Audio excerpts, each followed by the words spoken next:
After waking up in the body of the character he played, he discovers he's engaged, and his biggest rival, Cordelia Chase, who also entered the game world, has become his wife. Now the two will have to get along to create a less catastrophic ending than the games. The story kicks off by introducing us to the game Legend of Heroes 2, released over 10 years ago, but even today users remain active. The MC entered the Hall of Honor. Today was the day the ranking would be updated. Suddenly, he noticed two women observing from the corner of the room. A cat-eared girl named Romantic Cat asked the MC, "Are you first place again, Outboxer? No changes this month either?" But the girl beside her interrupted. Her name was Yellow Storm, and she played the character Cordelia Chase. She declared that this time she would be first. The MC, with a nonchalant expression, told her not to be arrogant, and then, striking a genius pose and said, "You'll just keep being second, Yellow Storm. That's 21 months in a row now. Must be tough, huh, trying to catch up to me?" The girl yelled, saying that this time would be different. He didn't even deny it, he just kept on bragging. Then, a system sound announced the month's rankings. Outboxer, our MC, took first place again. It was his 23rd month in a row. Yellow Storm landed in second once more, 22 months in a row. The MC started to grin. The girl wondered, "What the hell, is he hacking? He's cheating. What the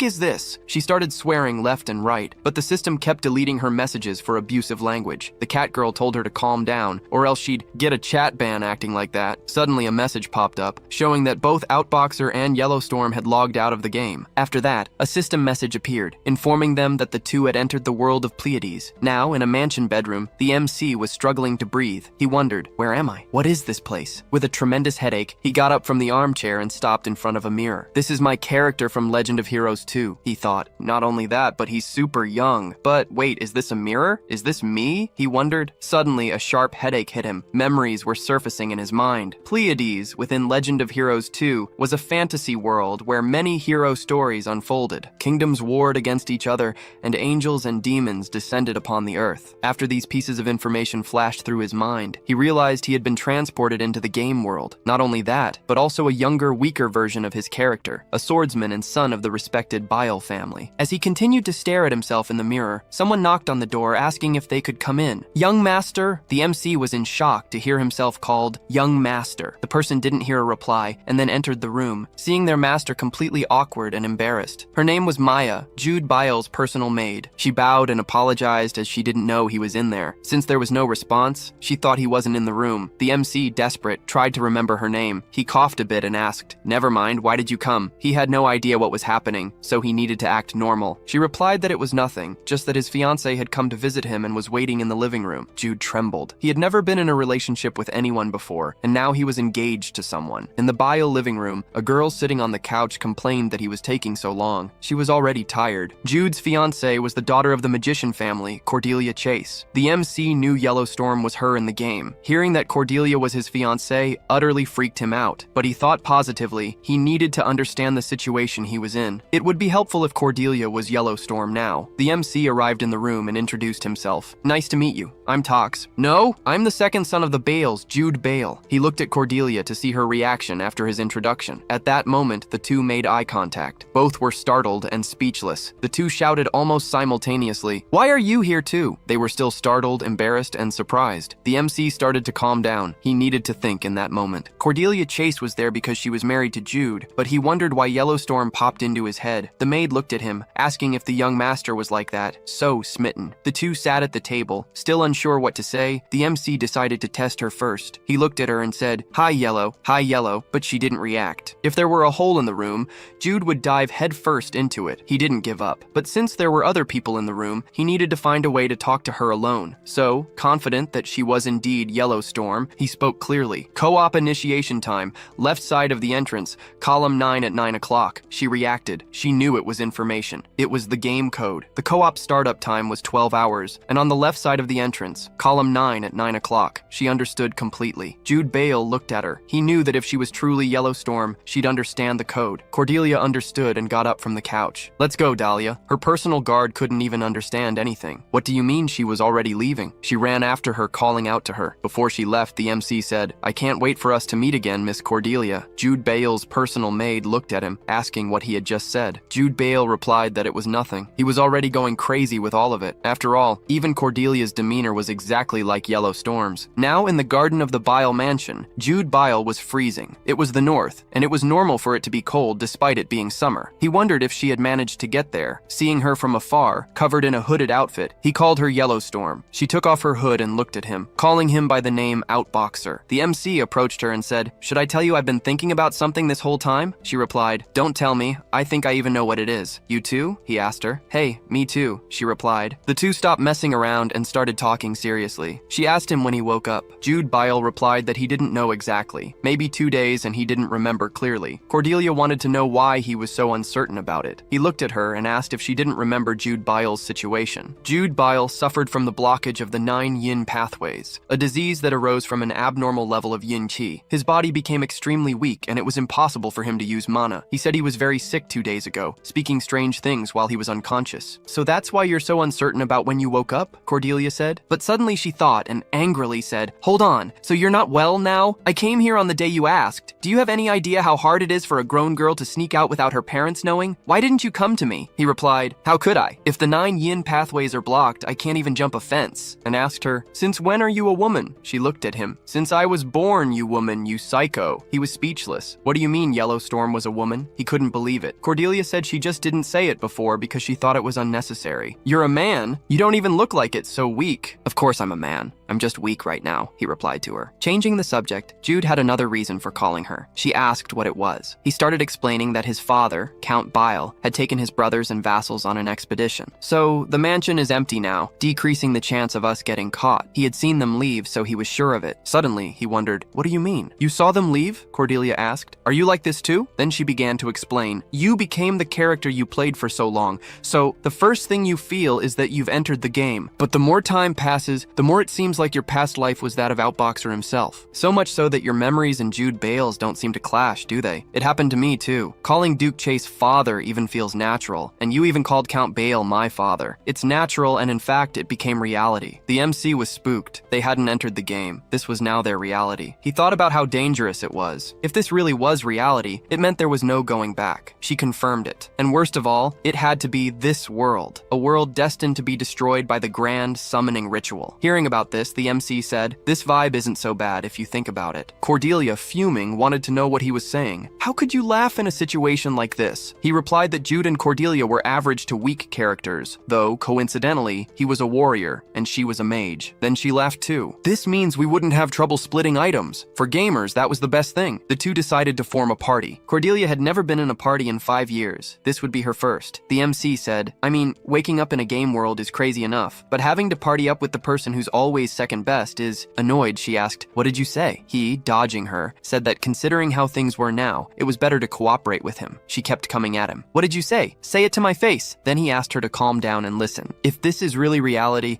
it'll be much faster to fix Jude Bile's newly blocked yin pathways. If they get an item full of pure yang energy, they'll be able to open the blocked pathways all at once." She replied that yes, but it depended on them finding an item full of yang energy, and there's no such item nearby. The MC denied it. "There is an item nearby. It's in the Belkan Mountains." Cordelia thought about what he said. "A special item." "But wait a minute," she suddenly yelled. "You're talking about the sun necklace. Are you crazy? The sun necklace is an item dropped by Lysagan. How are we supposed to kill a mid-level boss like that?" Both of them were level 1. Jude thought and said yes. He had found a solution. She asked, "What was the solution then?" He thought for a bit and asked her out on a date. "Yes, that's it. Taking a carriage ride and going on a date. That was the solution. A real solution." The next day, a white carriage, pulled by horses with glossy black coats, passed through a flower forest. They stopped, and the carriage door opened. Cordelia and Jude stepped out. She said, "Nice weather, right?" He replied, "A great day for us." They kept saying wonderful things about the day and how it was worth coming there. They needed to look like a truly loving couple in front of their servants, who were watching them from afar. The MC spotted a flower garden and called Cordelia to go there with him. The two walked quickly. Cordelia said, "Shit, I really can't do this." MC replied, "I don't care if you curse, I just need to make sure others don't hear you." He warned her not to walk too fast so they wouldn't notice them pulling away. Cordelia sighed. She wanted to know the plan's details, how they would capture Lysagan and get the Necklace of the Sun at level 1. The Necklace of the Sun is an item that can suppress evil power. It drops from Red Moon Lysagan, a powerful monster sealed in the temple of the sun god. in the Montana's Belkin. Jude replied that he'd never said anything about capturing him. Unfazed, she asked, what were they going to do then? Don't forget the details. I have my ways, he said. So did you bring what I asked for? He asked her. Cordelia replied yes. It was tough because she had to hide it under her dress. MC replied, as expected of my yellow storm. She glared at him. I don't recall becoming your yellow storm. Just spill it. How are we doing this? He pointed to the cliff, saying it was simple. He'd already checked the path there, and the place matched the area in the game. Once they got there, she would carry him and jump. Cordelia said, the Temple of the Sun. God only appears if you wander around that flower bed and go down. Why do we have to jump off the cliff then? Jude asked if she'd ever gone through the western path in the game. It was a shortcut. She was surprised by the info, but said, embarrassed, I already knew. I was just testing you, idiot. She really couldn't lie. They could take the long way, as Cordelia said, but they couldn't bring the maids. They didn't know how to use magic and therefore would have trouble following. MC informed her it was dangerous, so he proposed leaving behind an insurance policy. She asked, what kind of insurance? He replied yes, but first she had to promise him she'd listen to the whole plan without swearing or hitting him. She replied, but I can mentally, right? So go on, spill the plan. He leaned closer and whispered, after jumping off the cliff, you used the fact that we're engaged. After hearing the plan, she freaked out and got all flustered. Are you crazy? No way, I'm not doing that. MC asked if she had another plan then, one that could work. She should think fast, as Alimar's maids were starting to notice something. Cordelia tried hard to think of something, but she was never good at it. Unsuccessfully, she said, damn it, fine, that's it, I'll do what you suggested. Jude thanked her. Then, they held hands. The plan would begin. Dolly and Mai spotted the couple heading toward the cliff from afar and shouted, what are you doing? Cordelia picked up MC and jumped off the cliff. I guess we already know who wears the pants in this relationship. She used a wind spell for a safe landing. Cordelia's guard called out to her, asking her to come back quickly, as that place could be dangerous. Cordelia tried to say something but couldn't. Jude told her to speak up. They couldn't waste time. So with all her might, she, embarrassed, yelled at her guard, I want to be alone for a while, with my man. He won't do anything inappropriate. He's a knight, I guess. We'll be back before dinner, don't worry, Daria asked when she had gotten so close to Mr. Jude Bile. She said that even so, she couldn't stay away from her. It was too dangerous. Maid Maya put her hand on the guard's shoulder and said, it's okay. The young master has the conduct of a knight, I guess. The MC and his fiancée ran away from them while listening to Daria yell, why do you guys only guess he's a knight? After running for a while, Cordelia, furious, said, why did I have to do such a thing? And she even carried him in her arms. The embarrassment was immense. The MC asked her not to forget that his 9 paths were blocked, so there was no way he could carry her. Furthermore, he showed his thin arm to emphasize. She, furious, could barely wait for him to be healed. Jude Bale remembered that he also suffered embarrassment. When Jude Bale wrote a letter asking for a date, Maya was by his side and saw him writing everything. But afterward, he said it wasn't so bad, considering she had to yell at both of them. After they argued about who was more embarrassed, they had been walking for 10 minutes. Suddenly, the MC collapsed. It was exhaustion. He couldn't even walk for a few minutes. Cordelia looked at him, who had said he would go ahead to show the way. It seemed that wasn't the case, so she asked if he was okay. The MC replied that he was not okay at all, and blamed the blocking of the 9 paths. He really was fragile, so he asked her to carry him. They needed to get there quickly. She replied, it's fine. There's a grave right next to us. You can rest in peace there. I'm not dying, he retorted. Now, inside the cave, Cordelia carried Jude Bale on her back while asking him if that was really the right direction. It looked like she was carrying a corpse. Suddenly, a light lit up their eyes. Finally, they arrived at the Temple of the Sun God. In the game, Lazygan was sealed in this temple after the fight against the Sun Paladins. The MC asked Cordelia if she was feeling anything. She replied that the game's dialogue described that upon entering the Temple of the Sun God, one could feel the divine power of that place. Cordelia, now in that place, could experience this sensation personally. It was as if her heart had been purified. Jude Bale looked at her, admiring her beautiful smile. It was an impressive dream. Afterward, he returned to reality, wondering why his heart was beating fast. She started walking towards the place where the boss was sealed. The MC was still trying to recover. He thought it was because Cordelia was very beautiful, which was why his heart was like that. Cordelia looked up. This was exactly like the game. The entire hall was built to contain Lysigan. They were about to face a demon that required a tremendous effort just to seal. Was there really a way to defeat it? The MC said yes and asked her to hand over what she'd prepared. She said yes and started lifting her dress. It was hidden under her skirt. Ashamed, she pleaded, please, don't look here for a second. If you turn, I'll kill you. She pulled out a paper, 2 vials of red liquid, a brush, and an ink pen. The MC was impressed. So many items fit under a skirt. She really went all out and demanded, "Don't be a jerk and thank me properly." Jude agreed. If it were just him, he'd never manage it. Even making a potion was a huge hurdle. Cordelia, with a satisfied face, told him to continue. She didn't mind. He finished by saying, "The blessing you bestowed upon me, a despicable being like myself, is immeasurable." Now, back to the story. The MC picked up the brush, its tip wet with the potion. Finally, it was time to show off his skills. He drew a magic circle where the crimson lysagon was sealed. Cordelia watched him calmly. That circle was Velasting's magic circle. Velasting's magic circle was the greatest work of the barrier master Velasting, who would make her name in the latter half of Legend of Heroes. There was a risk of not being able to trap the demon they had already trapped once, and there were only 3 minutes as a time limit. But since its strength scaled with the demons, it became known as the powerful demon confinement magic circle. Cordelia found something incredible, how he had memorized such a complicated thing. Jude got up from the floor. Finally, he finished drawing the magic circle and told Cordelia it was her turn. "What? My turn?" she asked. The MC, tired of explaining things, wanted to know if she really knew what that was. She, annoyed, replied that of course she knew. "All right, so you know how to draw it too?" he asked. Cordelia replied, "Of course I know. Do you think I'm stupid now?" She really didn't know. He began to explain that because of his illness, he couldn't activate the circle. She needed to activate it, but being level 1, it would be very difficult. So, they would use the magic that would flow through the seal of the sun god, Solari, to fully activate it. This meant they would use the power of the temple that sealed Lysagon and summon its true sealed body for a while. Cordelia agreed and grabbed the knife. A drop of blood was needed to activate it. She cut her finger, and the blood fell into the circle. The magic circle began to glow. Strong red gusts dispersed around the circle. The temple started shaking. The MC asked if Cordelia was okay. She said she could feel the mana becoming denser and denser. Several currents appeared, and a red darkness emerged in the sky. Solari's seal was about to break. A red-winged, chained body demon appeared before them. That, without a doubt, was the demon that had been sealed long ago by the paladins of the sun. Jude saw that Velastum's magic circle was activated correctly, as Lysagon was chained up. But seeing the demon in front of him, he felt like he would be crushed by its terrifying pressure. He looked at Cordelia to see if she was okay. Cordelia's eyes were practically sparkling with excitement. This was the demon she used to fight on her computer. Seeing it in person was amazing for her. Excited, she pointed at the demon's waist. "Look, Jude, it's the sun necklace. Go get it for us." "But I can't even jump off a cliff," he said, scared. How insane is this girl, he thought. Still hyped, she said, "I'll lend you my staff. Use it to grab it. Go on, take advantage while he's down." The MC took the staff and slowly walked toward the boss. It was better than trying to grab it with his bare hand. Cordelia remained pumped about the situation, incessantly telling him to hurry up and get it. Jude was almost there, but suddenly they both froze. A shadow snatched away all their joy. Lysagan,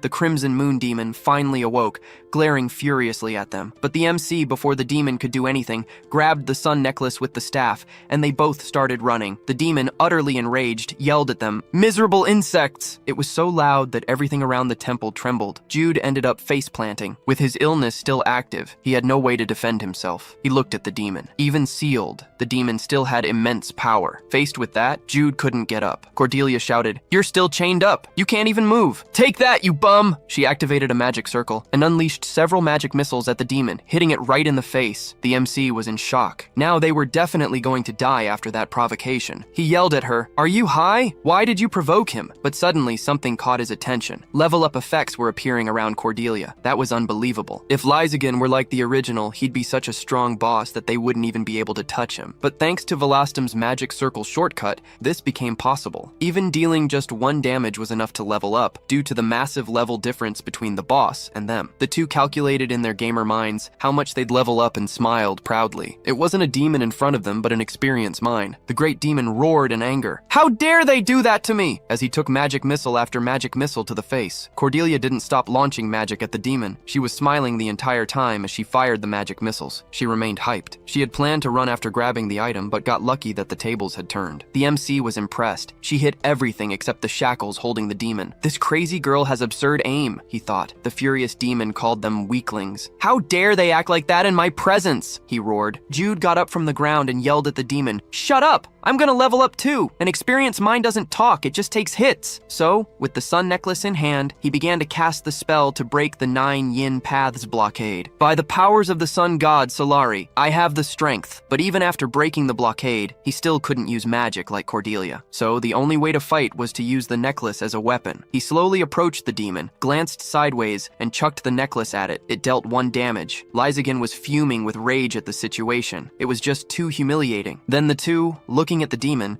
shouted that there was only 1 minute left for Velus's magic circle to expire. It was their only chance for easy leveling. They started attacking. Cordelia launched magic missiles, and Jude kept chucking the necklace at Lysagan. After a while, the demon spoke. "I have memorized your faces, etched your souls into my mind. On the day I break free, I will make you suffer immense pain." Before he could finish speaking, he took another magic missile to the face. Enraged, he told these extras, "I'll kill you!" Just then, time ran out. Lysagan returned to the seal that bound him, threatening them. "I will find you again." MC and Cordelia thanked him for being so useful. "That was super fun, and we'll definitely see you again soon." Then, the seal closed, and the temple quieted down again. Cordelia smiled and told Jude, "I already knew this, but you're absolutely crazy." In truth, she was far crazier than him. After that one-sided battle, the MC put his arms around Cordelia's neck and said, "Time to go." She glared at him, asking, "What are you doing? Do you want to slap?" He replied, asking her to let him lean on her for a second. His legs were shaking too much and it was hard to walk. Cordelia responded, "All right then, better than carrying you on my back." That night, when Jude and Cordelia returned home, they were punished. They were forbidden from leaving the house for 10 days. Now, lying in his bed, Jude thought about the training he did that day. To think that running 10 laps in the training area would be so exhausting, he thought. He looked at the necklace. His body was clearly better because of the sun necklace. Before, he could barely walk properly. If that world is really real, their main objective is to survive the end of Legend of Heroes 2 and the arrival of angels and demons in Armageddon. But for that important objective to be achieved,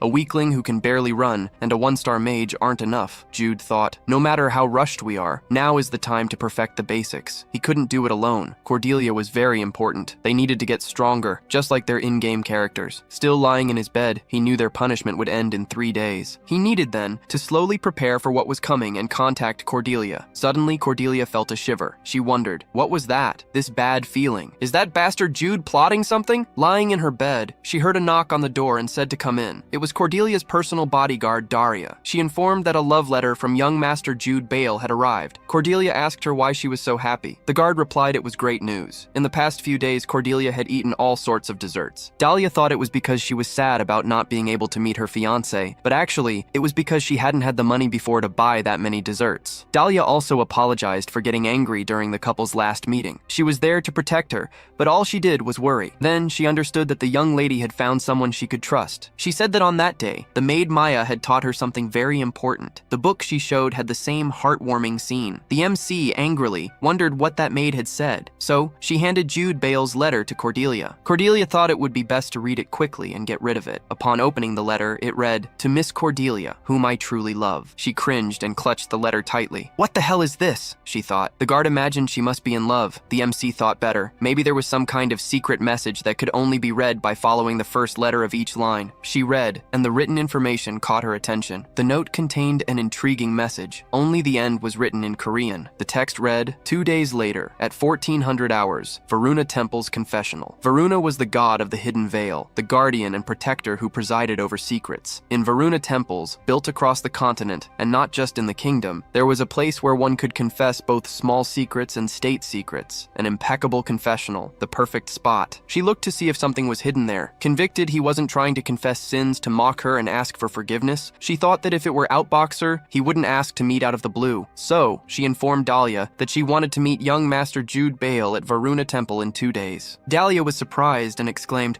"Oh my! Asking to go on a date on the day you're no longer forbidden to go out? It seems young Master Jude Bale also really wants to see you, young mistress." Cordelia got annoyed and thought, what that dork Outboxer wants to see is the leveling up effect. Dahlia, excited, said, "Don't worry, young mistress. This time I'll make sure you two have some alone time." Cordelia replied shyly, thanking her, thinking to herself that she was too lazy to even try to retort to that. In the city, Cordelia was about to board a carriage, heading towards the temple. The guard asked her to enjoy the trip and said she would stay around, so the two of them could have a cozy time together. Cordelia thanked her and left. Dahlia yelled that she would follow her after 30 minutes and to really enjoy her lovey-dovey date. Cordelia, annoyed, thought it was nothing like a date. "It's a co-op mission. It's just a cooperative mission." She repeated it twice to convince herself of the truth. Inside the temple, Cordelia was greeted by someone who called her. She entered and found young Master Jude Bale. He was sitting, waiting. Cordelia stared intently at Jude Bile and asked how he'd gotten the temple's confessional, if he'd found any weaknesses, or something like that. Jude Bile, with a confident smile, revealed he'd gotten the confessional with money. I'm a count's son, after all. Cordelia said his family would have a heart attack if they saw something like that, but he reassured her, saying they hadn't returned from the expedition yet. Cordelia then asked why he'd called her there. He explained there was a secret event. She didn't get it immediately, but he continued. He revealed that the information about the event wasn't written anywhere, not even on the Legends of Heroes forum. He was the only one who knew, since he didn't share information he'd worked so hard to get. I'm not going to tell half the world's secret info I busted my ass to get. Cordelia, intrigued, asked if he didn't post anything on the strategy forum. He replied that he did, but only things everyone already knew. Suddenly, she shouted, I knew something was off! Cordelia was furious, realizing she could never catch up to him in the game because of this. He laughed, saying he didn't expect her to be so naive as to show everyone everything. So what is it? Cordelia demanded to know what was hidden there. She remembered the necklace from the fight against Lysagan and thought it might be something similar. He replied with a mysterious smile, explaining he hadn't called her for something that only benefited him. He then revealed there was something for both of them deep in the temple's library, a dungeon book. This book teleported whoever opened it to a dungeon. Sometimes the dungeon was in a simulated space, but other times it was in a real location. The MC explained that the prize for completing a dungeon was a skill book that taught both martial arts and magic. He still hadn't completed this dungeon as a mage, so he didn't know what skills she would get. Cordelia was intrigued, so she asked, You haven't completed it either? He confirmed and explained that she would be the first to complete the Varuna Temple's simulated space dungeon as a mage. Cordelia smiled enthusiastically, realizing she would be the first to complete the dungeon. The first, huh? She said with a sparkle in her eyes. Next, she asked where the book was. Cordelia was hyped and excited to start the adventure. He pointed to the side and said he'd already grabbed the book before she got there. It's right next to you, look. Cordelia was surprised and praised his efficiency, as expected of Outboxer. So let's go in, he agreed. Meanwhile, Cordelia was on guard at the temple. She noticed a strange light and, curious, approached it. The book began to glow intensely, emitting a magical light that filled the room. Then the two entered the world of the book. Cordelia felt unwell, murmuring in pain that her head hurt and that the magical teleportation made her nauseous. The MC beside her asked if she was okay. Annoyed, she replied that she wasn't okay. She asked why he was normal, which annoyed her even more. He then suggested patting her back, trying to help. After a moment, she finally felt better. Both found themselves inside the temple of Varuna's dungeon book, a place identical to the game they knew. Jude Bile mentioned that since it was a simulation, if they died, they would just be kicked out of the book. How comforting, he said. Cordelia, indignant,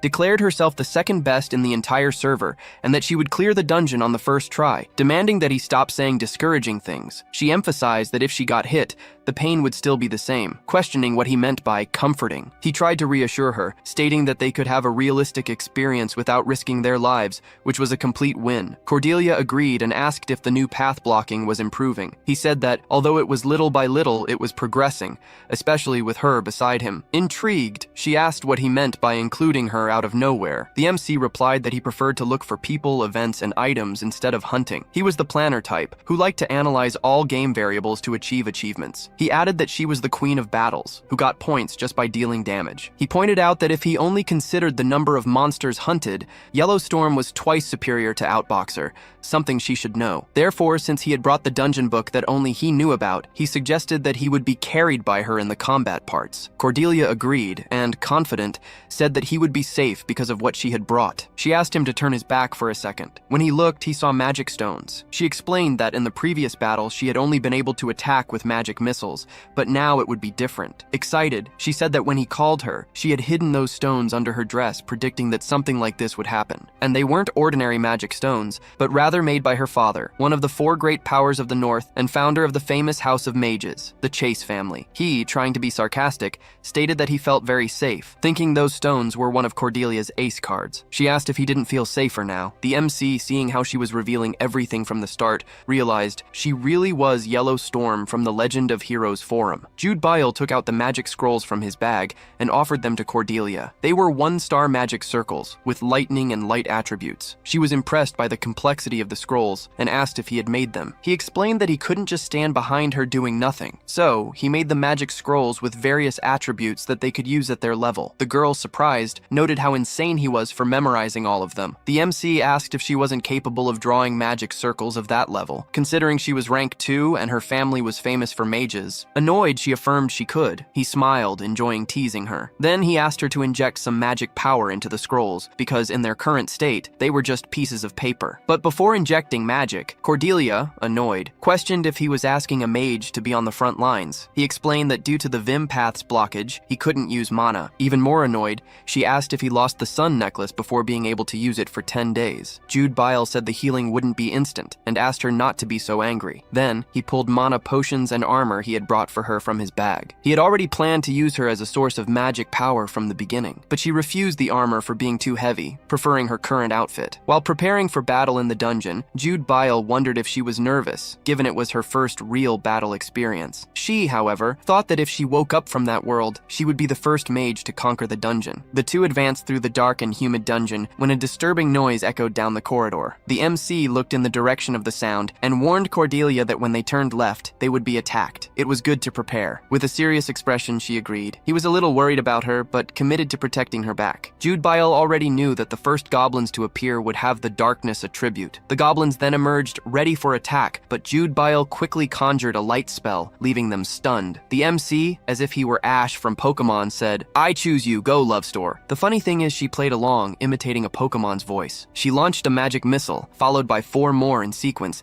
eliminating the enemies with precision. However, the noise attracted reinforcements from the next block, now with the Earth attribute, according to Jude Bile's instructions. She observed and said they shouldn't rush, as they still had time. She needed the enemies to get closer, at the moment they entered her field of vision. As soon as they appeared, Cordelia cast a spell that made the ground slippery, knocking the goblins down. Next, she used a binding spell to immobilize them. Jude Bile approached her and offered a mana potion, saying it was impressive how she managed to knock them down and use binding magic after all. That was her greatest specialty. She drank quickly while he planned the next strategy. Unlike the battle against Lysagan, these low-level monsters needed to be exterminated to gain experience. Cordelia said, "Damn, those double XP potions would hit the spot right now." 5 hours later, still in the dungeon simulation, Cordelia complained about being tired. She remembered that in the game she just had to click, but in real life, her legs hurt. She regretted the jumps she had made. The MC then asked if she was tired, despite them stopping every now and then. A lot of time had passed, and since it was her first real training, it might feel a bit heavy. Annoyed, she thought he was irritating, wondering if all first real training wasn't like this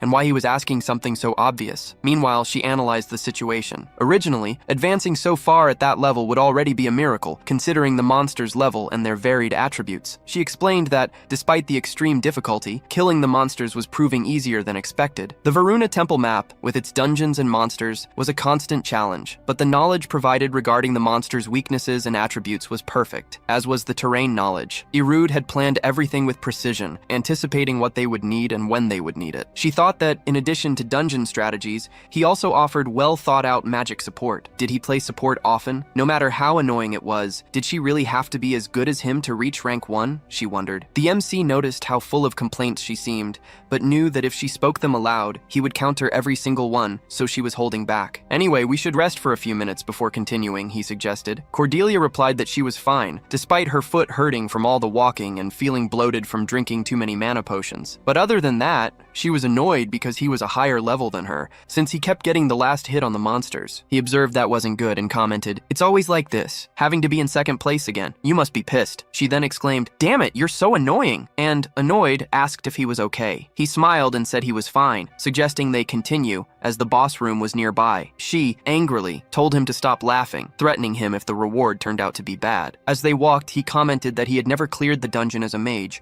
so he had no idea what the magic reward would be. As they walked, Cordelia said they had been in the dungeon for a while, and asked Will how much time had passed in real life. She doubted that the same 5 hours spent in the dungeon had passed outside. The MC thoughtfully replied that about 20 minutes in the Varuna Temple dungeon book was 1 minute outside, so almost 20 minutes had passed. Because this wasn't a dungeon that existed in reality, but rather a simulation, the speed at which time passed was different from real life. She replied that it was too much time. Adalia said she would pick her up after 30 minutes, and worried, Cordelia asked if everything would be all right. He looked up as if he'd seen something, and replied that she didn't have to worry. In front of them was an iron gate that seemed to trap a terrible monster inside. She observed and, somewhat disheartened, said she couldn't believe the boss was behind that wall. That was old-fashioned, as expected from a 10-year-old game, and asked the MC who the boss was. He replied that it was a furious wolf with a lightning attribute. She thought that, since there was an infinite amount of goblins, she expected it to be a giant goblin, but in the end the boss was a furious wolf. So, a monster with a different attribute was appearing again? Jude Bale, with a fake smile, applauded. As expected from Yellowstorm, form, the antisocial. After provoking her, he explained that the wolf not only had lightning, but was also fast, so this time they needed to keep moving. The MC grabbed the bag and opened it, saying he had one more thing. Cordelia looked at him indifferently and asked what it was. He replied for her not to attack and just dodge until he gave her the signal. She became confused and protested. Why? Don't tell me you want to steal the kill again? Annoyed, she remembered the previous fight. While she was trapping the goblins, Jude Bale kept exterminating all the ones she had trapped, which was why he was a level above her. He replied that he couldn't do that against a boss they weren't sure they could kill, even working together. Even more annoyed, she yelled,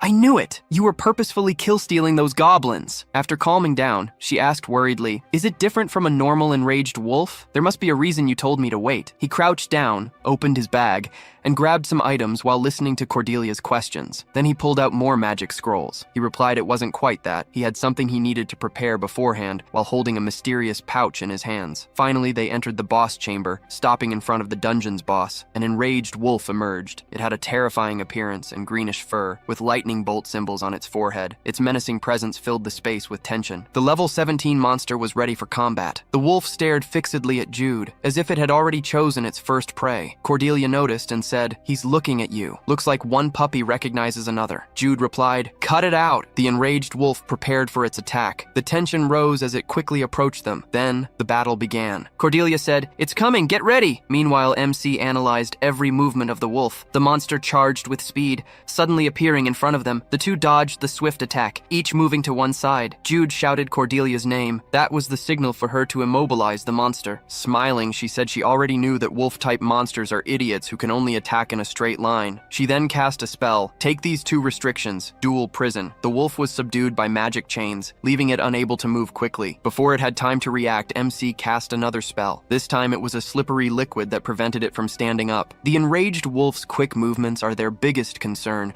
but its attack pattern is also extremely easy to predict. So, if she can just restrain its legs, it should be easy to kill. However, even if she uses the item, due to the level difference, the restriction time is very short. The longer they delayed, the more disadvantageous it would be for them. The wolf was already about to break free. She quickly gave MC a signal. He needed to quickly finish his preparations. Jude grabbed the scrolls and replied that from now on, what he had been preparing would begin. With a gesture, he summoned lightning, one after another, hitting the boss squarely. Cordelia was furious. Why the hell did he tell me not to attack before while he's attacking? Noticing something strange, she thought, wait a minute, why lightning? MC yelled, warning Cordelia that the wolf had broken free from the chains and was heading towards her. The wolf charged again, now at her. It realized she was an obstacle that needed to die first, but she dodged with agility, and the boss rushed past, slamming into the wall. Cordelia looked at Jude, finding the whole situation very strange. She was sure he was directly attacking the wolf, so why did it seem like it took no damage? Plus, she wondered about that feeling that something wasn't right, a feeling she'd had for some time now. While the monster recovered from the shock, the MC told Cordelia that something was missing. She turned, surprised, asking what it was. He asked her to use water attribute magic. Cordelia replied that she could. She held a blue magic stone between her fingers and cast the spell. The water magic hit the furious wolf, which roared in pain. Jude said it was just another lightning bolt now. Then, he threw another lightning bolt at the boss. Excited, he said that the combination of the two worked better. We just have to do this a little more now. Cordelia, in turn, looked at him, wondering if it was because she got annoyed seeing him all excited by himself. Jude, still not satisfied, threw yet another lightning bolt. The combination of spells continued to hit the furious wolf, but Cordelia felt a growing anxiety. She thought she'd been hearing Imagine Dragons' Thunder whispering in her ear for a while now. She wondered what it was. Was it related to that song? As the combat continued, lightning bolts illuminated the battlefield. Cordelia still wondered, what do you mean thunder? Why thunder? She then remembered the previous conversation she had with the MC before entering the hall. He not only had the lightning attribute, but was also fast. Cordelia, with a shocked expression, thought, hold on a fucking second. Are we hitting the furious wolf which has a lightning attribute with lightning bolts? She turned to Jude and yelled at him, hey, wait a second, what are you? But before she could finish speaking, a horrifying and monstrous voice echoed through the hall. Observing the situation, she thought that no matter how many times they hit a lightning attribute monster with a lightning effect, the only thing that did was turn into fuel for its strength. Then, the furious wolf began to absorb the energy from the attacks Jude had launched earlier, from every thunderbolt received. With that, it increased its power and became even stronger. Jude, excited, snapped his fingers and said, bingo! He's properly awakened. Cordelia Cordelia, annoyed, yelled at him, "You bastard! The thing you had to prepare for was making the boss stronger?" The MC explained that defeating an awakened furious wolf was the secret condition to earn the rank B skill book. Even more annoyed, she said, "You should have said something earlier, you jerk." Jude smiled at her, saying it would lose its fun if he had told her. Cordelia looked at him angrily, realizing he was being too honest. The MC handed her more magic circles. "Let's defeat this guy already and get our rank B skill book." Extremely angry, she snatched the circles forcefully from his hand. She tore the scroll in front of him, leaving him speechless. She struck a sassy pose while the boss behind her took the spell launched at him. Then she looked seriously at Jude, as if telling him with just her gaze, "I'll kill you." While the wolf recovered from the damage, Jude promised that next time he would tell her. Cordelia replied that she hated him. The MC said, "All right, but now we're kind of screwed, so you can scold me later." He looked at the monster, warning, "Here he comes!" Then the wolf charged towards them at full speed, while Cordelia and Jude prepared for the attack. The furious wolf and other wolf-type monsters share a common characteristic: powerful leg strength and a straight attack pattern that uses this to launch themselves like a bullet. But since its attack trajectory is very simple, you can dodge it if you manage to time it right. So, regardless of your level, if you have good control, this monster can be a piece of cake. But Cordelia and Jude forgot that playing a game and doing this in real life were completely different things. Back in battle, the wolf lunged towards the wall and used it to change direction. Jude yelled at Cordelia to dodge. She barely managed to escape. Worried, Cordelia thought about what had just happened. The wolf changed direction using the pillar as support. She kept thinking it was another combat pattern. It must have changed because the boss ranked up, all thanks to that asshole. She stared intently at the wolf, analyzing its movements, trying to figure out which pillar it would use this time. She intended to follow the wolf's attack with her eyes, but wasn't sure if she could dodge without taking damage. While Cordelia focused on the battle, Jude stumbled and fell to the ground. Almost all the scrolls scattered around. Cordelia looked at him startled, wondering what happened. Why did he fall? Was it the blockage of his yin paths? Why now of all times? The furious wolf seized the opening that appeared and used the pillars as support to quickly reach Jude. It was an opportunity it couldn't miss. Cordelia quickly launched magic arrows at the monster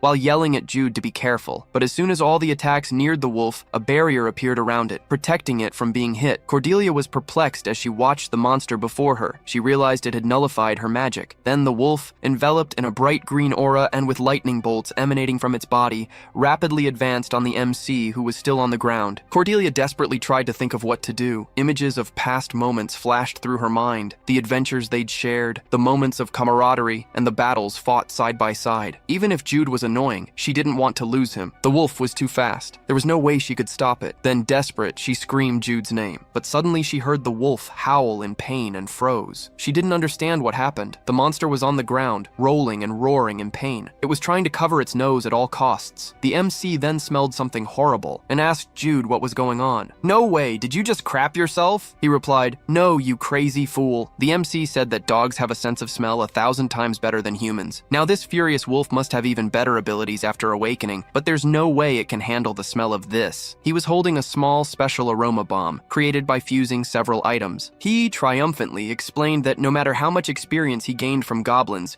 he'd never level up enough to defeat the furious wolf using traditional means. So he prepared a little something to neutralize it. This is possible because this isn't a game, it's reality, and every ace up your sleeve should always be used at the end. When he said that, Cordelia was absolutely mortified and enraged, since she had shown her ace up her sleeve at the beginning of the dungeon. But she soon calmed down after seeing how pathetic Jude was, also feeling sick from the strong smell. Still feeling unwell, he looked at her and said, "A simple solution just has to work." Jude was an antisocial gamer who only cared about the results, no matter the means. Cordelia looked at him, impressed, and agreed with what he said. Cordelia was also an antisocial gamer who was all about results, regardless of the methods. So now, they just had to kill him. The wolf couldn't even walk because of the stench. The MC, smiling, held a green magic stone and said it was time for his medicine, Bad Wolf. She cast an earth spell, creating a hole in the ground. The poor monster fell right into the trap. She kept casting the spell, digging the hole deeper and deeper. The MC looked at her and said, "Look at that Doug trio from Pokemon." Furious, she snapped,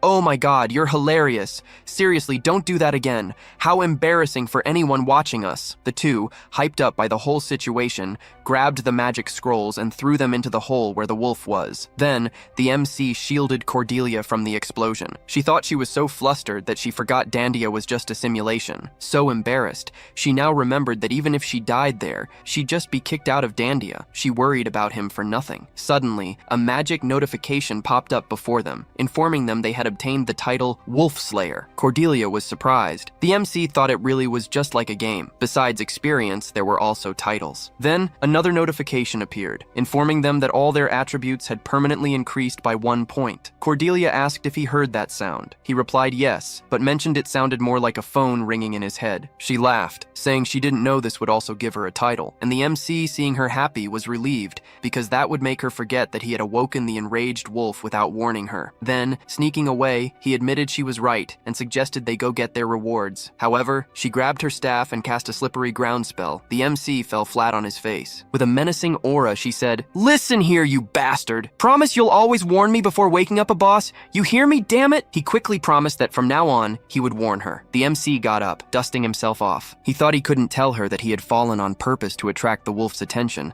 since the wolf was only focusing on her. Then, the two looked up. 2 skill books floated in the hall waiting to be chosen. They extended their hands and the books flew towards each of their owners. Cordelia tightly hugged the book, all happy, saying she loved doing that. Opening items was exciting. Not knowing what she would get always made her anxious. Jude Bile agreed and replied that his item was a footwork technique called 36 Heavenly Steps. She commented that the technique reminded her of the 12 Divine Lightning Steps, something he used to use in the game. The MC was surprised by how much she knew. It was secret information that, to be known, required obtaining a specific skill. He explained that the 12 Divine Lightning Steps are an evolution of the 36 Celestial Steps. This footwork technique starts with the 36 Celestial Steps. Its next stage is the 24 Storm Steps. After that come the 12 Divine Lightning Steps. And the final evolution is the 9 Heavenly Concealment Steps. It's said to allow you to hide even from the heavens in just 9 steps.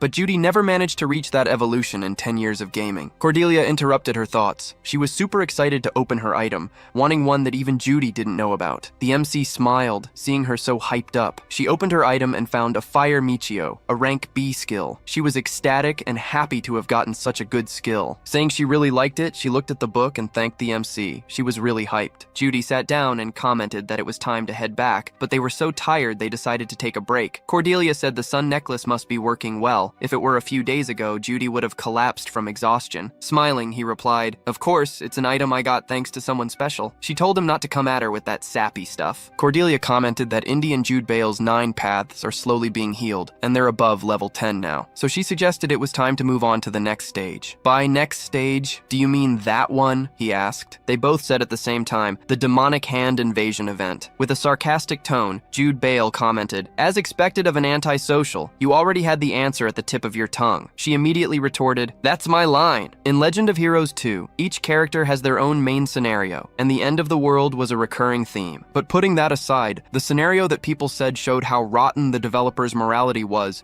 is Cordelia Chase's main scenario. Cordelia's story began when she set out on a journey to participate in a friendly social gathering among the 12 children of the northern clans. For reference, Jude Bile's starting point in the main story was half a year later. It all began at the palatial Archives mansion, where a peaceful tutorial taught players how to play. However, side events frequently occurred after leaving the mansion, utilizing hidden events discovered by users. On the day of the massive event, which was the social gathering, everything plunged into chaos at the hands of demon worshippers, called the Demonic Hand. The peaceful social gathering was interrupted, resulting in deaths, kidnappings, and brainwashing of many children from the 12 clans. Amidst the chaos, Cordelia narrowly escaped, losing her guards, who were like family to her, and her friends, whom she had reunited with after a long time. The hellish scenario she found herself in forced her to start alone in a remote place after a long escape. This was a forced event, and there was nothing one could do to skip this step. Players commented on forums about Cordelia's scenario, discussing how different and challenging it was. One player mentioned they tested Cordelia yesterday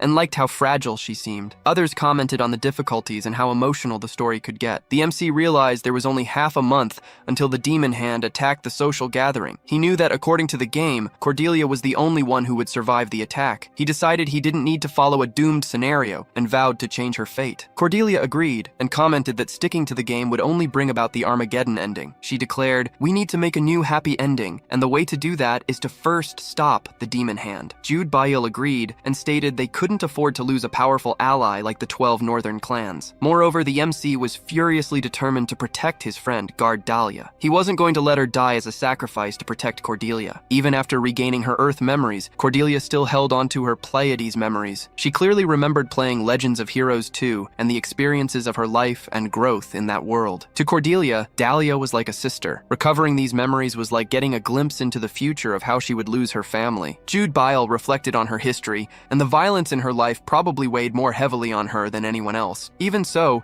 he still saw her as the Yellow Storm, but at the end of the day, she was just Cordelia. As the MC thought, she began to speak, saying that in the game, Jude Bale couldn't attend the social gathering due to his 9 blocked yin pathways. But that wasn't the case now, as he had improved greatly in recent days, ever since he got the sun's necklace. Cordelia, half embarrassed, commented that since he was a bit better, she wanted to know if Jude Bale would go to the meeting of the 12 northern clans with her. The MC was surprised. He remembered that, in the game, there was never a scenario for Jude Bile to participate in the social gathering. But the reason the MC had fast-tracked his illness treatment was precisely to change this part of his story. There was no need for her to worry about it. So he responded with a smile on his face that he would, if his dear Cordelia wished. She told him to stop with the sweet talk, saying it was giving her goosebumps. Now, at the Bile mansion, Jude Bile was exhausted. He ran around the training grounds every day to complete his 10 morning laps. Visibly tired, he stopped after finishing his training. Vader Cromwell, a retired knight and Jude Bale's mentor, approached with a smile and said, "You broke your record and your stamina is increasing more and more each day. This way, the MC will be able to learn the Bale family's martial arts as soon as the Count returns." Vader looked at Jude Bile with a mix of pride and concern. "There's no reason to be frustrated with yourself for starting later than others. With your talent, young master, you'll be able to make up for your late start. Do you understand what I mean?" Vader said. The MC understood and said he would remember his words. Vader observed Jude, recalling how the young master suffered and lived in frustration because of his 9 blocked yin pathways. Who would have thought he'd evolve to the point of growing more and more each day? Truly, the blessing of the Bile family. The knight was tearing up, wishing the Count would hurry home to see his son's valiant face ASAP. The MC grinned, happy that Jude was a martial arts genius. Starting later didn't even count as a disadvantage. Suddenly, a shriek ripped through his thoughts. "Young master!" Maya, his personal maid, came sprinting towards them. He turned to her, worried, and asked what the hell had happened, since she looked so shocked. Maya stopped in front of him, struggling to catch her breath. She said a letter from Chase County had arrived. Vader asked if Miss Cordelia had sent a letter to the young master. Maya said no. The letter wasn't from Miss Cordelia, but from her father, Count Arthur Chase. The MC's blood ran cold. Cordelia's father had summoned him for a very important talk. Now here he was, in Chase County, with its majestic gates and pristine gardens. Jude was still trying to process the news, wondering how the hell he'd ended up there. He remembered the letter had said he needed to visit the county to discuss his recent encounters with Cordelia. Yeah, it was about that, but he was so nervous he could barely remember how he'd even gotten there. The intensity of the situation was so overwhelming, he feared he might just pass out. He wondered what kind of person Count Chase even was. From the stories Cordelia told him, the Count sounded like a total imbecile. As he walked towards the Great Hall, the MC racked his brain for the possible reasons he'd been summoned. Maybe the Count wanted an explanation for why he'd run off with Cordelia through the flowery fields, or about their secret rendezvous at the temple, right after her house arrest was lifted. Lost in thought, he barely registered Maya calling his name from beside him. He blinked, snapped back to reality, and answered her. Maya tried to calm him, telling him there was no need to worry. After all, his engagement to Cordelia was official and sanctioned by both families. Even if they'd strayed a little from the norms, it shouldn't be a problem. But even Maya's voice was trembling. Jude tried to reassure himself, acknowledging that Maya was right. He really needed to calm down. After all, the Count just wanted to meet the man who was going to marry his daughter. However, the thought of facing his future father-in-law sent him into a full-blown panic. His hands were sweating, and his mind spun with anxious thoughts. "This is worse than any training I've ever done. What the fuck is this?" Jude never used to curse. He learned it from Cordelia. Suddenly, a voice snapped him out of it. It was Guard Dahlia, standing right in front of them. She said she would escort him to Count Chase's study. Jude asked her where Cordelia was. Dahlia said that she doesn't know yet that the Count called the young master. The MC absolutely hated that answer. This way, he wouldn't have any time to come up with a plan before entering the Count's room. The guard knocked on the door and announced he'd brought young Master Jude. The Count ordered him to enter. The door opened and Dahlia asked him to come in. The Count is waiting. With a final breath of courage, he walked towards the room. That was, without a doubt, the toughest boss he would ever face in his entire life, and still completely unprepared. In a camp far from the capital, a young warrior wondered if it was because the days were getting colder, but monsters were appearing more frequently. He hoped there would be no damage to the city. A man named Alex Bael, one of the top 10 swordsmen in the Kingdom of Saloon, and Jude's father, replied that this was the reason for the expedition, so they needed to defeat as many monsters as possible before returning. His son agreed and asked what he was reading. Alex Bael replied it was Victor's letter that had just arrived, so he decided to read it. Intrigued, the son questioned if everything was all right there. Mr. Bale replied that it was about Jude. He was not only remarkably healthier, but also seemed capable of learning martial arts at any moment. Had he healed from the 9 blocked yin paths? Not completely yet, Alex Bale replied. But because of the sun necklace that Jude and Miss Cordelia found, he was slowly getting better. Impressed, the MC's brother commented that meeting Cordelia was the luckiest thing to ever happen to his little brother. Alex Bale smiled slightly and said that if Arthur heard that, he would be happy. Changing the subject, the son asked if this break was long enough. Alex Bale replied not to make his subordinates work past their limits, just because he was in a hurry. The young man replied that he knew, but wanted to arrive earlier, even if it was just by a second, because he wanted to see a healthy Jude. His name was Gale Bile, heir to Count Bile and the MC's brother. Meanwhile, elsewhere, Jude faces the toughest boss of his life. It seemed all that training he had with the sun necklace vanished on the spot. The feeling inside him hardened, turning cold. It reminded him of the time he came face to face with Lysagan. Arthur Chase, alongside Count Bile, are part of the 4 northern powerhouses, a feared and respected group. Known as Crimson Storm, he is one of the most powerful mages in the Kingdom of Saloon. His daughter is Yellowstorm. In Jude's original scenario, Cordelia's father, Count Chase, would have no reason to meet him. Due to his 9 blocked yin pathways, Jude grew up weak, and the two slowly drifted apart. And, thanks to Cordelia disappearing during the social gathering, the engagement would be cancelled. The MC sips his tea, thinking this is another change from the original scenario, but something about the tea bothered him. He wondered why it was so sweet. Did the maid mess up, or was it on purpose? Arthur Chase broke the heavy silence hanging in the air and said he'd heard some stories around. The MC, nervous, quickly thought about what to do. His hands were sweating from anxiety. He decided the best option would be to kneel. The Count looked at him and said that during a crisis, Jude received a unique opportunity. The MC, finally understanding what he meant, replied yes. He said he was lucky to get the sun necklace and handed it to his father-in-law. Arthur gently took the necklace. His eyes carefully assessed the jewel, the religious order's greatest treasure, a relic. This is a unique opportunity, he stated. Just by holding the necklace, he could feel a continuous and extreme yang energy strongly radiating from it. Jude, still uncertain about Arthur's intentions, wondered if he was more interested in the necklace and if he had called him here because of it. Arthur commented that just thinking this item radiates so much yang energy makes everything else useless. The MC was confused, but Arthur continued, saying he brought him here so he could give Jude something. Then he took a small box and placed it on the table. Not that it was the main focus of everything, but it could help. The MC thanked him and slowly opened the box. Upon opening it, he was surprised. It was something very precious. It was the exotic yang pill, which contained powerful energy to heal the 9 blocked yin pathways. He was in shock. That gift was too good. Too good. Arthur interrupted him again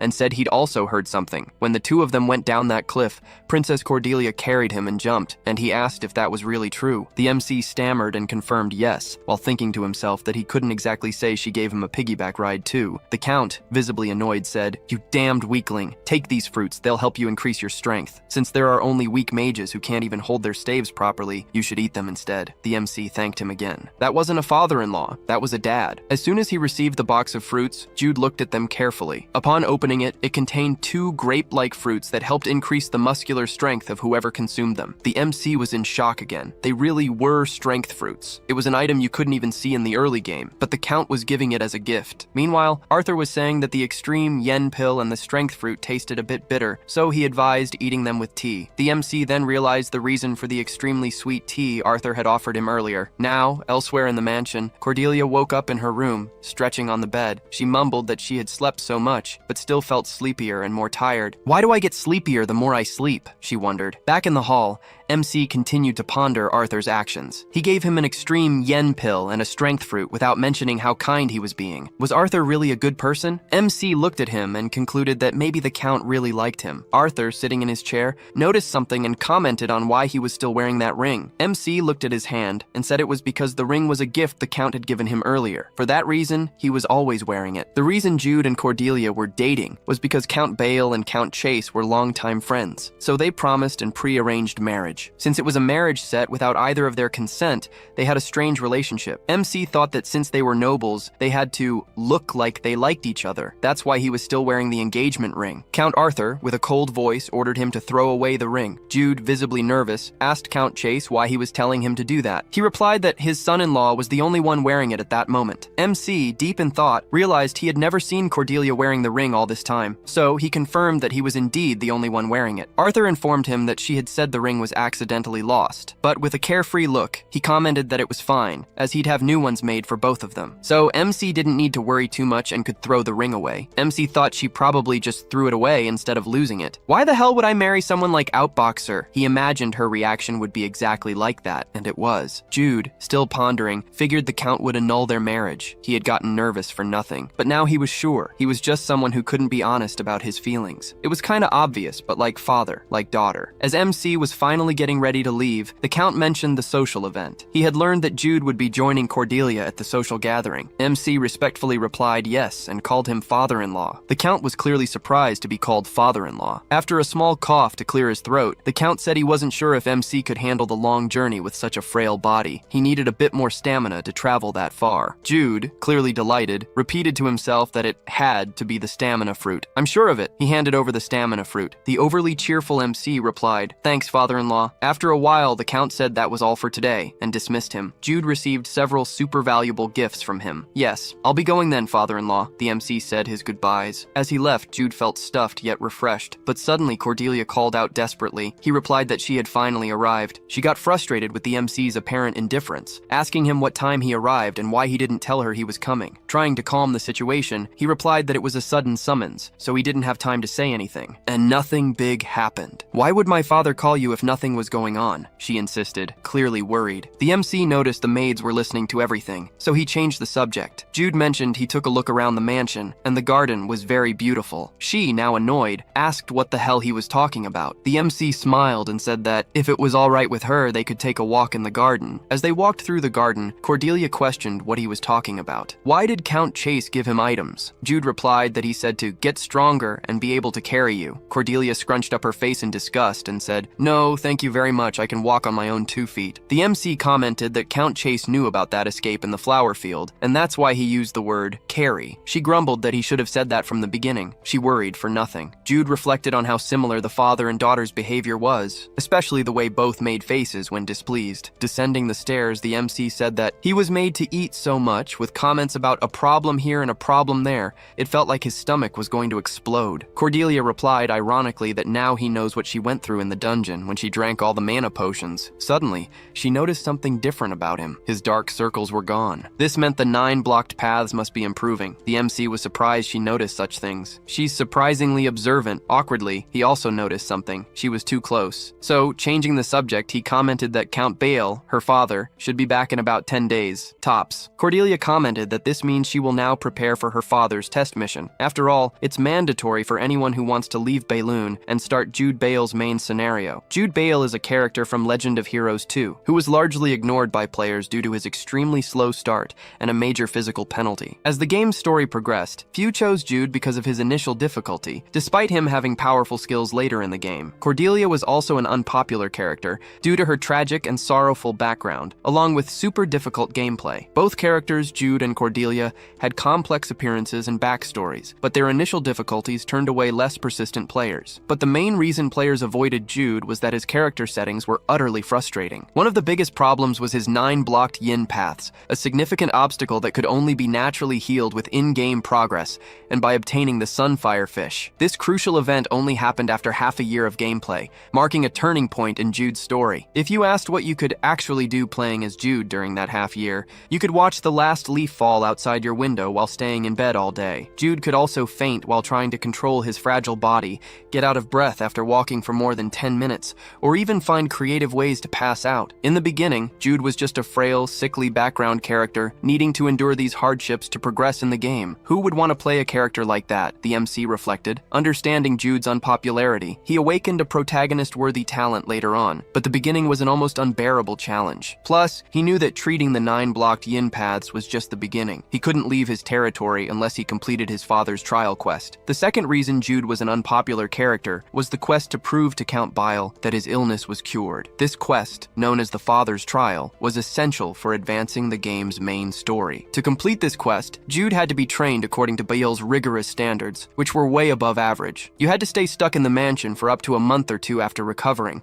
and this quest had no shortcuts. The reality of the game involved repetitive and strenuous activities, like doing 100 squats, 100 push-ups, 100 sit-ups, and running 10 kilometers every day, just like Saitama. Cordelia, noticing his concern, asked, "Will you make it in time for the social gathering?" The MC smiled and replied that, regarding that, he shouldn't have any problems because of this necklace. Surprised, she asked how the sun necklace could help. The sun necklace is an item with only a 3% drop rate in the game. It's a super high-tier item. The MC replied that he'd already scored big by getting such a precious item. Even Chase called him very valuable as soon as he saw it. Cordelia agreed, saying he was right. Besides the necklace, Jude also received several unexpected gifts from his rich father-in-law. Curious, she asked if he meant he had already met Count Chase's standards. Jude replied yes, and with a beaming smile, said that besides everything else, he had Cordelia by his side. She went silent for a moment, trying to process what he said, but then immediately asked what that was about. "Why are you smiling like that?" She yelled at him several times, but he didn't answer her. Meanwhile, Maya and Daria commented on the good relationship between the two MCs. They love each other so much. It's heartwarming. A week later, a maid knocked on Miss Cordelia's door and asked if she was awake yet. The MC opened the door and replied that yes, she was reading a book,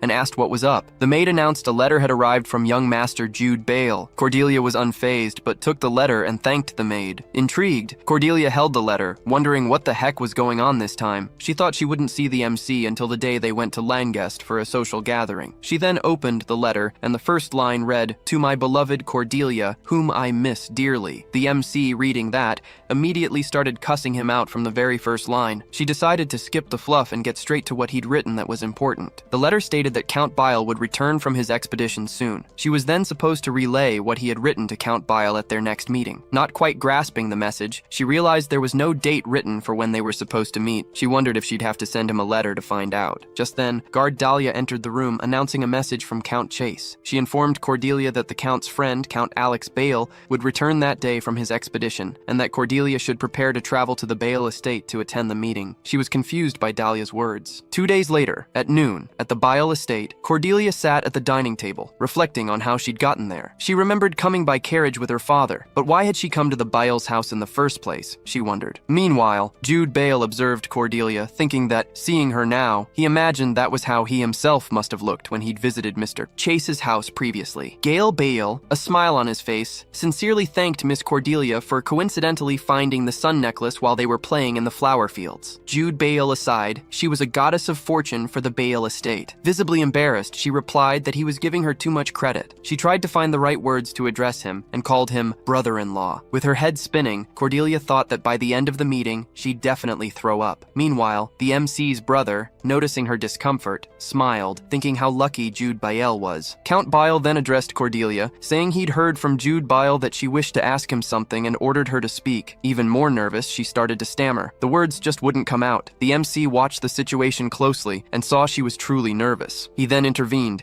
saying he would speak on her behalf to his father. The Count nodded and told him to go ahead. The MC declared that he wished to participate in the social gathering that would take place in the near future with Miss Cordelia. Count Bale commented that the meeting would be held in the city of commerce, Langest. Gale confirmed that he had participated in that meeting some years ago. Jude also had the right to participate, as it was intended for members of the 12 northern clans who were not yet of age. MC's dad commented that, since he's also a child of the Bale household, it would be customary for him to attend. However, he believed it would be difficult for someone like MC, who's never properly held a sword before, to step foot outside the land he was born in. MC lightly kicked Cordelia's foot to get her attention, as he'd opened an opportunity for her to say what she'd written earlier. Trying to keep calm, she whispered to him, asking if he was sure that would work. He smiled and replied, "Maybe." MC's dad, in a serious tone, added that they, the Bile, are a house proud of its fighting prowess. He can only grant permission to leave home if Jude is strong enough to protect himself. Cordelia, in an unexpected burst, yelled, "Father! No! Wait! I mean father-in-law! I really want to go with young Master Jude." After saying that, she was crying on the inside from so much embarrassment. The Count, noticing Cordelia's nervousness, commented that even so, Jude had been bedridden until recently, therefore there's no way he can leave. Count Chase interrupted him, saying there was no curing that old-fashioned temperament of his. He then spoke about the necklace that Cordelia and Jude had found. The sun necklace is a relic of the Order of the Sun God. Historically, it's an object that Garius, one of the most famous paladins who served the sun god, carried with him. You don't think your son got it by coincidence or luck, do you? I admit he still has things to improve. However, in my eyes, your son has already proven himself with his abilities. Count Bile looked at Arthur and said that if he says something like that in front of the children,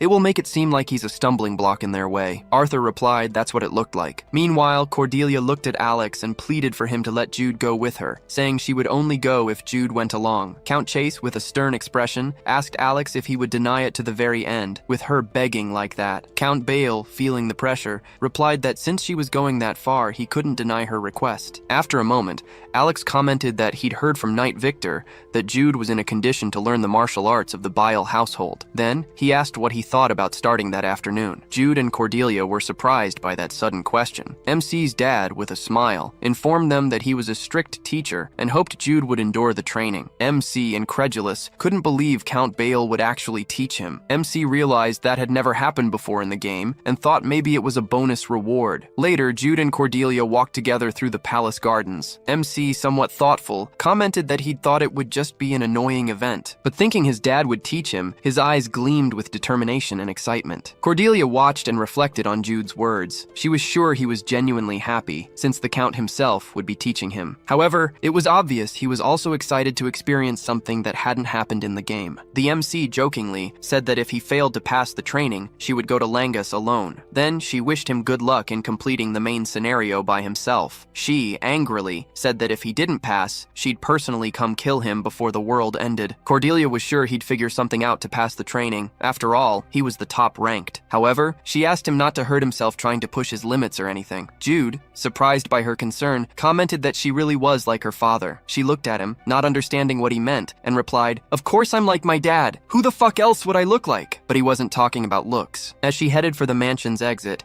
Cordelia commented that Jude's dad was hot. His eyes were half closed, giving him a cold impression. Yet, he was quite sociable and seemed to have no weaknesses. She was happy he was a good person. Suddenly, she heard Adalia calling her to leave. It was time to return to Chase County. So she said goodbye to the MC, promising she'd bring all the items he'd asked for to prepare for the event. That way, he didn't need to worry about it. The MC replied, a little worried, and wished her a good trip back. She turned and started running towards the carriage. The MC watched Cordelia for just a moment. He thought it wasn't important, but that Jude had been programmed to look exactly like his father. No, I don't have to think too much about this, he told himself. Maya, worried about his expression, asked if he had a headache. The MC quickly replied that no, he was fine. Now, 4 days later, at the Bile estate, Jude and Cordelia were getting ready to embark towards the social gathering. Both complained they were practically dying after training like convicts for the past 4 days. The MC said that even after nearly dying, he saw some results and asked if she had too. She replied that she'd show him when they got to the valley. Suddenly, Arthur appeared before them, interrupting them abruptly. Jude bowed and thanked him for the opportunity to go to Langas with Miss Cordelia. She commented that she was too, while stammering. Meanwhile, Dahlia announced that preparations were complete and it was time to leave. Count Chase, Alex, and the MC's brother wished them both a good journey. They warmly replied that they'd be back soon. Then, they departed for the social gathering in Langhest. Inside the carriage, Jude commented that now that they were alone, they should check if everything was ready. He asked if she had brought all the materials. Cordelia replied that this time,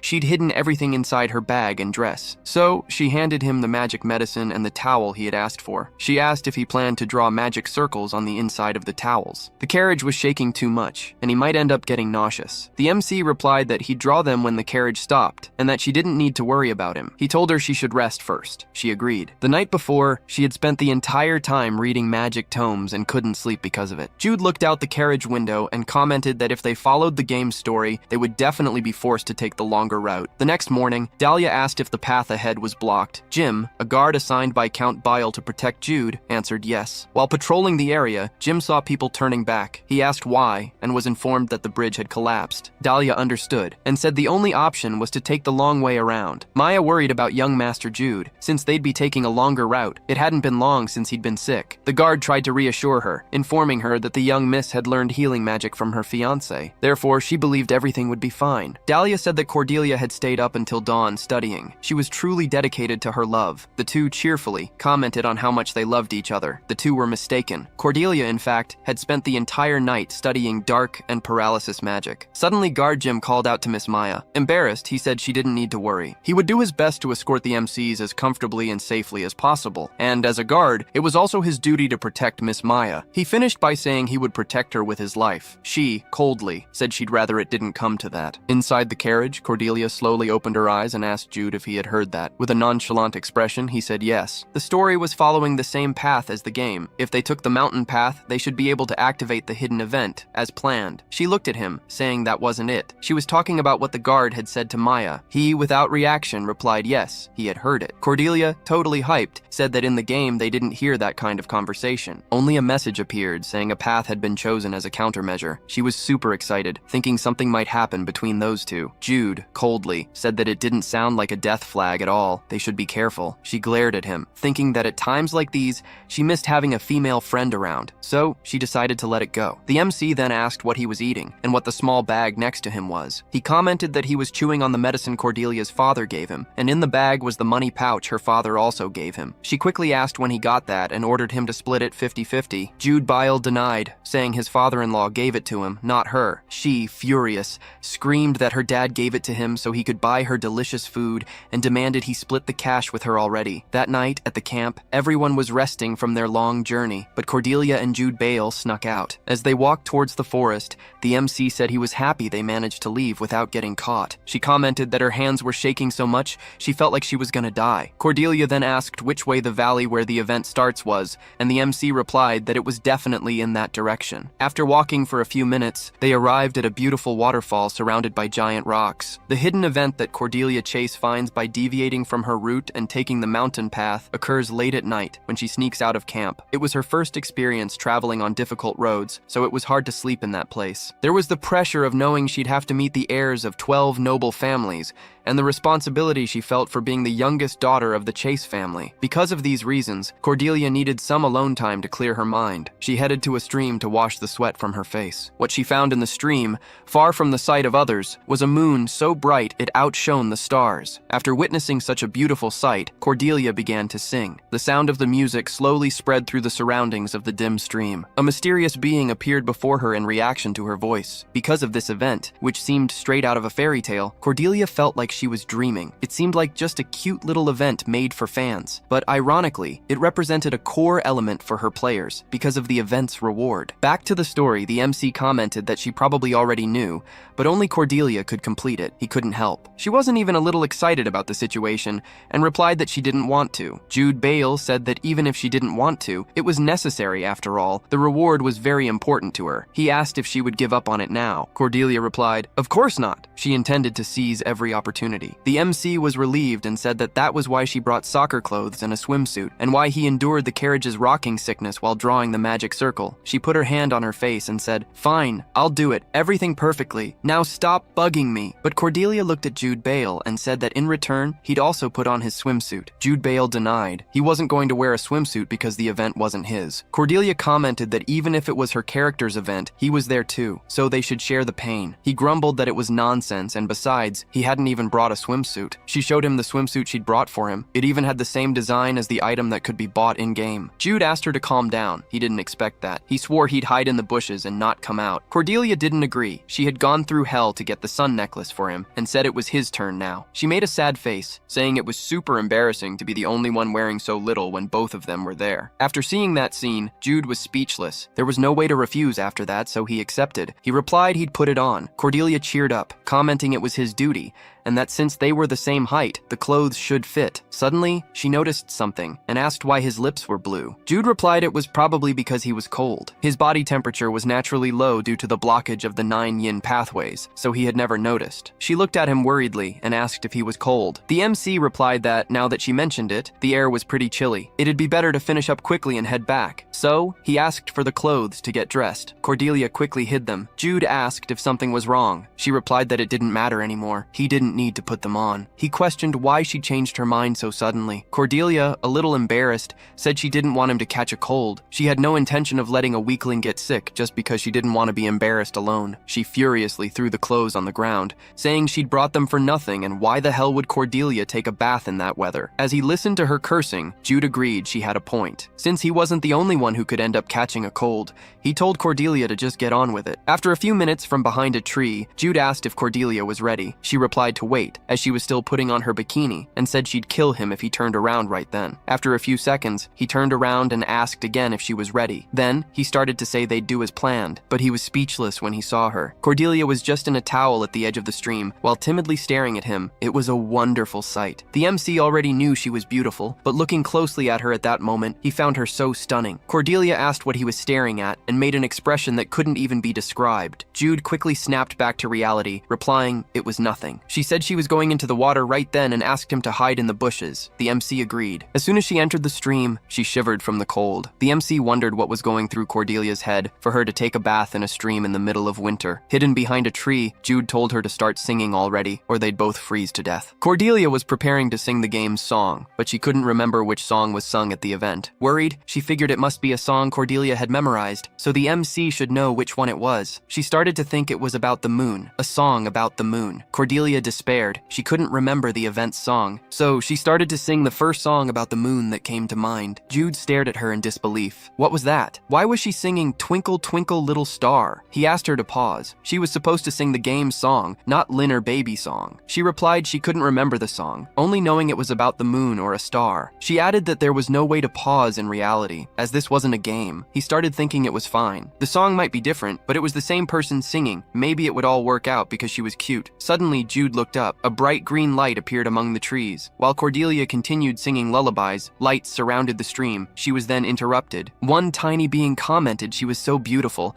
and the other apologized for startling her and asked her to keep singing. Cordelia looked at the two fairies in front of her. Finally, they were here. A green-haired fairy wondered why the MC was bathing with a towel on. The other, golden-haired, replied it didn't matter since she was so beautiful. The fairies began admiring her, wrapping themselves in her hair. One said being beautiful was so cool, and the other agreed that beautiful things really were the best. The green-haired fairy, still wrapped in Cordelia's hair, asked her to continue singing, and if she wanted them to sing together. The MC watched that scene from behind the tree. Seriously, it was just like the game. He also realized Cordelia's appearance mattered more than the song. Everything was going as planned. It was almost time for the monster to appear, since the fairies had shown up. He should also show himself soon. The golden fairy commented she had forgotten to introduce herself. She was called Melly, and the other, Deli. They started pestering Cordelia, asking to play together and for her to come to the Queen's ball. They stated that even though she was human, it might be possible. Cordelia could only think how chaotic and selfish they were, but also very cute. Suddenly, Jude noticed something approaching. He came out of hiding and yelled for her to get out of the water, like now. She didn't understand. The bicorn hadn't appeared yet. The MC informed her that it was coming from a different place. The bicorn's hiding spot was underwater. Cordelia froze. A monstrous being had just appeared. She turned and looked at it. A monster that looked like a two-horned horse emerged from the water. She realized right away it wasn't supposed to be like this in the game. It was completely different. The bicorn began conjuring green magic that spread through the stream. Cordelia was caught by a huge shimmering bubble. Jude ran towards her. That was the bicorn's power, telekinesis. She tried to escape the telekinesis but couldn't move her arms or legs. The bicorn was trying to escape with Cordelia. The MC yelled for her to get out of there fast. She was carried onto the monster's back. She couldn't react, and the bicorn was about to run. Jude Bile shouted that it was trying to take her. She replied, "I knew it, you idiot!" The horned horse looked at her strangely. Cordelia could only think, what the hell is that? She needed to escape, but with her current magic power,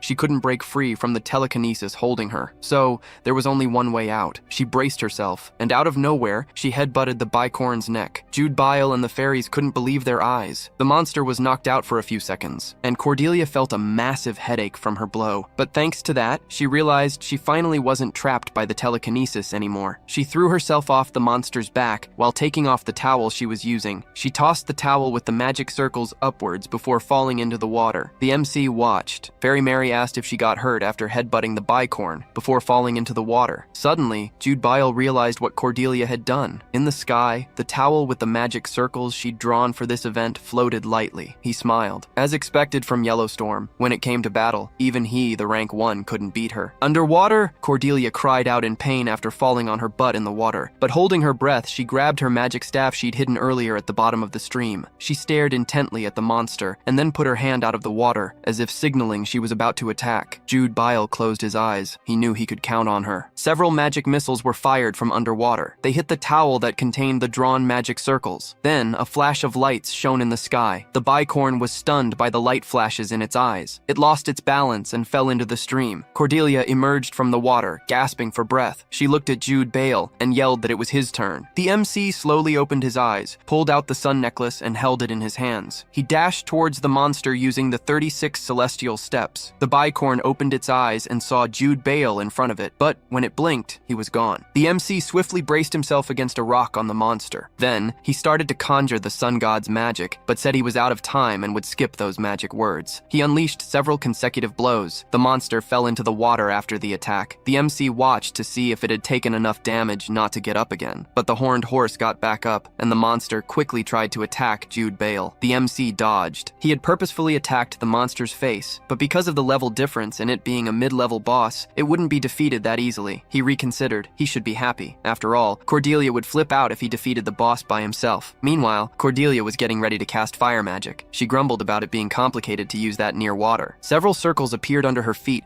preparing to activate the spell. Flames began to gather on her staff. She became super happy after noticing it had actually worked. Then she launched a fire missile towards the monster. When the monster noticed the attack, it was too late to dodge. A massive explosion engulfed the stream, and she watched to see if her attack had taken effect. Jude commented that part of the stream must have evaporated this time. Cordelia, ever so smug, said it was just as expected of her power. She commented that if this were a game, she would have launched 80 fire missiles at once, but they didn't even get a level up effect. The MC said no. That means the boss is still alive. The MC then told them to stick with the plan. Normally in this event, they just had to make the bicorn flee. Knowing the value of that horn, they couldn't let that happen. The battle was about to restart. They prepared for the boss's next attack. Jude commented that it looked pretty weakened and said he'd take it down as soon as he found an opening. Cordelia replied that he was quite the joker, who said he could get the last hit. The MC said they were a team in case she'd forgotten. She said she couldn't care less and wasn't going to lose to him. Cordelia looked at the monster and made a gesture. "Come on, come at me!" Furiously, the boss charged towards her. As it got closer, the MC realized it still had a lot of strength, so she activated a pitfall spell and told Jude to make sure he timed it right this time. After that, she cast another spell, one that would restrain the boss's movements. This really annoyed her. She couldn't hold it for much longer. Suddenly, the chains holding the monster broke. Cordelia felt electric shocks run through her body. She wondered if she'd used that much magic. It was even hard to stand. She told it to try and attack her if that's what the boss wanted, but it wouldn't be easy since it didn't know where the pit she'd hidden was. The bicorn rapidly advanced towards her, but ended up stepping into the pit the MC had made before chaining it. She commented that the ability to control the situation,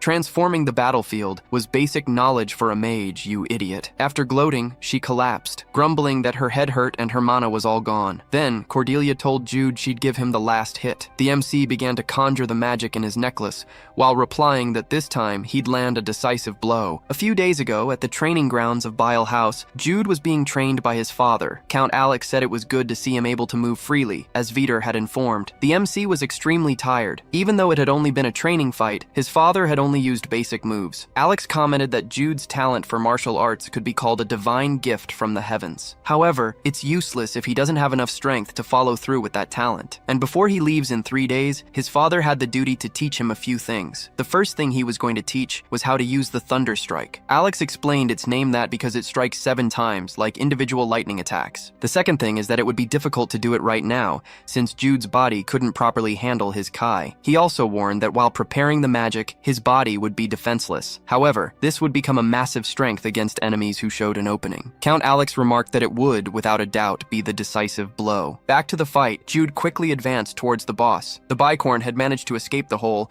but noticed it couldn't see the MC anymore. Cordelia, realizing the monster was looking for him, just pointed skyward with a smirk. Jude was right on top of it, getting ready to deliver the strike. This was the opening he'd been waiting for to finish things. Jude declared this was the strongest blow he could possibly use. Then, with all his might, he landed a direct hit on the boss, which writhed in agony from the attack. Even after taking a barrage of powerful hits, the bicorn was still standing, but it finally staggered and crashed into the water. Level up effects popped up all around Cordelia. Totally stoked, she cheered that they finally did it. She was even more blown away because the effects just kept piling up. The MC looked at Jude and asked if he'd seen that. She just leveled up 3 times, but he was just floating in the water like a dead fish. Cordelia rushed over, asking if he was all right. She hauled him out, plopped him onto a rock, and demanded to know what happened. Barely clinging to life, he croaked that she needed to put the sun necklace on his chest because he couldn't move a muscle. She grumbled, "Not this 9 yin blockage again," and told him to hang in there. She'd get him to solid ground. The 2 fairies, Amelia and Adelie, were totally amazed they'd managed to take down a seriously powerful monster. They chirped that the real fun was just getting started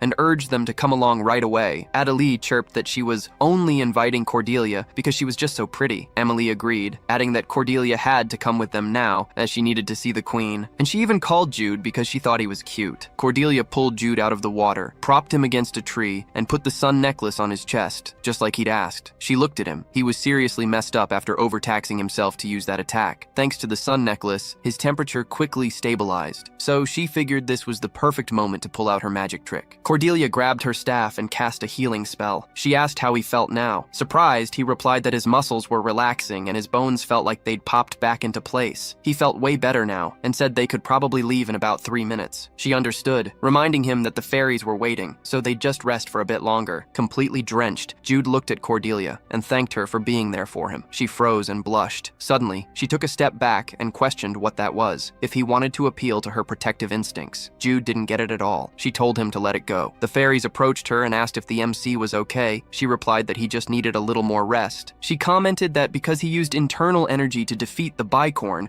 cold energy had taken over his entire body. They listened intently as Cordelia explained that he would need more time to fully recover. They turned around and started gossiping, saying he was handsome but weak. But hey, being handsome counts for a lot. Then they asked for the MC's name. She replied that her name was El Cordelia, and the fallen boy was Jude. Adele asked why she was called El Cordelia. That was so ugly. The MC replied that it was just Cordelia. She had confused it with her in-game name. Mary, cheerfully, said she had a question and asked why she was dressed while taking a bath. Cordelia replied that what she was wearing was swimwear. The clothes she usually wore were somewhere else. Suddenly, she remembered her clothes. She couldn't go see the queen dressed in swimwear. She ran to get her clothes and asked to pause real quick. Jude commented that she couldn't pause since they were in reality, not playing a game. She told him not to annoy her or he'd die. The MC called Mary and said that before visiting the queen, she needed to change clothes. After a few minutes, they finally entered the fairy village and were impressed by how bright everything was. The MC commented that it was still a forest, but the entire scenery was completely different. Jude confirmed. Adelius informed them that he would show them the way, which was just over there. The two followed the fairies,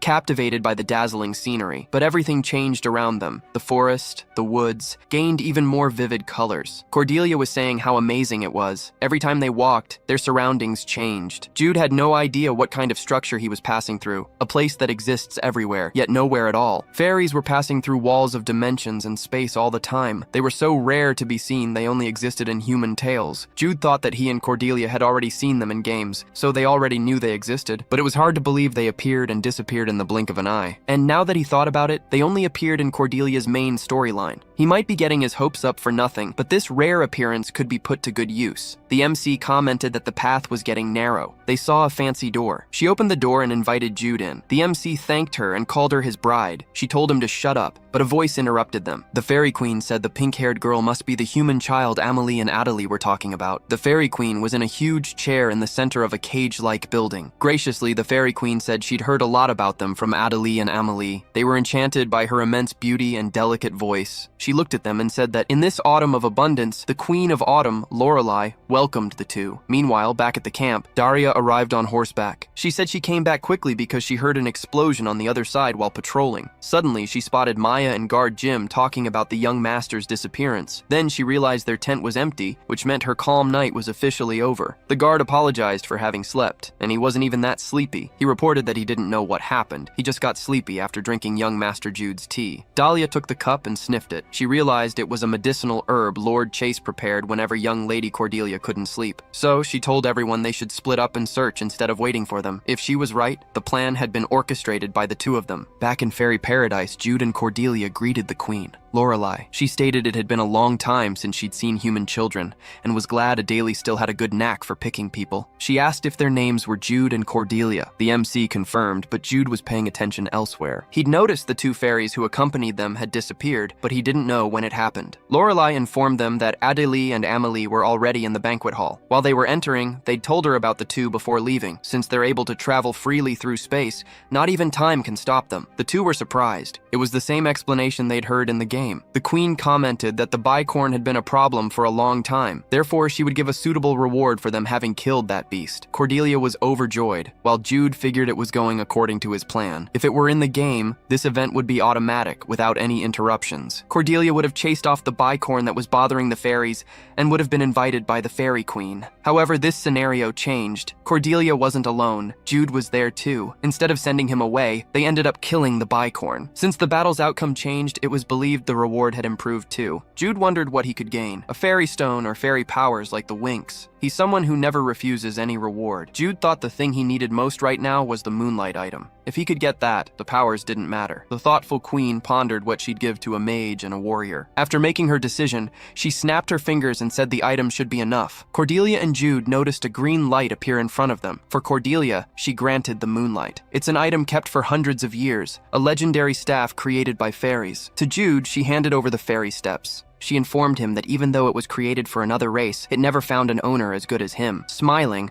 Lorelei said they were valuable items, but instead of gathering dust there, it would be better to find a use for them in the hands of good people. The MC was shocked. Fairy steps? No way, he thought. He didn't expect to receive an item like that. Fairy steps is an A-rank item that allows you to jump through space up to 3 times. The item completely dodges an attack by shifting to a different dimension. The MC, deep in thought, imagined that if he used it, he wouldn't need to dodge at all, since the item allows you to dodge without moving. He couldn't even believe the queen was giving this away. Joyfully, he thanked the fairy queen, saying she was the best queen ever. He turned to Cordelia and asked what she was waiting for, since she hadn't thanked the best queen in the whole world yet. She was pouting, not liking it one bit. The item she got was B rank, while his was A rank. She grumbled that it was super unfair, and Woody tried to calm her down. Lorelei laughed and said there was a reason she gave those rewards. Cordelia asked if it was because she was a mage and he a martial artist, and Woody asked her to speak more gently. The queen replied that the assumption wasn't completely incorrect. The two looked at her, waiting for an answer. If it wasn't that, then what was it? She smiled and said she preferred a handsome boy over a cute girl. After some time, they finally returned to the stream,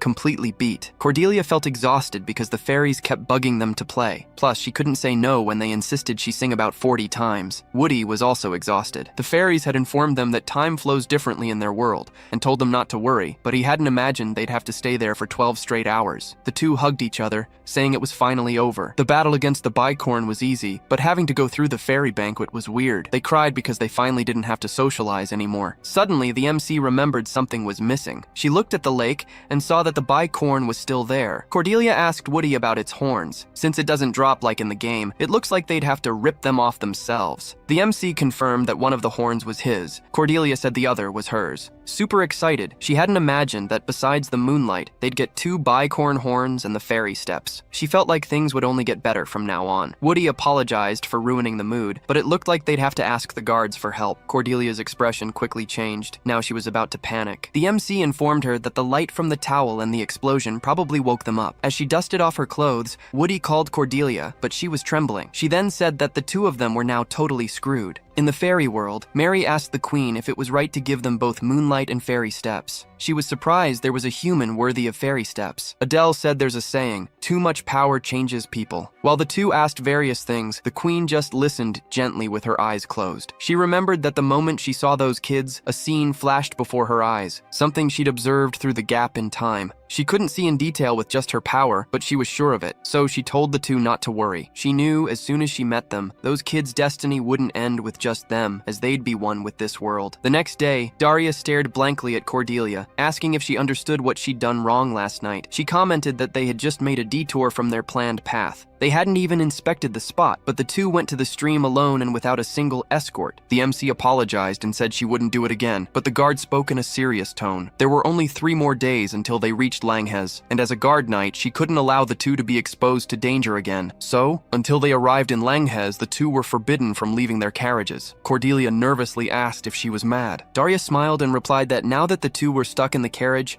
they'd finally have the alone time they'd yearned for. Inside the carriage, Jude was resting after the long night. The MC entered carrying a basin of water and said she heard he'd gotten sick. He replied yes, he was a bit dizzy, but other than that he was fine. Then he asked her what Daria had said. Cordelia replied that she'd gotten a huge scolding, and that they were banned from leaving the carriage for a while. Jude commented that it was better this way, as he had no reason to go out for now. He looked to the side and noticed Cordelia was sad, surely because of the scolding she'd just received. So to cheer her up, he said that Miss Daria probably scolded them not out of anger, but because she was worried. The MC replied that even so, she was afraid Daria would start hating her. He said that, for now, they'd just show they were reflecting on it. If they apologized properly, she'd accept it. After all, she was like their big sister. She got a bit more cheerful, and commented that yes, they'd do that. The MC said that if she were scared, she'd come up with a ready excuse. She replied that there was no need. If he walked, he might just die for good, and should focus on getting better. Cordelia sat on the floor next to Jude and said she'd wipe his sweat. He asked what kind of noble lady sat on the floor. She replied, "Who cares? When I watch TV on Earth, I'd sit on the floor instead of the couch." The MC began to gently wipe Jude's face, and he said it felt really good, but he seemed sleepy. Cordelia told him to sleep, saying she'd take care of him during that time. She'd heard the journey would last 3 days, then they'd talk about how to deal with the demonic hand after he got better. As Cordelia re-wet the cloth, Jude called out to her and said, "Thank you so much. I wouldn't be able to survive if I were alone in this world." She couldn't say anything, just stared, but thought that she was the one who should be saying that. 3 days later,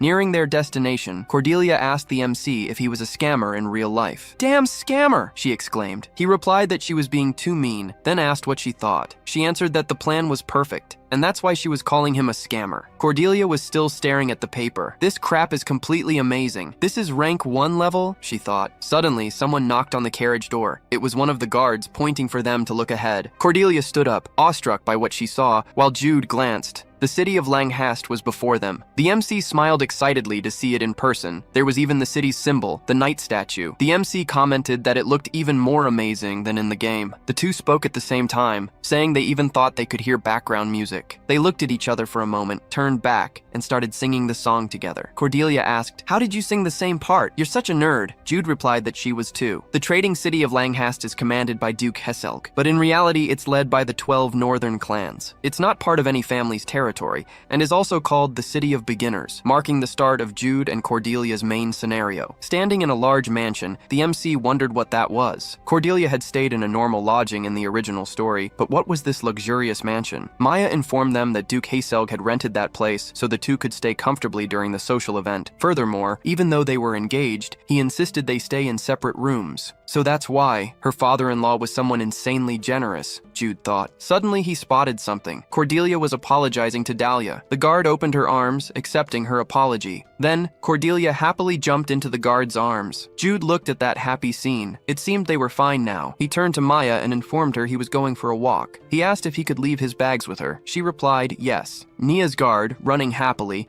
helped Miss Maya with the bags. Jude, however, ordered all the guard knights to follow him. The guard, then, was extremely sad following his young master. Jude also ordered all of Duke Chase's knights, except for Miss Dahlia, to follow him too. A woman asked if that was really necessary. Jude replied yes. "My father said that after we safely arrive in Langhast, and after the social events, he'd need to borrow the knight's strength for something," he explained. Of course, his father didn't say that. It was all a lie. Cordelia and Dahlia were walking through the shopping district. The guard informed them that the magic shop was somewhere around there, but the MC said they needed to turn down that alley. She asked her young mistress how she had found it so quickly. Cordelia replied that she had studied the map thoroughly. Someone who visited that place multiple times in the game couldn't possibly forget. The MC looked at her and said she was probably very tired from being on guard, so it would be good to rest a bit. Dahlia commented that she could carry her around Langhast if needed. Then she asked what things she urgently needed to buy at that store. Cordelia replied that she wasn't going to buy anything, but there was someone she needed to meet. They're stuck at work at night, so she couldn't put it off. She couldn't wait to meet them, she said. 15 minutes before arriving in Langhast, Jude informed them about the main events in the city. They would be countless times more difficult than the fight against the Bicorn in the valley. Even if their powers had increased thanks to the items,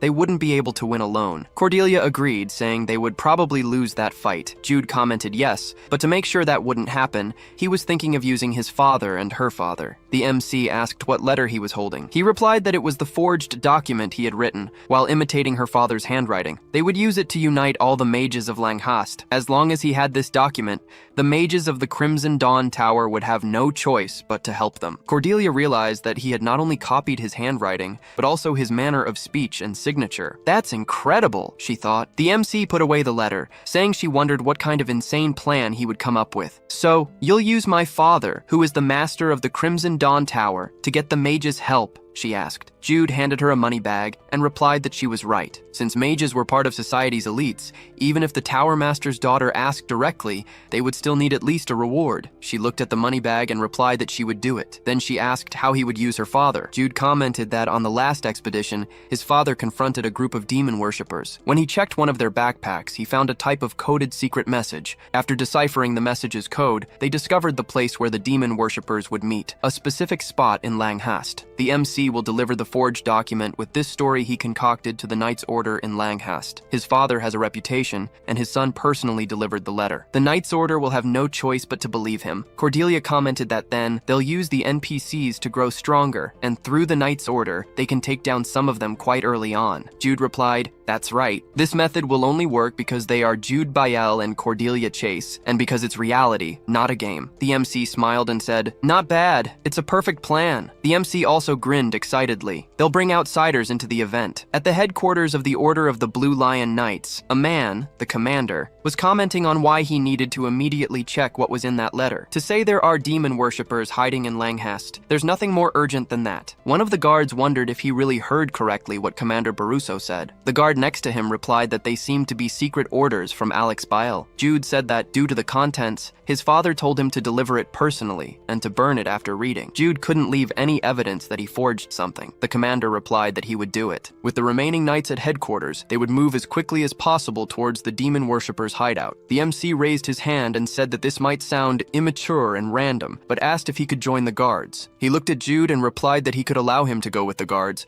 but as far as he knew, Jude wasn't healthy. The MC commented that it was true. Considering he was stuck at home due to the blockage of the 9 Rin paths, he normally wouldn't ask for this. However, this was the first time his father had entrusted him with something like this. Furthermore, it was a good chance to see with his own eyes why his father had entrusted such an important task to the Order of the Blue Lion Knights. The commander asked if Alex Bael trusted them that much. The MC shamelessly replied yes, because Commander Baruso was very skilled, so the commander allowed Jude to go with them. 30 minutes later, at the Demonic Hands headquarters, someone was telling the commander that they believed they'd found something. Jude informed them that they found a letter in a box in the corner of a room. Baruso was startled. That letter contained the location of the other meeting spots in Langes, as well as information on their members. The author of that letter was the MC, who had kept the secret hidden. The commander ordered everyone to return to headquarters to urgently devise a strategy and attack all 6 meeting spots. That night, Cordelia was grumbling that her legs hurt from running so much while looking for all the mages in Langhes. She missed being able to send out an announcement like in a game, but she commented that, if she was this tired, she could only imagine Jude. She poked his arm, but he didn't even budge, unresponsive. This time, he really turned into a corpse. Jude said he was still alive, then asked how it went, if the plan worked out. Cordelia replied, obviously. She managed to convince 4 mages. Since the demonic hand boss they'd face used ice magic, she recruited a fire mage, who would be effective against the boss. She commented that she heard the knights discovered and completely destroyed the 7 demonic hand bases in that area, and asked if it was true. The MC replied that it was. The captain of the Blue Lion Knights greatly respects his father, and thanks to that, he managed to deal with them just right. Based on the story, there are 12 locations, and they've already taken care of half of them. Jude informed that the escort knights now also know about the danger, so everything is going as planned. He said he needed to prepare something before the social event, since the most important task would be on the day of the party. Cordelia asked what the most important task was. Jude looked at her and said seriously, the targets of the demonic hand. Protecting the 2 most important people in this scenario is the most crucial thing. The MC commented that they're after Cordelia and that guy, Lucas Risbelg. At night, in the middle of the forest, a carriage approaches Landas. Inside, a man intently watches the landscape through the window. Elsewhere in the city, an old man asks how this is possible. How were 7 bases destroyed in one night? Angrily, he questioned if they had any idea how much he'd invested to help them infiltrate. One of the worshippers begged for forgiveness. They're still trying to figure out what happened. Baron Edgar said it's too late to find out now. Those Blue Lion idiots must already know the rest of the places, and the social event is right around the corner. How are they going to get everything ready by then? Someone spoke in a cold tone that it didn't matter. The Baron, who had just been yelling, fell silent in fear. He addressed the person as Mr. Minos, a man who had accepted a demon into his body to become a half-demon. The Baron said they were in a situation where more than half of their forces had been destroyed. But before he could finish speaking, Minos glared at him furiously. He asked if they were sure Cordelia Chase had arrived in Landas. The worshippers responded yes, and informed him that the other target, Lucas Risbelg, would be arriving tomorrow during the day. Minos said that, in that case, the plans would remain the same. In 2 days, they would capture the targets alive and summon a demon into this realm. He began to freeze the surrounding area, saying that even with these unforeseen events, everything would happen according to his plan. The day of the social event finally arrived. Maya and Dahlia were happy after getting their young masters ready. Maya commented that they're already beautiful. Dressing them well makes her very satisfied. Dahlia agreed. She kept saying how gorgeous Cordelia looked in that dress. Then she looked at the clock and noticed it was already late. She asked them to get ready to leave. Dahlia and Maya left to inform the others, while the MCs said they would be coming soon. They looked at each other as if plotting something. The MC slowly walked to the mirror and said, "What the fuck? How can Cordelia be so beautiful? I'm beautiful! Look, Jude is a beautiful woman! The MC said she looked like a narcissist and asked her not to act like that in front of others to avoid embarrassment. She asked if he didn't think she was beautiful, if Cordelia was the best. Jude didn't deny it, but told her to stop talking in the third person. "You sound like Anya from Spy Family," he said. He offered her his hand, saying that today was an important day. "So let's not get distracted," he said. Cordelia slapped his hand and said, "There's nothing to fucking give." He replied that he didn't want anything, he was just offering to accompany her. She was surprised and commented, "That's kinda cringe, no thanks." The social event is a grand banquet organized by the children of the 12 northern families. Because it's such a big event, influential people from Landesta's high society who want to connect with these families attend it annually, and because of that, someone's position in high society depends on whether or not they're invited to the event. That's why this event is so important. Jude asked if she remembered the plan. Cordelia replied, "Yes. Protect Lucas from the demonic hand. No matter how strong they are, now that half of their forces have been destroyed, it must be difficult to invade this place." People around them commented about Jude, Cordelia Chase's fiancé. For someone who was sick not long ago, he looked completely fine. Some wondered if he had already recovered from his illness. Others said they looked great together. The two were internally cringing from all the attention, which made it hard to focus on the plan. While Cordelia thought listening to all that gossip was annoying, she noticed someone approaching. A light blue-haired girl said it had been a while since they last saw each other. Her name was Sylvia, daughter of the Crosbell family. The other girl beside her was Viola, Viscount Lang's youngest daughter. Cordelia excitedly replied that it was good to see them and asked Viola to stop hiding and come to her. Sylvia said it was good to see her healthy and asked who the person next to her was. Jude bowed and said his name was Jude Bile and that it was an honor to meet them. She replied that they thought the same thing and was very curious about Cordelia's fiancé. The MC smiled, thinking that in the game, Sylvia was designed to have the same beauty as Cordelia. That's why he'd prepared himself not to be mesmerized by her beauty. He didn't feel his heart racing, which meant it had worked. He looked to the side to see Cordelia. She had crouched down to listen to what Viola was trying to say. After listening, she laughed warmly. At that moment, Jude realized Cordelia was more beautiful. Even though he was already used to seeing her every day, his heart still raced. Suddenly, the MC saw someone approaching. Cordelia also looked in the same direction. A boy stopped in front of them and stared at them. He extended his hand and introduced himself as Lucas Resbelg, from Resbelg County, the host of the event. He genuinely thanked them for attending the event. Jude thought he'd come to greet them first, but then hadn't done anything else. The MC also introduced himself and thanked him for the event invitation. As a prodigy born with a talent for swordsmanship and the son of Count Resbelg, the head of the 12 northern clans, Lucas liked the concept of becoming stronger. He even loved the training process itself. That's why, when he approached someone else, his level of interest would change depending on whether they were strong or not. It was a terrible habit. The MC thought that if his personality was the same as in the game, Jude, who was famous for being unable to learn martial arts due to his illness, would be someone he'd just have to respect and nothing more. But he wasn't like his game counterpart, so he put more force into the handshake. Lucas clearly noticed the change that had occurred. Jude Bale, Cordelia Chase, and Lucas Resbelg. It was impossible to deny the similarities between these three people. They were all playable characters from Legend of Heroes 2. Among them, two people, Jude and Cordelia, were confirmed to have memories of their past lives. And what about Lucas, who's also a playable character? Jude Bale wondered if he could be the reincarnation of the third-ranked player, a player who always butted heads with him and Cordelia. He needed to figure this out before the demonic hand attacked the social event,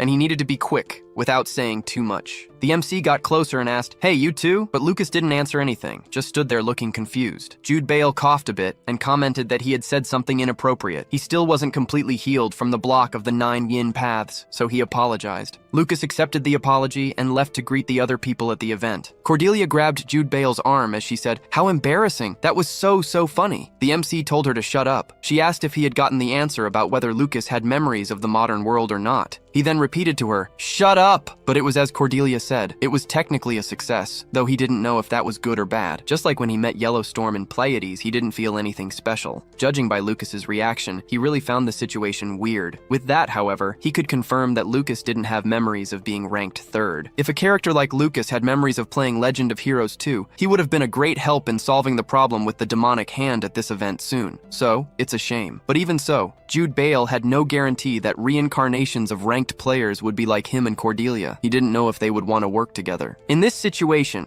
Where the start of the main story had changed, it'd be lucky if the other scenarios didn't have alterations. Cordelia interrupted Jude Bale from his thoughts. She said she had completely forgotten about it, but Lucas was also a playable character, and that it would be much better if the rank 3 player had reincarnated as Lucas. The MC asked why. She replied that she didn't like Lucas. Her favorite character was Cordelia, and since she wanted to platinum with all characters, she had to play as him. After seeing the story, she understood why she didn't like playing as Lucas. This is because, in Lucas's story, Cordelia is the one who was kidnapped by the demonic hand, and then she appears as a demonic enemy later. Jude Bale said there was nothing to do since Lucas is the main character in that story, but if you play as Cordelia, it's Lucas who becomes a demon. Cordelia replied that she knew that. However, in both routes, they became enemies of each other. She asked if he didn't know how many people had lost the game because of Lucas in his demonic version. That's why a lot of people don't like him, especially if their favorite character is Cordelia. She had a lot of anger towards him. Just thinking about it stressed her out even more. The MC said there was also another reason, and Jude Bale asked what it was. She replied that the romantic cat made him wear maid outfits. Just thinking about it made her head want to explode. The MC was relieved that the romantic cat wasn't there. If she were, he feared what Lucas would be like now. Suddenly, Cordelia noticed someone arriving at the event. She waved her hand and informed Jude Bale that it was the fire wizard he had gotten from the Tower of Crimson Dawn,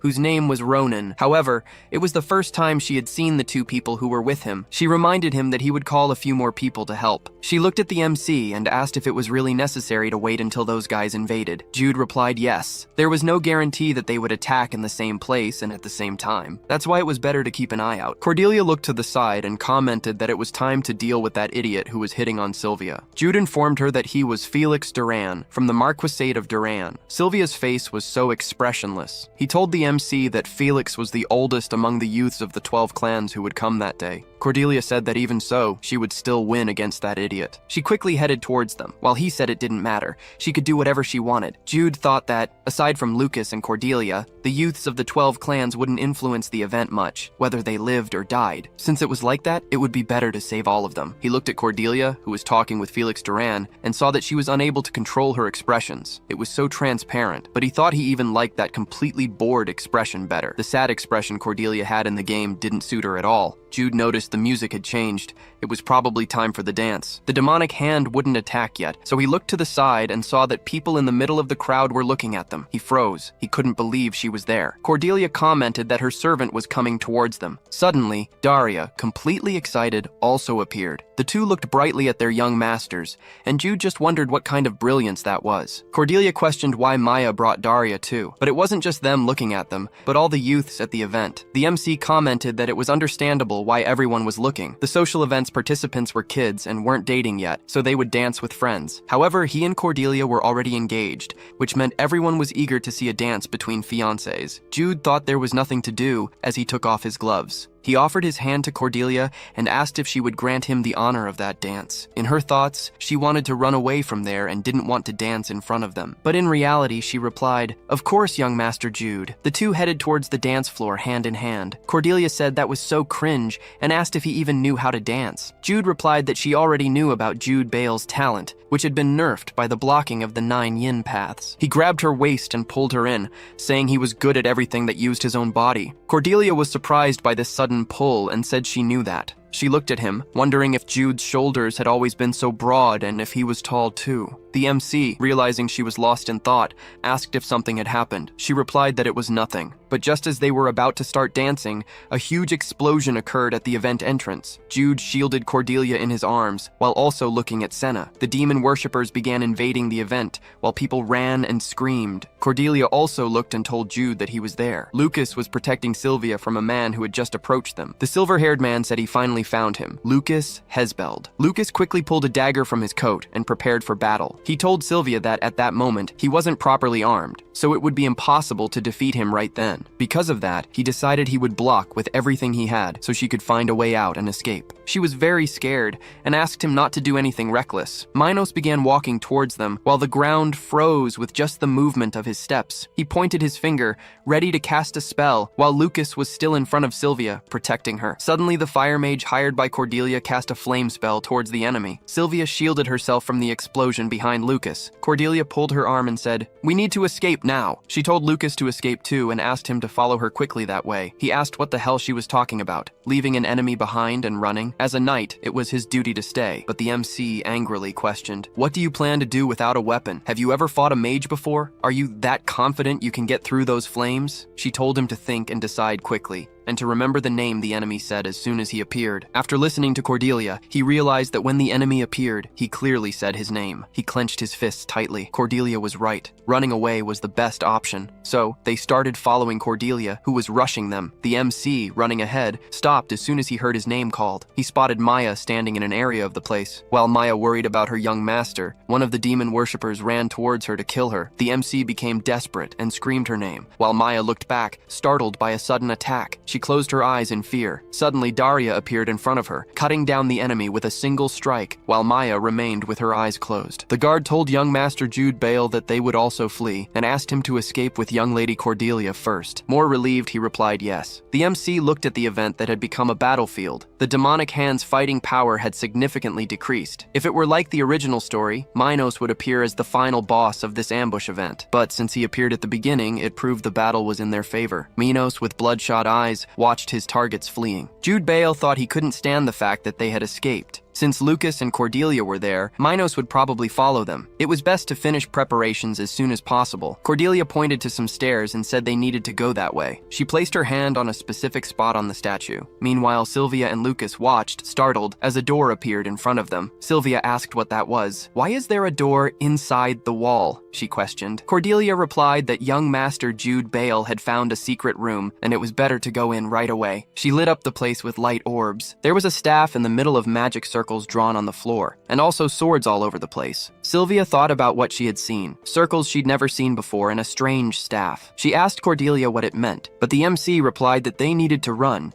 and that she would explain the situation later. She opened a small hiding spot and said, "Sylvia, stay there for a bit. Since you're not an important target, everything will be fine if you stay hidden." Sylvia asked what she meant by important target, and questioned if Cordelia was telling her to stay in there alone. Cordelia replied, "It's fine. When all this is over, I'll get you out of there." Sylvia said she understood and that she didn't need to be pushed. She put Sylvia in the hole and closed it, now that Sylvia was hidden. Next up, Lucas picked up a sword and said he would return to the banquet hall. The MC asked what he meant. He replied that now that he'd found a weapon he could use, and as a knight, he didn't want to stay hidden in a secret room like that, and if he was their target, the three of them would be safer staying away from him. Cordelia ordered him to shut up. Lucas tried to speak but couldn't. She cast a spell that suppressed the sounds from his mouth. He tried to talk to her, but the MC replied she couldn't hear a damn thing. He'd better shut up, because listening to that nightly garbage hurt her ears. She pointed a finger in his face and said she was being super nice by explaining all of that. If she'd used a paralysis spell, he wouldn't even be standing right now. She questioned if he thought they ran all the way there just to hide because they were scared. This was an emergency. Their lives were in danger right now. If we win, we'll get a notification saying we're the first on the server. Woody told her to stop talking. "You're talking too much." Now seriously though, Woody informed them that the silver-haired man Lucas saw was someone who had accepted a demon into his body. His goal was to capture him or Miss Cordelia. If the man managed to defeat the mage blocking the way, he would try to find them immediately. So they had to prepare for it. In the banquet hall, the fire mage Ronan was thrown against the wall. He had just been defeated by Minos. The battle was so intense it shattered his mask and burned his arms. He then slowly started walking after his targets. He said there was no point in hiding. It was a very good strategy, but too bad it wouldn't work out. In the secret room, Jude, Lucas, and Cordelia stared at the front door. The air began to freeze, which meant he was close. Lucas thought about what Jude had said earlier. That cold air, which felt like it was freezing his body, was definitely the power of someone who had accepted a demon. The MC started putting on the gloves he had taken off and told Lucas that if they could hold out for 3 minutes, they could win. Then, the door burst open with a bang into the secret room. Minos had just arrived. He looked at them seriously, clearly unhappy that his plan wasn't progressing, but that wouldn't be a problem. Suddenly, scrolls were thrown towards him, causing an explosion all around. Jude thought that even if they were just 1-star spells, they had created many circles to counterattack him, but it was useless. Minos froze everything around him to avoid taking damage. The MC felt the cold grow more intense. Low-level spells seemed to have no effect on him. He looked at the enemy and thought that if he took a few more steps, things could happen as planned. Minos began to walk. telling Lucas Resbelg and Cordelia Chase that no matter what they did, nothing would have an effect. Hearing those words, Cordelia took off her glove while thinking it was almost time. He commented that a sacrifice of such a level should summon a demon of a higher rank than expected. Without realizing it, he stepped into the magic circle. Jude smiled excitedly that he had finally entered the area. Cordelia was also pleased it had worked. She commented that an idiot who looks down on her for thinking she's weak would never be able to defeat her. She quickly cut her hand, and the blood fell onto the magic circle on the floor. Then, she activated Valestim's magic spell, and chains began to spread across Minos' body. He asked what that was, and what those chains were. Cordelia said that was a magic seal from which even Lysagan would have difficulty escaping. The stronger the demon, the more effective the magic circle would be. Minos was extremely furious. That Valestim magic circle couldn't hold him. Cordelia clung to her staff. She acted as if it were nothing, but she couldn't stand anymore. The only thing sustaining Valestim's magic circle was her magic power. Since she couldn't chug potions like in a game, she could only hold on for a few more seconds. But she smiled. That was enough time for him. Jude started rushing towards the enemy. Minos, noticing him approach, activated ice magic. Jude felt like he was in a freezing atmosphere, a yin energy devouring his body and soul. Even if a normal person could endure the cold,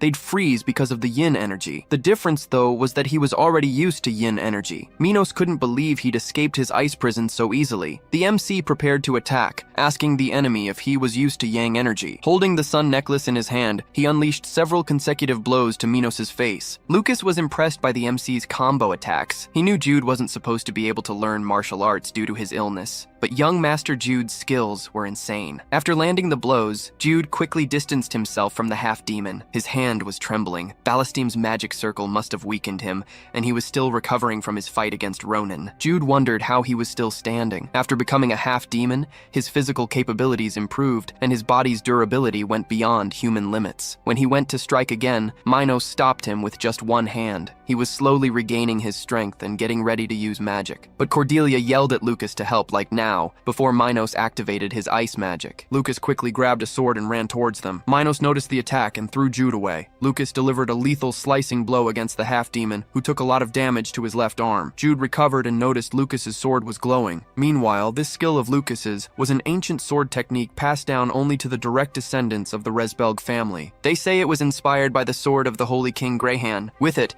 he eliminated 5 great demons and founded his kingdom. The sword emanated a holy light that had the power to kill demons. Minos yelled at them, "Insignificant insects, you're nothing without this magic circle." While Lucas and Minos clashed, Cordelia was still spitting blood. She couldn't tell who was fighting Minos. Her head hurt, and she felt like everything was spinning. Her mana consumption was higher than she expected if it continued like this. Suddenly, Jude called her name out loud, asking if she was okay. Cordelia snapped back to reality and replied that she couldn't hold on any longer. The circle was about to break at any moment. Jude looked at her and said she needed to do it now. It was their last card, but she had to be sure she could handle it. Cordelia took a deep breath and said, "Of course, who do you think you're talking to? In battles, I'm always the one carrying you." Meanwhile, Lucas was cutting down all the ice stones Minos threw at him. The half-demon grew even more furious and started calling him an insolent human. With a menacing glare, he summoned countless ice stones and launched them at Lucas, who struggled to defend himself. He thought that even with his body sealed, this demon possessed destructive power, and he wondered if its magical power had no limits, but he reflected that he needed to stop thinking negative thoughts. He couldn't retreat now. If what young Master Jude had said was true, he couldn't let that man leave the magic circle. While Lucas was determined, Jude tied the sun necklace onto his hand. Then, he closed his eyes to concentrate on the next spell he would use against Minos. This time, it would be a decisive blow. Cordelia watched the fight from afar, figuring she only had one shot. Jude would prepare the Thunder Fist, and that would happen when Minos' breathing became unstable. Cordelia thought that if she failed there, either she or Lucas would end up turning into a demonic being. The problem, however, was that her vision was blurry, and she couldn't even aim properly at her target. She closed her eyes and said she had no choice, as the situation had reached that level. So she would rely on sound and her intuition. She began to concentrate. She needed to listen carefully to every moment of the fight and every blow struck to know who was who. With her ears, she heard the ice breaking. A strong sword blow cut through the ice, and soon she felt someone gathering mana in their fist. Another cutting sword blow was delivered. Next, she heard gasping breaths, and soon after, a powerful sword strike that shattered an ice wall and scattered it across the hall. Suddenly, she heard the sound of someone being pushed back. At that moment, Cordelia realized it was time to act. She raised her staff and dispelled the spell that imprisoned Minos. He looked at the disappearing chains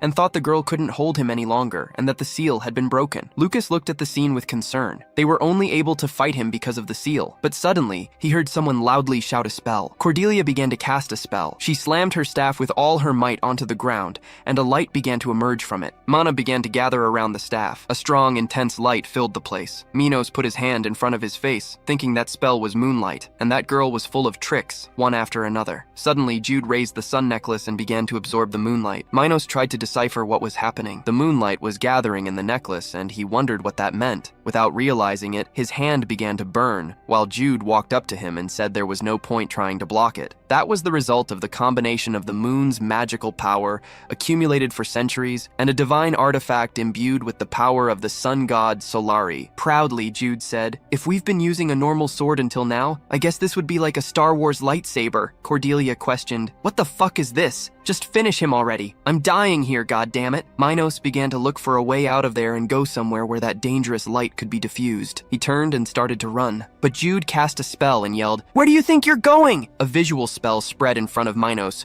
causing him to slip and fall to the ground. Without losing time, Jude ran towards the demon and stopped as soon as he got close enough to finish him off. Minos wondered how Jude had arrived so fast. He began to tremble in fear as Jude prepared to deliver the thunder blow. At that moment, Cordelia made a hand signal with her thumb pointing down as if to say, "You're screwed, idiot!" Then Jude landed the thunder blow with all his might on Minos' chest. It was so strong that the ground began to crack all around. Lucas watched Jude intently, thinking that blow was extremely powerful. Minos was now knocked out on the ground. Jude thought it was finally over. He closed his eyes in relief. There was a moment he thought he wouldn't win. Cordelia also took a deep breath, trying to stay conscious after using too much mana. But suddenly, she broke out in a cold sweat of fear. Her senses never fail, so she desperately screamed for Jude to watch out. Minos' hand appeared in Jude's vision. He put his hand on his chest and, with a menacing gaze, started to cast a dark spell this time. Jude thought this was impossible. He was sure he'd been defeated. The demon Minos was a being created only to defeat playable characters. He had never been defeated by anyone, not even the Queen of Battles. But this world wasn't a game. Minos tried to understand what was happening. His arm was deteriorating. He asked what that was. He started screaming that it couldn't be true. He hadn't lost yet. He would never lose to someone like them. Jude started smiling as Minos screamed, "Get away from me! Don't come closer! Go away!" But the MC kept smiling and conjuring a spell with the sun necklace in his hand. Then, he threw the necklace at Minos' face. Lucas closed his eyes for a moment because of the intense light, but then opened them to see what was happening. At that moment, the demon's fragments disappeared into the air, little by little in front of Jude. Level-up effects started appearing around him. Tired and exhausted, he looked back. With his already heavy eyes, he told Cordelia it was finally over. But at that instant, Jude and Lucas froze,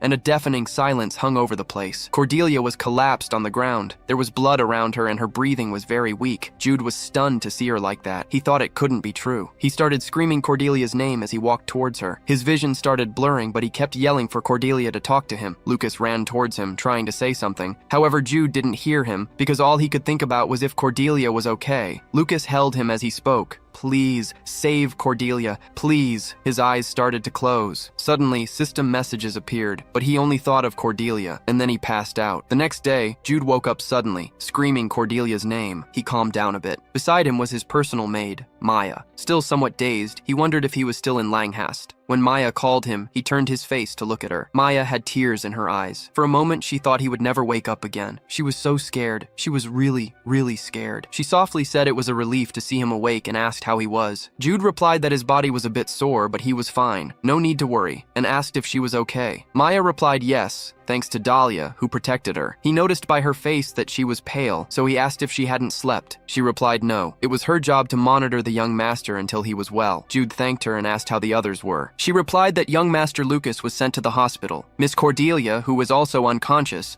was taken by Dahlia to receive first aid. The doctors said she overexerted herself, but, with time, she should recover completely. Many other people were also injured, but they've already dealt with the event's invaders. The knights and mages are controlling the situation. After hearing all this information, Jude Bile felt more relieved. Suddenly, he felt her hand touch his. Maya, with sparkling eyes, said that Miss Cordelia Cordelia was still resting, but had woken up a little while ago. She then asked, "If it's all right with you, why don't you go see her right now?" Jude Bale thought there was no way to refuse after she made such a fuss. He sighed. If he went, he would be feeding Maya's delusions with this, but he needed to go see if she was okay. As Maya led Jude Bale to Cordelia's room, he figured he felt like he was forgetting something and wondered what it could be. After Jude Bale entered the room, Dahlia informed them they'd wait outside and told them to talk as much as they wanted. They left and closed the door. Jude Bale looked at Cordelia and asked if she was okay, but she didn't answer. She looked like a corpse. He sighed and thought it was a relief she wasn't hurt. Cordelia said she'd used too much mana. Her head felt heavy. Even lying down, the world kept spinning. Jude Bale questioned if it was like a hangover. She looked at him and asked what he'd said. He replied, "I asked if it feels like a hangover." Cordelia wondered what a hangover was, then said, "Who knows? Maybe so." Jude Bale commented that seeing how slow her reactions were,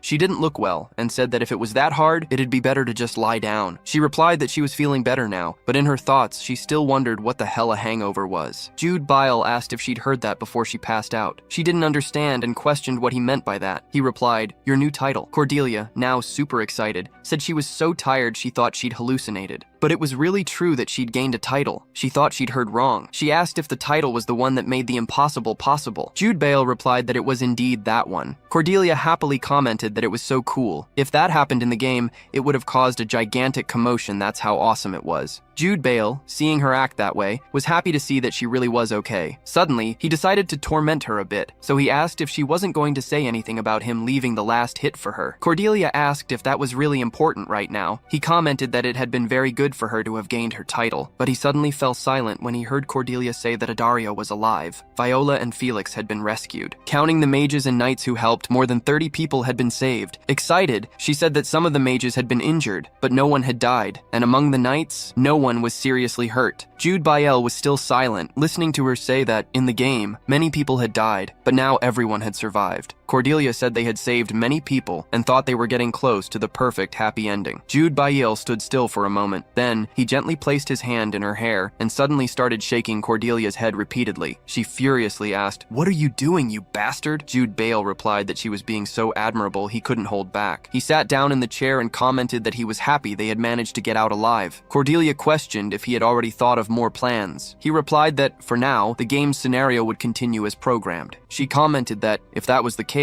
after avoiding the demon hand, they'd have to run into the forest, and asked if it was to the north. Jude Bale replied that yes, and that according to his plan, he would then go to the northern border, as there would be an object there that would completely cure the 9 paths of Yin blockade. Cordelia said that the northern border was a place belonging to the county of Hezbelby. Jude Bale said that they needed to ask Lucas for help to reach the border. But suddenly, after Jude Bale said Lucas, the two started to wonder what they were forgetting. Then they looked at each other, startled. They had completely forgotten Sylvia. Now, Sylvia was crying a lot and saying they had been very mean to her. She questioned how they could forget her. Cordelia cried along because she's the kind of person who cries when she sees someone else cry. Jude and Lucas watched the two from afar. The MC wondered how he didn't remember her. The MC definitely had time to think things through calmly. He normally always remembers everything. It's so strange. He reflected on what situation would make him completely forget Sylvia. Then he remembered it was probably his concern for Cordelia. Sylvia was still crying, saying she was so scared. It was dark, and the noises outside were so loud. She screamed several times to be let out, but no one listened. She thought she was going crazy. Jude only just remembered Cordelia, who had placed a magic circle to block noises, just in case. Dale informed them that a knight from the Crociel family's county had arrived. It was time for Sylvia to go. Cordelia apologized and cried along with Sylvia, who was leaving in the soldier's arms. She turned to Lucas and questioned what he had been doing this whole time. Why didn't he let Sylvia out? Lucas replied that he was really ashamed, while Jude thought it was obvious why he didn't let Sylvia out. He was silenced by Cordelia's magic, so he couldn't tell anyone Sylvia was there. It's pretty obvious he was dragged by the knights to the hospital. Jude thought he came back as soon as he was healed and the effect wore off. He really seems like a nice guy. Dale apologized. She purposely hid the news about Miss Sylvia because she thought she had been kidnapped, and she didn't want to worry them while they were recovering. Cordelia said it was all fine. It wasn't her fault. It was all young Master Lucas's fault for not letting her out. Jude thought he had to stop her since they needed Lucas's help to go north. It would be problematic if their relationship wasn't good. He turned to Lucas and asked if he was recovering well. He replied that after being healed with magic, he was all fine. He said he had something he'd like to ask, if it was true that he wasn't completely cured of the blockage of the 9 yin pathways. Jude replied that it was true. Lucas commented that even sick, he managed to use martial arts of that level. It was impressive. With a serious look, Lucas asked, if he were cured, How strong would he become? Jude didn't answer, while listening to him say that the lands of the Resbel County are located in the northernmost part of the kingdom. Beyond the borders, there's a frozen island that goes beyond extreme cold. Cordelia and Dale also listened attentively as Lucas informed them that in that place, there's a method that can cure Jude of the blockage of the 9 yin pathways. He replied that he was very grateful for this offer, but asked why he was telling him this. Lucas said he thought he had finally met a great rival. Even if it sounded embarrassing, he had never had anyone his age who was able to challenge him. He also commented that this might sound good to others, but he had always felt a sense of loneliness. For him to get stronger, he needed someone to call a rival and keep moving forward. That's what he had always dreamed of. Jude asked if he was saying that he, Duke Lucas, the genius of the Resbelg family, considered him his rival. He replied yes. In his thoughts, Jude thought about how embarrassing this was, but in reality, he commented that it was an honor, maintaining a neutral expression. Lucas said he understood it was a sudden proposal. Therefore, he believed he should have some time to think, and tomorrow night, give an answer in the conference hall. Jude asked what he meant by tomorrow in the conference hall. Darius interrupted and informed them that,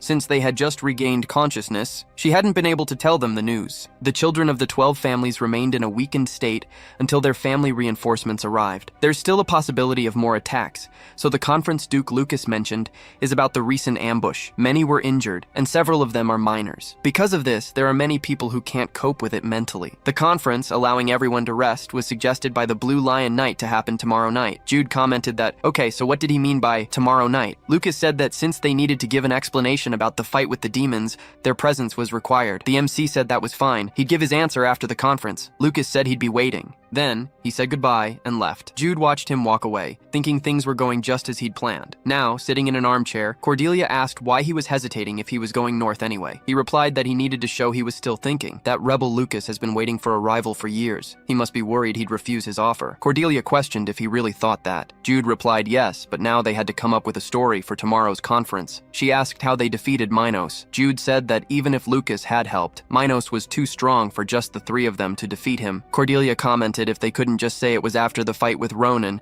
and he was already weaker and tired when they faced him. Jude replied that could work, but the most important thing now was the forged documents. Even though they had taken them as a precaution, the mages mentioned it wasn't necessary. So, he asked Cordelia what had happened to the documents she had. She replied that they actually refused, and then she made sure to burn everything while Dahlia wasn't around. Jude commented that it was a relief to hear that. Since the Blue Lions had started looking for his father, he thought it would be better to reveal one of his cards. Cordelia asked which card he'd reveal. He whispered in her ear and then said he'd tell most of the story. She'd only need to add if necessary. She smiled excitedly and said it would be super easy. He could leave it to her. Jude looked at her and asked how her dizziness was, if she was sure she didn't need to rest more. She replied that she was fine when she was sitting. Next, she questioned what that was when he activated the slippery area. Jude asked what it was, saying he just activated it with the help of the magic circles on his glove. Cordelia commented that he did everything wrong. If you have magic circles on your gloves, you should have acted like the flame alchemist, like that, and struck a pose like this. Exactly like this. Pay attention not to screw up next time. It's exactly like that. Meanwhile, Jude wondered if those were her last thoughts before passing out. He said he thought she was being serious and questioned why that seemed important. Cordelia replied that it was very important, and she was disappointed in him. Next, she said she had one more thing to say, but she was trying to remember. Jude looked at her carefully. He noticed she seemed distracted. No, instead of distracted, she seemed anxious. He called her game name. She turned to him and quickly asked what it was. Suddenly, she was startled when Jude asked if she was nervous. She gave an awkward smile and then turned her face, saying, it's just that, after waking up, I remembered we barely beat Minos and my body's tired, but I can't sleep. He said he knew exactly what she meant. What comes after the relief of finally finishing something is the worry of what might happen in the future. Even if we did our best and ended up defeating him, Minos was just the first boss, and there was no guarantee they'd be able to successfully clear the next event. Both of them thought at the same time that this wasn't enough to keep them from dying. Jude thought he needed to create more detailed plans, while Cordelia thought she needed to get fucking stronger. She looked at him excitedly and said that since they were thinking the same thing, they should do their best. He replied yes, while thinking he wasn't so sure they were thinking the same thing. Cordelia then declared their worries were over. Since they were the best players in this game, they'd totally figure stuff out. Next, she asked who he thought they'd send to escort them, and if he could think of anyone. Jude replied he wasn't sure about that, maybe some strong knights. In a forest near Langhez, an old man was yelling that he needed to go a bit further, if only he had a little power left. Someone was walking slowly, while the old man kept screaming about how people like him always got in his way. Count Chase said he thought someone walking around there was suspicious, and with that ugly mug, they were probably one of those demon followers. At 8 p.m. in the meeting room, Jude slammed the table and declared, "I found the Fairy Queen." Everyone in the room fell silent, staring at him. Commander Baruso commented that he had asked for an explanation about the half-demon's murder, so he asked what Jude was suddenly blabbering about. Jude replied that he knew this was a problem, but asked them to just listen. He began by saying that while they were headed to Langest, he and Miss Cordelia were together by a stream in the forest. The moon was beautiful, and at night, everything seemed absolutely magical. Of course, what truly captivated him was the beauty of Cordelia's smile, illuminated by the moonlight. Meanwhile, Cordelia was furiously wondering, what in the hell is that bastard saying? Jude continued with his story. However, he wasn't the only one who was utterly captivated by Miss Cordelia. He stepped away for a moment, and that's when fairies suddenly appeared, and the Fairy Queen herself invited her. The pure and gentle Miss Cordelia couldn't possibly refuse the fairy's request. It was then that the bicorn appeared and attacked the fairies. Ronan and his companion incredulously asked if he was talking about those two-horned demonic beasts. Jude replied, "Yup." To begin with, they were known to harass fairies. Then he began to describe the intense struggle. While the wizard Ronan listened, jaw dropped. The MC kept piling on even more details, while Cordelia stared at him in disbelief, thinking, what the hell kind of fucking liar is he? So, after 2 whole hours, Jude concluded that, with the help of the Fairy Queen, they managed to finish off the demon. Baruso commented that fairies were beings from fairy tales, but suddenly Ronan's companion interjected that the powder was definitely from a bicorn horn and fused with the power of chaos. She said they were rare beings, akin to unicorns, and she couldn't believe they were seeing one of its horns right there. Ronan also added that there were traces of moonlight on that wand and that, even if its power had been released, it still held the moon's magical essence. Jude looked smugly satisfied at the commander, who was still wondering if such a thing actually existed. Even in the game, only Cordelia could actually meet with fairies. Considering how rare they were, there was no way anyone could confirm that info. To persuade Mr. Baruso, Jude revealed the information's source: his father. Since he didn't expect Baruso to believe him if he claimed they were the Fairy Queen's words, he had no choice but to drop his father's name, but he was sure his old man would understand. His father was someone who'd cover his ass as long as he had a fair reason for it. That was his ace in the hole. Jude concluded that that's how they were able to defeat him, while the people in the meeting murmured that if it was Miss Cordelia they were talking about, then even fairies could appear. Cordelia was internally cringing, hearing people say, even I, a woman, was almost enchanted by her. With such mesmerizing beauty, Jude must be telling the truth. Commander Baruso said it was fine. Jude was thrilled it worked,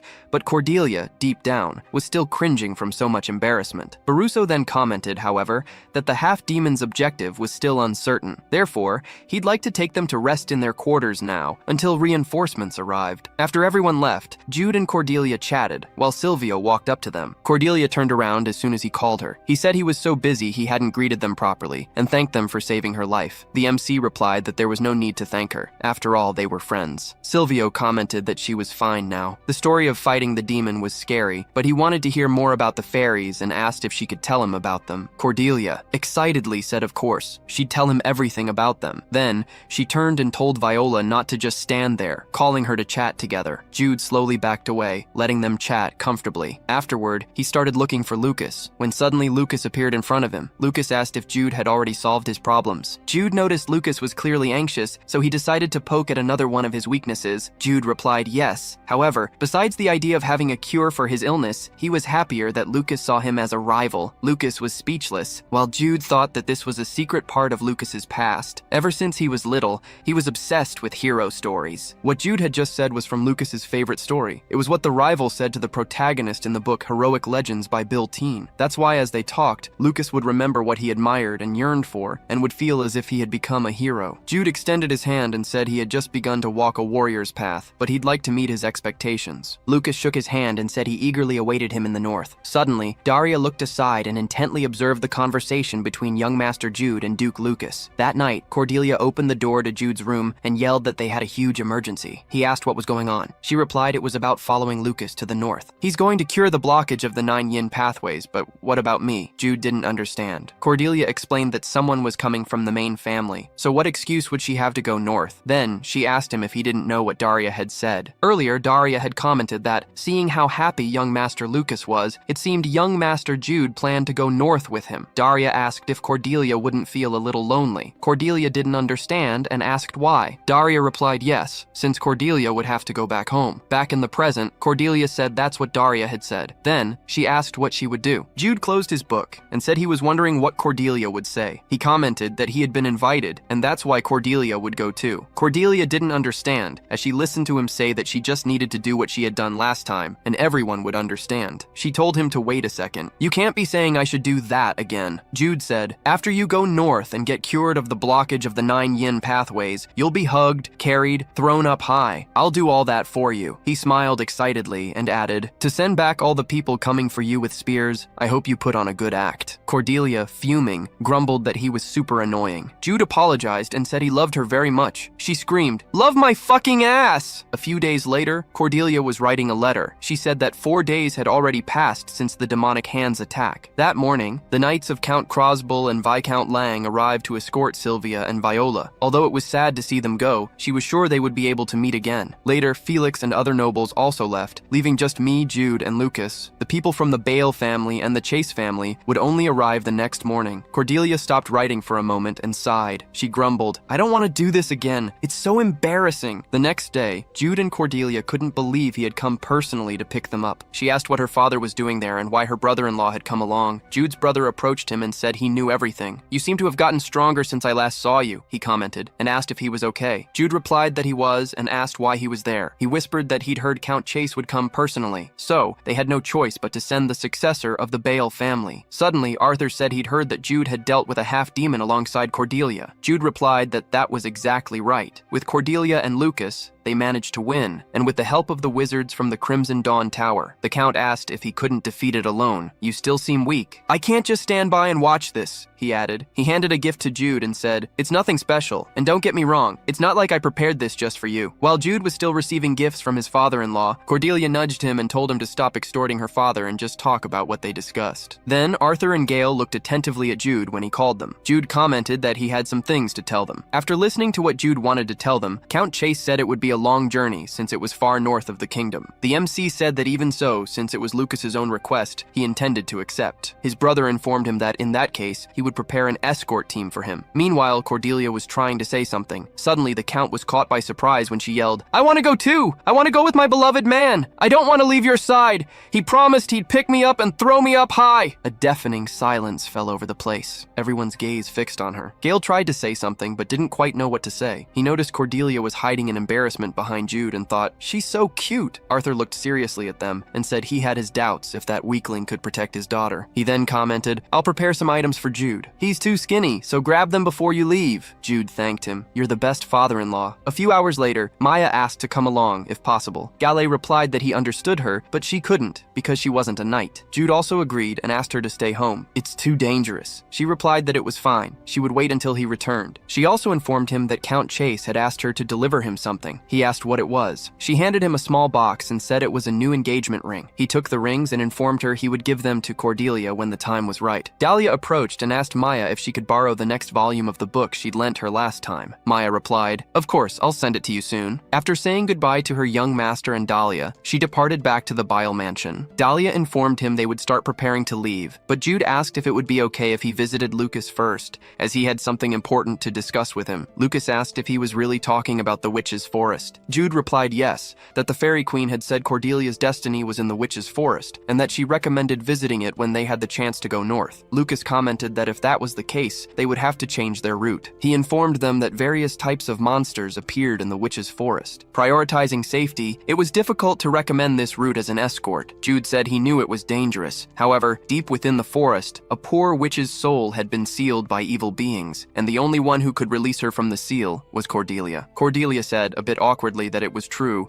while thinking that the Fairy Queen had never said such a thing. However, it was true that there was an exclusive quest for Cordelia inside the witch's forest. With sparkling eyes, Jude commented that since the Fairy Queen had given them this information, they were sure to participate in an amazing event. Lucas became all enthusiastic when Jude said they would have to fight monsters along the way, like the bicorn, but that this was part of the adventure. Cordelia also said it might be a bit scary, but it was like one of those hero stories since there were several trustworthy knights there. Lucas was completely lost in thought, imagining hero stories, trustworthy knights, and an adventure, while Jude and Cordelia thought they had successfully tricked him. The guard realized there was nothing they could do, so they informed that they would change the route to the witch's forest for Lady Cordelia. Lucas said, all excited, that it was a knight's duty to protect a lady, and therefore, Lady Cordelia didn't need to worry about a thing. A bit embarrassed, she said, "Thank you very much." Jude, for his part, thought he had always wanted to say that, and it seemed like he had achieved his dream. Cordelia and Jude watched Lucas and the guard walk away. Afterwards, the two exchanged a look. Cordelia said she felt guilty and responsible for it, and Jude agreed, but the most important thing was that they had succeeded. The Witch's Forest was the name of Trafalgar's ancient forest, located within the Northern Viscount's territory. The forest was completely full of monsters, therefore,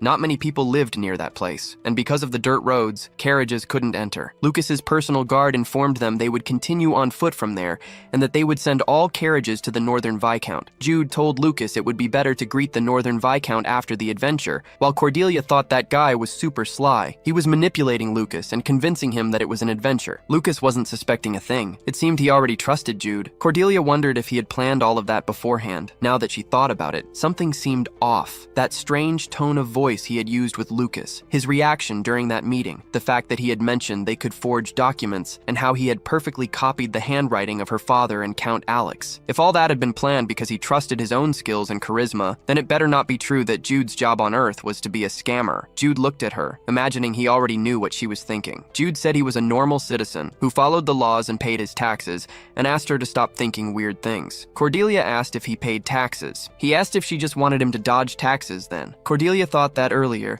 he had mentioned a hangover and now taxes. If it were true, that meant he was a hardworking man. She wondered if he was, by any chance, older than her. During the trip in the forest, some goblins appeared but were easily defeated by the personal guards. Disappointed, Lucas commented that it looked quite different from the adventure he imagined. Jude, on the other hand, thought, "It's obvious. There are many knights here and 2 strong guards." Suddenly, he noticed Cordelia trembling and asked if she had gotten hurt. She said, "Damn it. If I had killed these monsters, all the experience would be mine. What a bummer." Jude said he was now sure there was something wrong with her. One of the knights informed that they had managed to eliminate all the monsters in that area. However, the fog was getting denser and denser as they advanced deeper into the witch's forest. Jude carefully observed the conversation. "Looks like the fog is coming," he thought. He took a rope he had brought with him and tied it around Cordelia's waist. She asked what he was doing. He replied that he would use it so she wouldn't run away. "Can't let her bite someone after all," he added. Lucas looked at them, while Cordelia asked if he, by any chance, wanted her to bite him first. He replied that he was joking. "We'll use this so we don't get separated because of the fog," he explained. Cordelia grumbled that he should have said so earlier. Jude, for his part, thought how thin her waist was. Lucas approached and asked what had happened. "Why are you tying this rope to Lady Cordelia?" Jude replied that it was because of the fog. Jude asked if he'd like to be tied up too. He excitedly replied yes. "It's better this way so we don't get lost." The guards found them so cute. Lucas, all excited, said, "It's adventure time." Cordelia, angry, turned to Jude and said, "They're laughing at us and thinking we're cute, you bastard." Now, the 3 walked slowly and cautiously through the witch's forest. Cordelia noticed that the fog was getting thicker and thicker. "It's scary," she thought. "I feel like someone's watching me." Suddenly, she bumped her head into Jude's shoulder and asked why he had stopped out of nowhere. He replied that the environment had changed. Lucas asked what the problem was. Jude replied that the ground had changed and that the smell, properties, and composition were different from those of the Trafalgar forest. And one more thing, silence had suddenly fallen. Cordelia shouted Daria's name. Lucas also shouted, asking if anyone could hear him. Cordelia thought they wouldn't be able to see anything because of the fog. However,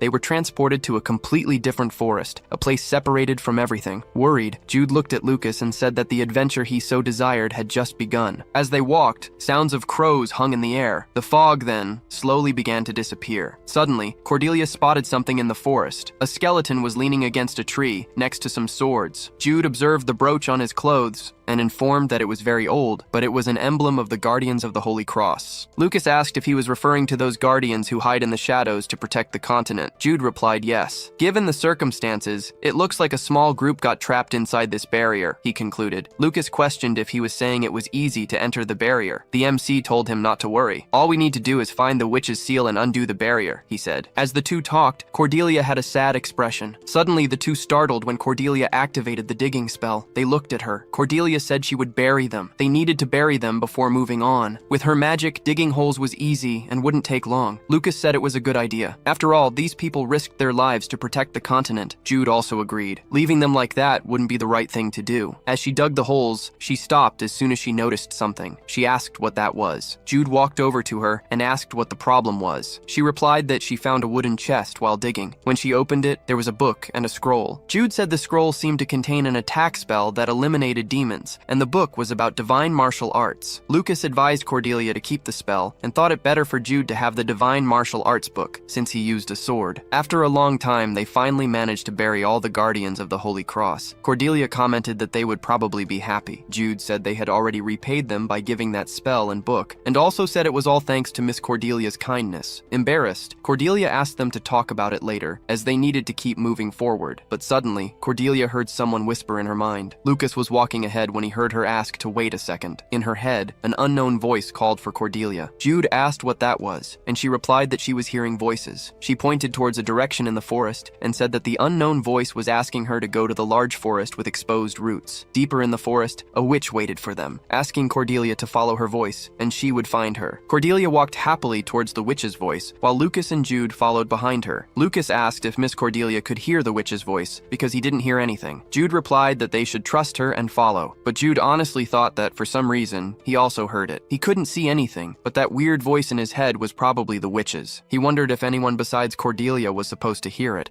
but actually seeing Lucas's reaction, that didn't seem to be the case. He started thinking about what similarity Jude and Cordelia had that Lucas didn't, and then concluded it must be that hot fairy queen. But it was just a guess. Cordelia cheerfully announced it was this way. The witch was sealed in that cave. Lucas asked her to be more careful, as they didn't know what awaited them inside. Smiling, Cordelia replied that it was no problem at all. They just had to follow her. At that moment, Jude figured it was better not to mention that he also heard the witch's voice, since she was the protagonist du jour, and he didn't want to ruin her moment. With every step Cordelia took, the voice said she was closer. When they reached the middle of the cave, they were surprised by what they saw. Before them, a witch was sealed inside an ice crystal. The witch mentally said it was a relief that she had found her, and asked her to please get rid of that seal. Lucas commented that there really was a person inside the ice. While the witch began to explain how to break the seal, Cordelia interrupted her, quickly saying she already understood. She excitedly explained that to free the witch, they would need to weaken the seal stones in each corner using holy water, and then use a magic seal-breaking circle in the middle of the ice. The witch wondered how she knew that, but confirmed, "That's right, I guess." Cordelia said she'd apply the holy water, and Jude did the same. Lucas asked how they managed to understand each other so well. The witch mentally said the magic circle he needed to draw was, but couldn't even finish speaking, as Jude was already drawing the circle. She asked how he knew, questioning if he was, by any chance, a seal-specialized wizard. He, however, just pretended nothing had happened. Cordelia announced she had finished her part and asked if Jude was done. He replied he was almost done. The witch said she wouldn't say anything more since they already knew everything. Cordelia, in turn, asked them to step back a little as she was about to break the seal right then. She grabbed a dagger and cut her own finger. The drop of blood fell onto the magic circle, and around the ice crystal, the seal slowly began to break. Lucas noticed that the magic circle's color was completely different from when they fought the half-demon. Suddenly, however, he felt an overwhelming pressure. He turned, looked back, and asked, "What's that noise? Something's coming." Cordelia replied that it was probably the evil entity suppressing the witch, the one the fairy queen had mentioned. Jude added that the entity had probably noticed the seal was being broken. Lucas asked if the seal would take much longer. Cordelia replied that yes, it would take a while, and asked him not to rush her. The seal was breaking slowly. She pleaded, "Please, faster!" Memories of her past, from when she was a child, flashed through her mind. Her father, while healing her scraped knee, had asked her to pay attention and listen to him. He had said that blood was connected to the soul, so for mages, the blood circulating within the body already had incredible value. "Remember that well and take good care of your body," he had said. At that moment, Cordelia clutched the dagger tightly, while Jude and Lucas prepared for the imminent battle. She thought, if blood connects to the soul, the only way to break this seal faster is by offering even more blood. At that moment, a strong crack appeared in the ice crystal, and suddenly, pieces of ice scattered across the room. Jude watched the scene intently. Cordelia also watched the witch levitate before her. She said it had been a long time, and today she was finally free. The moment she had eagerly awaited had arrived. She looked at Cordelia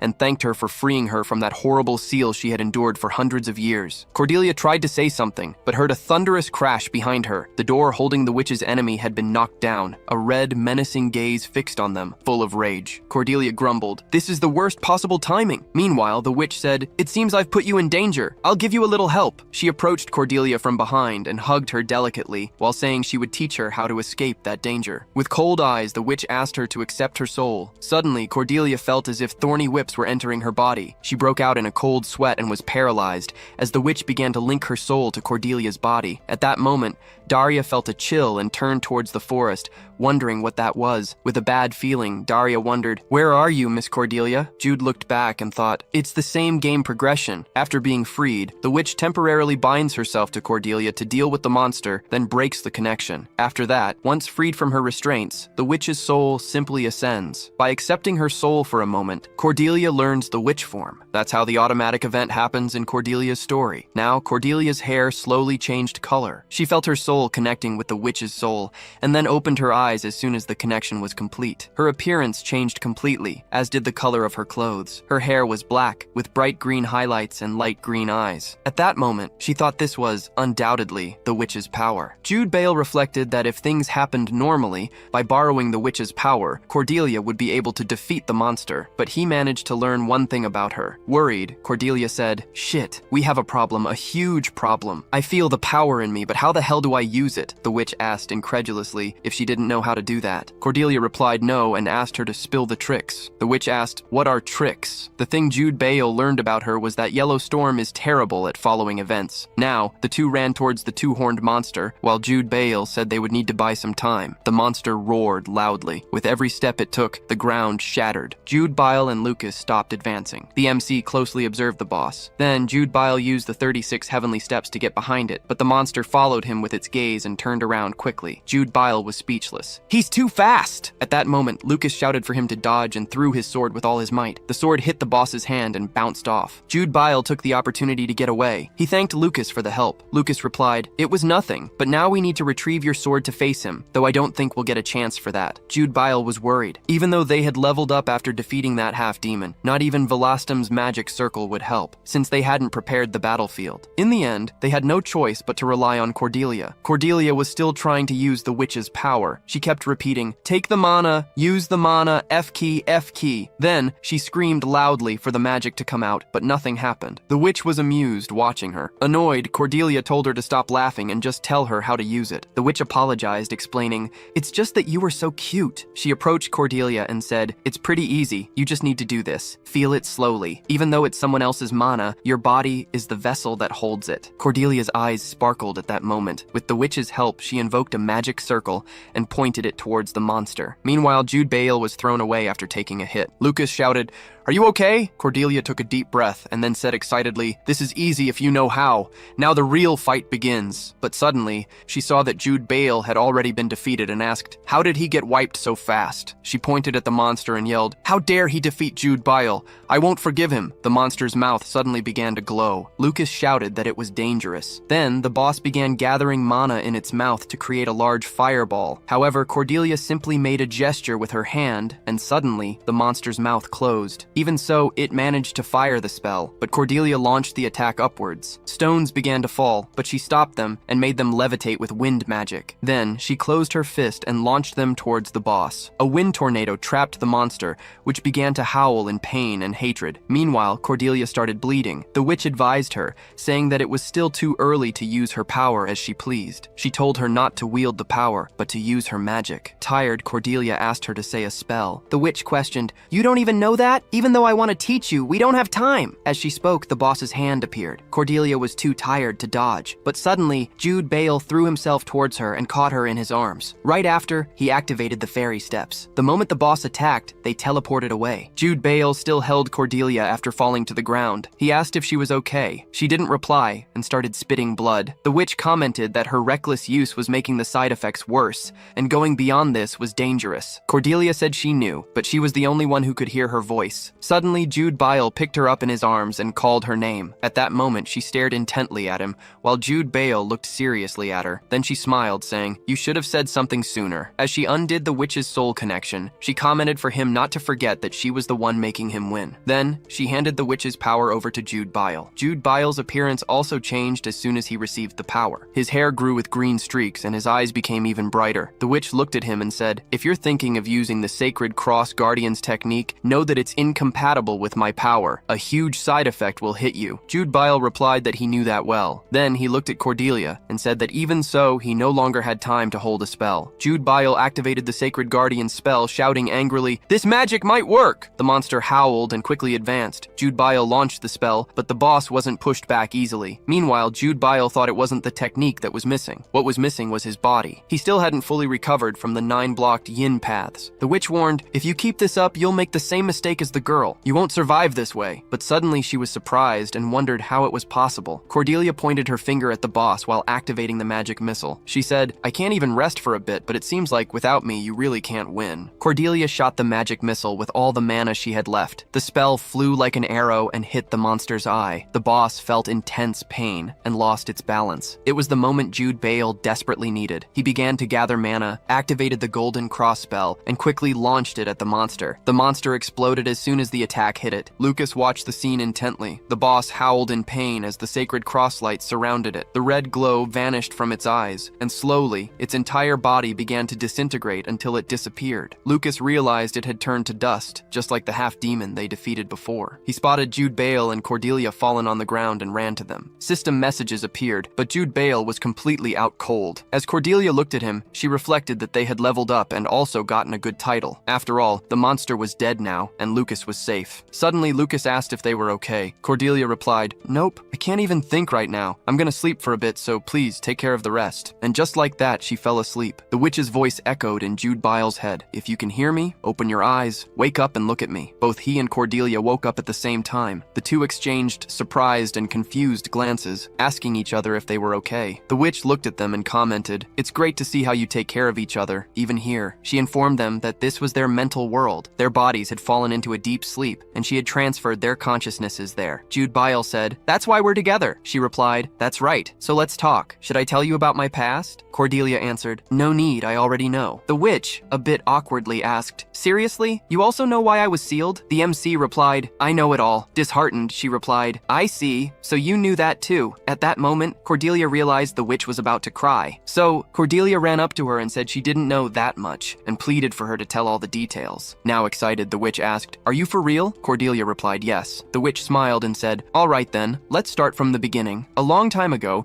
there was a child who was sold for just 9 copper coins to be used as a sacrifice for a demon summoning. That child was made to be the demon's toy for the rest of her life. After she died, she was destined to wander in suffering for all eternity. Those who sold her were her parents. Those who made her a slave were demons. Even though she never made a choice on her own, the child didn't accept her fate. She used her body as a slave to get rid of several demons. From that point on, people started calling her a witch. As time passed, the witch kept getting stronger. She became strong enough to be recognized by the 5 lords of hell. Among them, Asmodeus planned to use the witch's soul to eliminate the other lords of hell. Without anyone knowing, he trapped the witch's soul inside Trafalgar Forest to make her obey him until the day he carried out his plan. She commented that the story ended up being long. This is the story of her life so far. Cordelia imagined that, in the game, her story was just a quick summary. Jude reflected that the full story was indeed pretty big, almost making him fall asleep right there. The witch said it was so refreshing to tell her life story to others. Then, she placed her hands on Cordelia's face and commented that,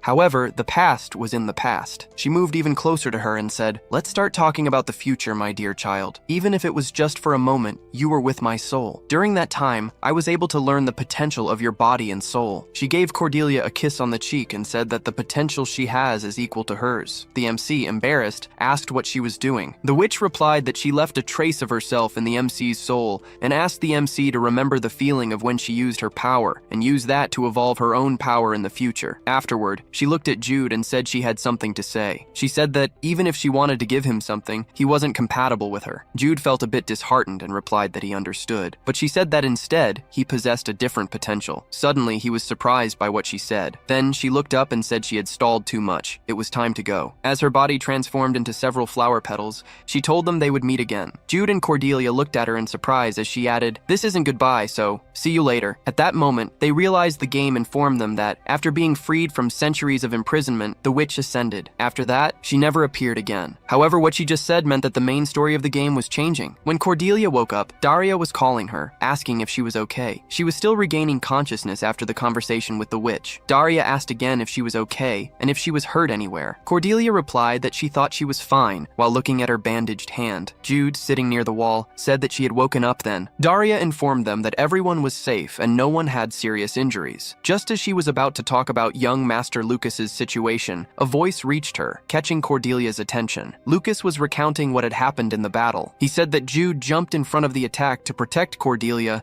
and that it was an incredible scene, a true testament of love. Daria commented that he had been talking about it for over half an hour, while Cordelia angrily murmured softly, calling him every name in the book. Lucas noticed that Cordelia and Jude had already woken up and asked if they were okay. Cordelia replied yes, so he went back to recounting their love story in battle, mentioning that it was like a tale of heroes. While she thought that this guy was a hero story pervert, Daria stood up, mentioning that it seemed they had only fainted from exhaustion and was glad that everything was fine. She told everyone they would spend the night there and return to the forest tomorrow. Lucas added, asking Jude and Cordelia to rest more while they tidied everything up. Jude agreed, saying he really needed to rest, but he just wanted to be alone to see if there were any drops. Cordelia looked at him and reflected that he was smiling like a pervert, obviously thinking about looking for items. Lucas put his hand on his chest and said that while the two rested, he would tell everyone once more everything that had happened there in detail. Cordelia closed her eyes, bothered by the bright light, repeatedly thinking, "Damn it," and "fuck" in her mind. Jude pleaded for him to take it easy. The next day, they resumed their journey through the forest. Lucas informed them that they would visit the Northern Viscount's mansion and stay there for a day or two, and that they would also meet his household's people at the mansion. Jude asked if they were the guards from Resbelg County. Lucas replied that he'd heard someone he respected very much was coming. Cordelia questioned who it was. Lucas didn't answer the question properly, only saying that, while it might sound a bit strange, he hadn't seen them in a long time, so he was looking forward to the reunion. Now in the carriage, Cordelia asked Jude who he thought Lucas was talking about. He replied, "Who knows?" Then she questioned why he had that idiotic look on his face, and seeing what he was holding, asked what that thingamajig was. He said it was something his father had given him. Jude mentions that he'd left it with Maya before leaving. Furious, Cordelia approaches him and asks why her father gives more gifts to his son-in-law than to his own daughter. He tells her to calm down, because this time, there's a gift for her too. Now she gets excited and asks if it's true. Jude comments that yes, since if there's one engagement ring, there must be two. She scowls and twirls her hair around her finger, muttering softly, "Why is it an engagement ring?" But suddenly, as Jude opened the small box, they heard the voice of Count Arthur, who had heard from Alex that Jude hadn't learned to use a sword, but rather his fists first. The Count says he doesn't want him to hurt his hand, which is why he removed the gem from the ring. He concludes by saying he will leave Cordelia in Jude's care. After his voice dissipated, Cordelia tells Jude, "You heard that, so you'd better treat me very well, or I'll tattle on you to my dad." Jude tells her to go pound sand, and mentions he also has a dad and can tattle on her to him. She asks if he's a child. He replies, "I should be asking you that." Suddenly he changes the subject, saying there's a manual inside the box. He informs her that the ring increases the effectiveness of magic between users. His ring has healing magic, and hers has defensive magic. Additionally, there's a skill that improves if they wear them at the same time. Cordelia says it's a good ring. Jude says it is indeed, while thinking, "It's also super cute, as expected from my awesome father-in-law." Jude takes the ring and observes it for a moment. Then, he asks Cordelia to give him her hand. She quickly extends her hand to him, and in a matter of seconds, gets nervous. Jude gently takes her hand, and very calmly, puts the ring on her finger, while saying he was very worried when she coughed up blood in the last battle. Still holding her hand, he turns it over, and says he's happy that the cut on her hand has fully healed. He says he thought it might leave a scar when he bandaged it, but it seems healing magic is quite effective. Cordelia blushes and doesn't know what to say. Jude then asks, "What's wrong?" She says it's nothing, that the ring on her hand is very beautiful. He says maybe it's because her hand is beautiful, so it matched well. She blushes even more and says, "It's because I'm Cordelia, the most beautiful character there is." Just as she asked how much longer he would keep holding her hand, the carriage jolted and shook violently, causing her to lose her balance and fall on top of Jude. A knightess quickly opens the carriage door, asking if they are all right. She informs them that a fallen tree was blocking the path, so they had to stop suddenly. She sees Cordelia in Jude's arms, and he looks towards the knightess with no reaction. The woman apologizes for interrupting and says they can go back to enjoying their moment of love. Cordelia asks if scenes like this don't only happen happen in manga, novels, or whatever. Jude replies that they do, but it seems this game is full of cliches everywhere. Now, at the Northern Viscount's mansion, an old man greets the trio, welcoming them. He mentions he heard what happened in Langus and is happy to see they're safe. Lucas thanks him for his concern. Then, a maid comments they must have had a tiring journey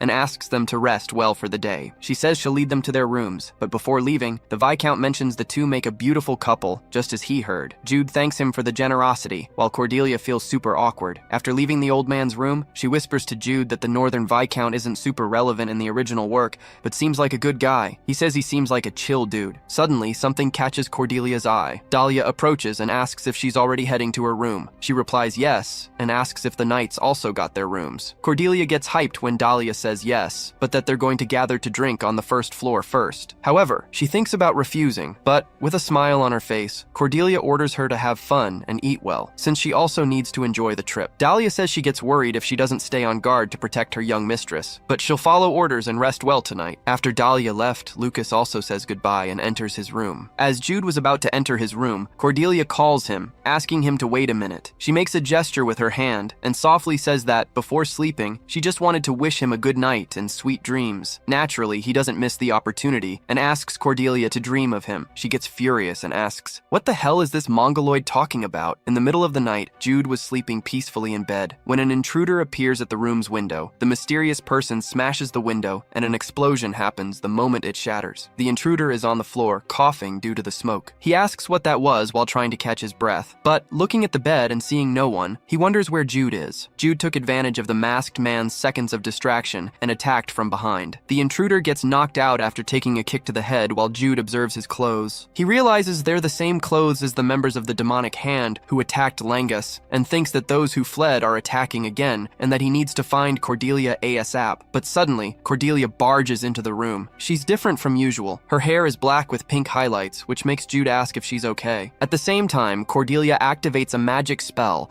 and points towards the window. Several magic missiles flew rapidly and hit the masked people entering through the window. She yelled that these bastards were messing with her sleep. Jude commented that she was a bit feisty. The two ran out of the room. He asked if the witch's effects were good. Cordelia replied she couldn't use it for long and that it was better to get out of there before the effect wore off. She asked if he had any idea what that noise was, which sounded like an explosion. Jude said it was him. He had placed an explosive trap on his window. Cordelia was in shock and asked if he was a spy. He said no, calling her crazy. Meanwhile, Jude thought that their rooms were placed on the second floor and drinks were used to lower the knight's guard. All of this led to one conclusion. The Northern Viscount was the trap himself. When they reached the first floor, Lucas was fighting 3 masked men. Hearing his name, he looked back and saw Cordelia activate a slippery floor spell. The intruders quickly lost their balance. Lucas took advantage of the opening Cordelia created, and with his special ability, immediately finished off 2 men of the demonic hand. There was still a third one trying to retreat, but Jude tripped him and finished him with a punch to the head. Suddenly, Jude saw Cordelia run out of the mansion and shouted for her. Cordelia was worried, thinking something was very wrong. However, she slowly stopped running when she saw Dahlia being attacked by more masked men. Jude caught up to her and said they couldn't just rush out like that, as they didn't know what they were up against and needed to be careful. But Cordelia didn't hear a word he said. She was completely paralyzed seeing that scene. Dahlia fought fiercely against the demonic hand,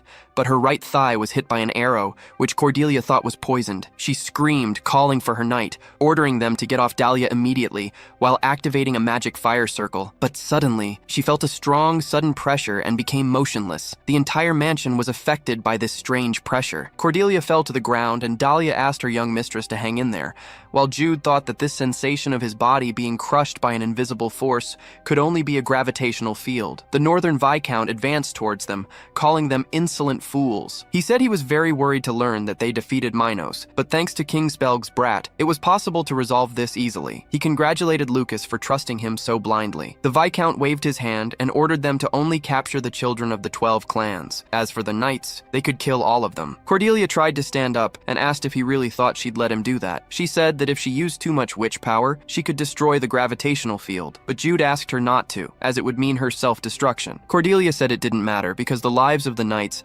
Dahlia, Lucas, and especially Jude were more important. She said that, above all, he was the top one. When she broke that gravitational field, she was sure he would sort everything out. Jude couldn't find the words to make her stop. He knew the only way to escape this situation was if Cordelia unleashed all her witch power instantly, but if she did, she wouldn't be able to withstand the pressure and would die. As Cordelia began unleashing her witch power, Jude desperately begged her to stop, all while thinking that Cordelia always sacrificed herself in battles. It was like that against Minos and against the witch's forest boss, and he told himself he couldn't keep being this weak anymore. But suddenly, a loud sound echoed, and everyone felt as if it were an earthquake. The Viscount's maid told them to look up. The night sky was torn open, and a hole appeared. Suddenly, a red flash cut through the darkness and struck the ground like lightning. Cordelia stopped unleashing her witch power, as she thought at that moment that the sun had descended, even though she knew it was impossible. A person suddenly appeared in front of them, shining grandly. It was the warrior of the sun, the red flame Landius, who never succumbs to despair. Jude felt that the gravitational field had dissipated. It was as if it had been destroyed. Suddenly, he looked back upon hearing Lucas say that he had arrived just in time. Jude asked if that was the person he was talking about. Lucas replied yes, that was the red-haired warrior for whom he had the greatest respect. Meanwhile,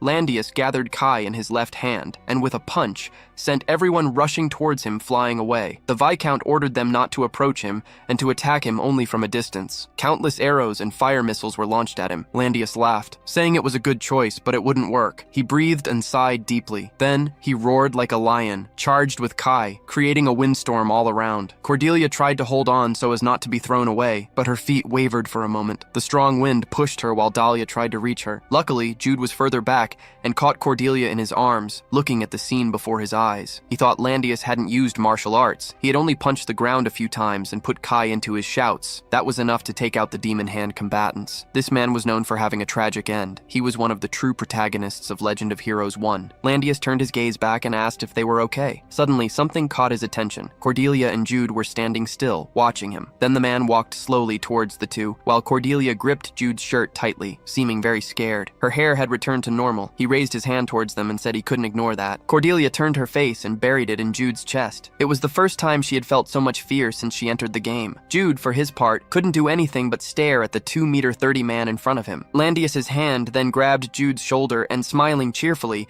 said that he would now be his disciple. Jude wondered what was happening. Cordelia, for her part, wondered, what the fuck is this? Landius said he would give him the 9 gates of the 9 heavens if he became his disciple. He concluded that he couldn't ignore a child with the Heavenly Martial Constitution. The Heavenly Martial Constitution, a talent granted by the heavens, was another characteristic of Jude's that had been nerfed by the blocked 9 paths of Yim. Jude was configured to have not only great proficiency in close-quarters duels, but also in any and every type of weapon or combat style, like the famous Jack of all trades. Jude thought that, thanks to this choice, he could learn most body-based skills. However, he never had the chance to learn the art of the 9 gates of the 9 heavens in the game. He kept reflecting that it wasn't a martial art that appeared right off the bat. He wondered where he had heard of it before, when suddenly Cordelia moved behind him. She wrote a 3 on Jude's shirt with magic. Then he remembered it was a fantastic martial art, customized to be released in the last update of Legend of Heroes 3. Landius said aloud that he would be able to learn the 9 gates of the 9 heavens because of his heavenly martial constitution. He asked if he wanted to become his disciple. Jude reflected that this had never happened in the game. Now he had the chance to learn a martial art that no one else ever had. He smiled and said, especially with one of the game's protagonists. Jude knelt and replied, of course I'll be your disciple, master. Meanwhile, he thought he had no reason to refuse. The next day, Jude, almost dying inside the carriage, said, I had every fucking reason. Cordelia asked, does it hurt that much? He replied that his soul had gone to heaven and returned countless times. She asked if he wanted to lie down, if he needed help. Jude said it hurt to lie down, so he preferred to stay like this. That morning, Jude met up with Landius to learn the techniques he'd mentioned. Landius informed him that he'd have to leave again once they reached the county, as he had something to do. But before that, he needed to pass on the basics. Jude nodded and said, all right. The warrior got closer, grabbed his arm, and said that since it was the first day, they'd start with chest and triceps. You're gonna do a set of 20 push-ups, and when you're done training your upper body, you'll do the plank. Back in the present, Jude said, this isn't training, it's just exercise. And now my body is all sore. Cordelia was lost in thought. So he asked her to sit by his side real quick, since he couldn't move. She sat down and said, I'm here. Just as she was about to ask why he wanted her to sit next to him, Jude pulled Cordelia's cheek with his fingers. She kicked his foot and asked, what are you doing? Do you want a magic missile to the face or something? Jude told her to pay attention. He said he'd revealed the counterfeiting plans,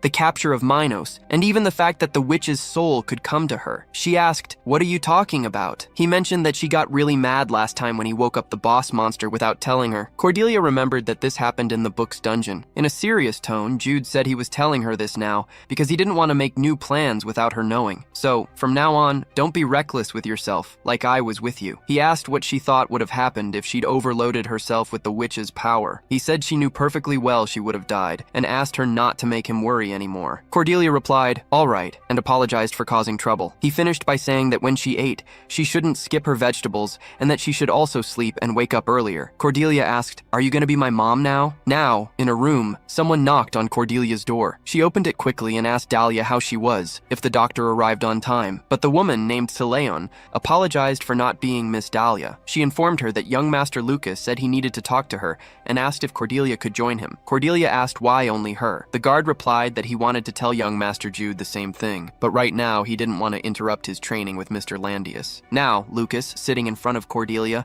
asks if she's ever heard of the sunfire flower. She says she knows it's a flower that blooms every 20 years and has a huge young energy. He's impressed that Cordelia knows so much about it. Cordelia smiles and says it's just a famous legend. In her mind, she thinks, "Of course I know. It's a super OP item that boosts my stats." Lucas tells her it's not just a legend. There are records about it in the county of Resbelgia. In these records, which describe a place of intense cold, it's written that a flower with powerful energy was found in the icy anvil forest. He concludes by saying this record was made 20 years ago. Cordelia asks if he's trying to say that this flower can cure Jude Byle's illness. Lucas confirms and mentions that winter is coming, and they're still within the time frame. However, the icy anvil forest is a very cold area in the north. To find this plant, he and young Master Jude Bale have no choice but to go there. But he says that taking Miss Cordelia with them in such a frigid environment doesn't seem like a good choice. But Cordelia interrupts him, saying they need to find a way to stay warm when they get there. They'll also need a lot of potions and to watch out for monsters like polar bears. She finishes by saying that since Jude Byle is busy training, she can let the knights know about this. Lucas pleases, asks her to do that, and thanks her for giving him some time. Cordelia says it's nothing and says goodbye. But before leaving, she sees Jude Byle training with Mr. Landius. Cordelia can hear Jude Byle from over there saying, "Damn, this hurts." She says he's going to die like this, as Lucas watches her from a distance. He thinks that Jude Byle has a fiancée who has such high synergy with him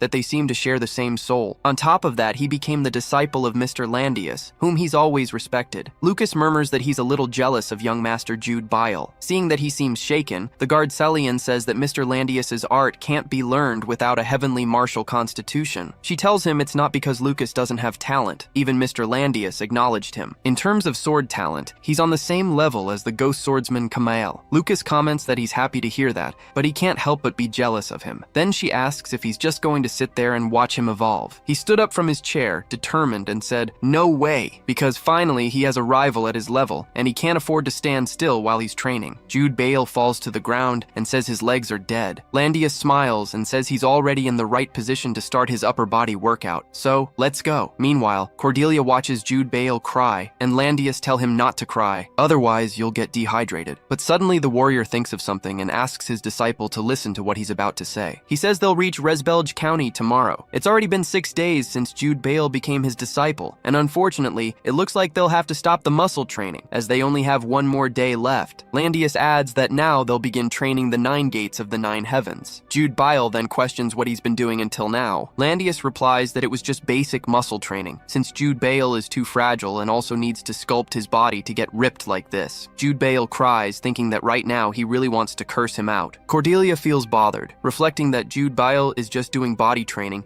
and that this was an impossible way to level up in the game. She raises her hand and says she has a question. Cordelia asks Landius if Jude Bale, after learning the 9 gates of the 9 heavens, will become as big as him. In her mind, she's imagining Jude Bale looking like that, with a beard appearing out of nowhere. A deafening silence fills the place. Then Landius smiles and says that since she's his disciple's fiancé, it's normal for that to be a concern. He explains that the 9 gates of the 9 heavens weren't the reasons he got so big. Cordelia asks, intrigued, why he is so big. He replies that it's thanks to the blood of giants flowing through his body. It's a technique that uses soul currency, the blood, to obtain the dormant power in his body and soul, and he reached this size thanks to the ancestral recollection technique. Jude Bile thinks it's a technique that appeared a few times in Legend of Heroes 2, but he didn't expect that he had giant blood in his body. Landius then begins to teach Jude Bale about the technique. He informs him that the 9 gates of the 9 heavens is a martial art composed of 9 gates. It's a martial art that levels up the body and soul to the next level with each gate that opens. He says that the technique he's about to show now was recovered from an ancestral relic, and it's used to open the first gate. Jude Bale asks if he has to memorize the steps of this technique. Landius says yes, because the only one who can open the gate of their own body is themselves, and all he can do is show him how to reach that gate. He asks Jude Bale to get into the same position as him and pay close attention. Landius says that this special talent in the practitioner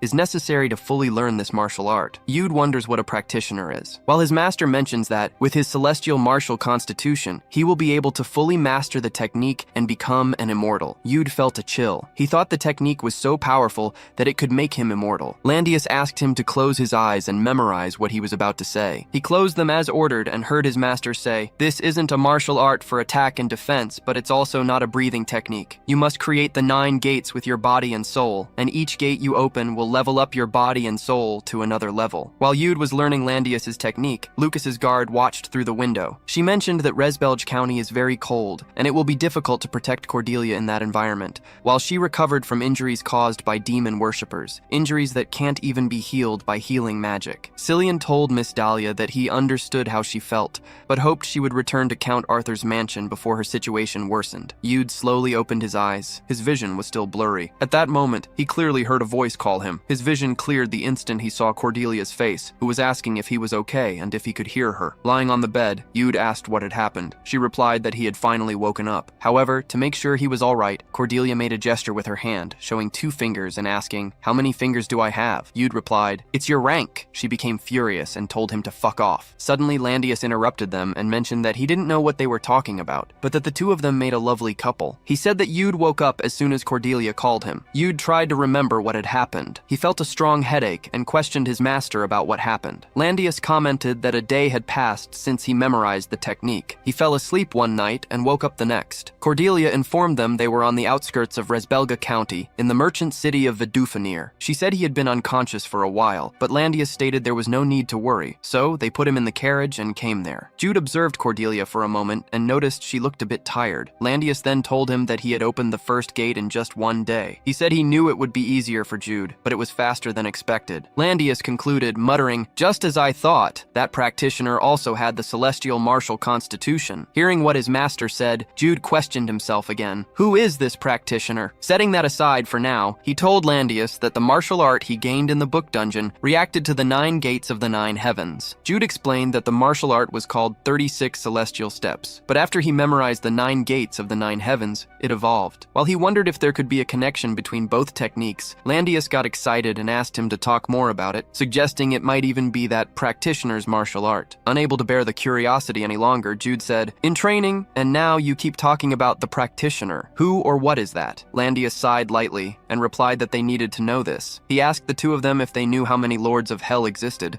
Cordelia and Jude said at the same time that there were 5. Then Landius revealed that, in reality, there were 7 lords of hell. 2 of them came to the human world to prevent Pleiades from being destroyed. All the races of the continent banded together to fight against them after countless sacrifices. The 2 lords were killed, and now there are only 5, or so the story goes. He mentioned that he had reflected countless times on this story. Which of the races and how managed to defeat the lords of hell, who possessed unimaginable powers? He thought that if he found out who it was, it would be of great help for his future battles. And finally, after much research and searching, he discovered a record in an ancient relic, which belonged to the guardians of the sacred light. It was a record of ancient Pleiades stories, something that had never been seen before. In it were the stories of those who defeated the lords of hell. Now, in Lucas's chambers, while a maid was attending to her master, he asked, "What is Cillian talking about?" She says the Lord chose this with him in mind. Lucas tries to argue, but the guard asks him to listen to what she has to say. Cillian informs him that Lord Landius said he would go to Fort Thunderdome to meet with the Lord. She recommends that Lucas go say goodbye to him, and that she will also inform young masters Jude and Cordelia about the changes in plan. Lucas lowers his head, unable to go against the Lord's orders, and murmurs that he will see him soon. Now, outside the mansion, Cordelia, who hadn't slept well the day before because she was worried about Jude, yawns sleepily. Suddenly, she feels a shiver. Landius appears behind her and comments that she stayed up all night,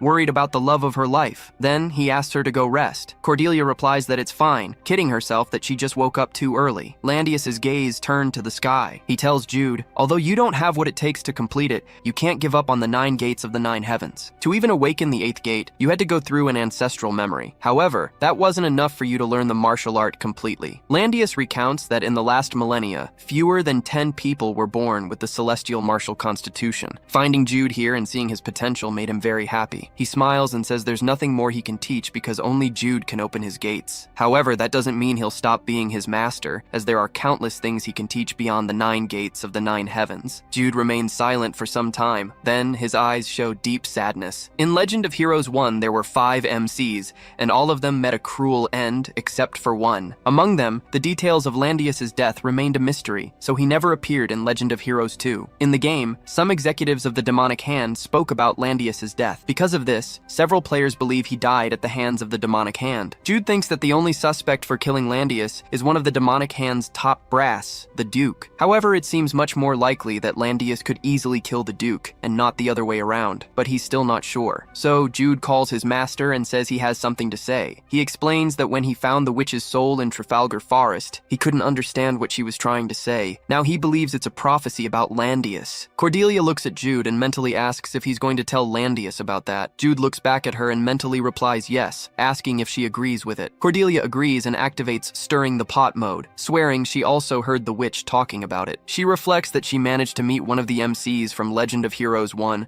someone impossible to see in the game, and he's someone who died in Legend of Heroes 2. If they got this far, why were they able to stop the Demon Hand's plans? So, to create a happy ending, what they need to do is keep everyone who can fight alive. Landius asks what it is. Jude comments on what the witch said. A great danger will befall the warrior of the sun. Tell him to worry about the red scorpion's venom. He concludes that's what she said, while Cordelia agrees, nodding her head. While Landius says he'll prepare an antitoxin as a precaution, Lucas opens the door and walks up to them. Then Landius informs them he needs to leave now to take care of urgent work. He tells Jude not to forget to train his muscles. Next, Landius turns to Lucas, who suddenly jumps when his name is called. Landius smiles brightly and says he's leaving now. But don't cry, because crying makes you catabolize. Lucas gets emotional hearing Landius say he's looking forward to meeting again and wishes that the muscles be with him. Meanwhile, Cordelia wonders, what the hell kind of talk is that? Landius kicked the ground and flew. Then, he kicked the air again and leaped between houses, cackling loudly. Suddenly, a bright light appears in the sky as Landius tears through the air. The three stare fixedly at the sky for a few seconds, still hearing the faint sound of Landius's laughter. Lucas is awestruck by the brilliant heroic scene, while Cordelia and Jude think the same thing, that this guy is a bit off his rocker. Jude then says that since their master is gone, it's time for them to go too. Cordelia agrees, saying that sounds like a good idea, but Lucas interrupts them and asks them to wait. The two observe him, intrigued, waiting for what he has to say. Lucas lowers his head, feeling insecure as he informs them about the change of plans. After a few seconds, he reveals that something urgent has come up and he needs to tell them. Already in a room in the mansion, Cordelia slams the table and asks if what he's saying is true and if they won't be able to go to Frostianville. Lucas mentions that they've already been attacked by the Demon Hand twice so far. However, the other children of the 12 northern clans haven't been attacked a second time. Jude asks if, then, what he means is that the 3 of them are the Demon Hand's targets. Lucas says that the half-demon they faced with Landius mentioned his name and Miss Cordelia's. So, he thinks it's an acceptable theory. Cordelia turns away and Jude gives an awkward smile, both thinking they've been found out. Cordelia asks what will happen with the Sunfire Flower. He informs them that his father said he would send subordinates to look for it, but that Lucas would need to investigate the Demon Hand before doing so. Jude questions if that means they'll have to stay there until the investigation is over. Lucas comments that, unfortunately, yes. If it's within Vitaphone, they can go anywhere, but outside the city, no. Cordelia looks at Jude, asking if this won't mess up their plans. Jude looks back and says, yes, it's gonna screw everything up. So, they'll have to change the plan, but first they need to get Lucas out of there. Lucas seemed disappointed. Then Jude says he'd like to take a walk around the city, because due to his 9 blocked yin pathways, this is his first time so far from home. He mentions that Miss Cordelia also said it's her first time in Vitaphone, and concludes by asking if Lucas can guide them. Lucas was visibly relieved and emotional. Suddenly, he jumps off the couch and replies, of course. He promises to do his best to show them the lands of Vidaphone, but says that, however, now is not the time for that, as it's late. He asked them to rest well today, because tomorrow will be tiring. Jude and Cordelia acted like a couple as they warmly received Lucas's answer, and Lucas immediately left the room with a bright face. After the door closed, Cordelia holds her head in her hands and says she's lying a bit better now, and Jude says she still needs to improve a lot to get there. She asks what they do now. now, because at this rate they're going to be stuck there unable to do anything. She questions if he has a plan, when suddenly Jude places 2 letters and a quill pen on the table. She looks at the letter with wide eyes, then immediately turns to him, asking if he must be kidding. Jude smiles and gestures with his hand, making a small heart, saying he'll think very carefully about its content, and that cooperation is what makes a group good. Cordelia clutches her hair tightly and says he's such a pain, swearing at him countless times. That same day, the window of Cordelia and Jude's room was open, but the 2 of them were no longer there. Only a letter written by Cordelia was left behind. It stated that she would be going on a honeymoon trip with her beloved man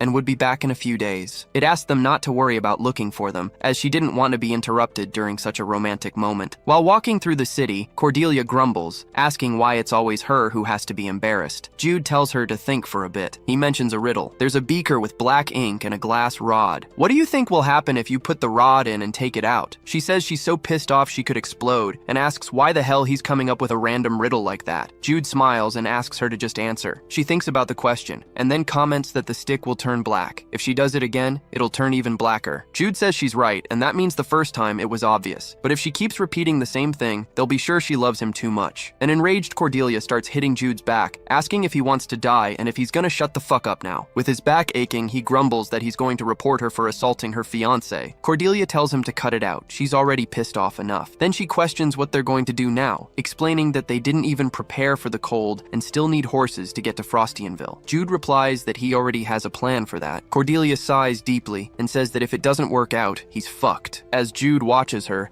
he thinks that low temperatures along with less sun seem to worsen her mood. Many knights were wounded against the Northern Viscount, and Dahlia's whereabouts are still unknown since the day of the confrontation. Jude concludes that these are some incidents that might have gotten to Cordelia, but among all of them, there's one that might have affected her even more. Then, he calls Cordelia and, with a comforting voice, says that Dahlia will be fine. She stares at him intently, reflecting on many things passing through her mind now, with her eyes quite emotional. Next, she lowers her gaze, thinking about how Dahlia must be at this moment. She turns and starts walking, while saying that of course Dahlia will be fine. She mentions that Dahlia won't have trouble removing the curse and that she'll be fine, yes. Jude hands Cordelia the handkerchief he had kept in his shirt. She takes the handkerchief and wipes the tears from her face. While sobbing from crying, she comments that she'll level up fast so she can immediately heal anyone who gets hurt. Jude smiles in relief, listening to Cordelia, determined, say that she'll protect all of them so that Dahlia and the knights don't even get hurt. Just like that, Cordelia's bright smile returned as she walked beside her fiancé. In the next scene, Cordelia is riding a large black horse. A mysterious woman named Faviana,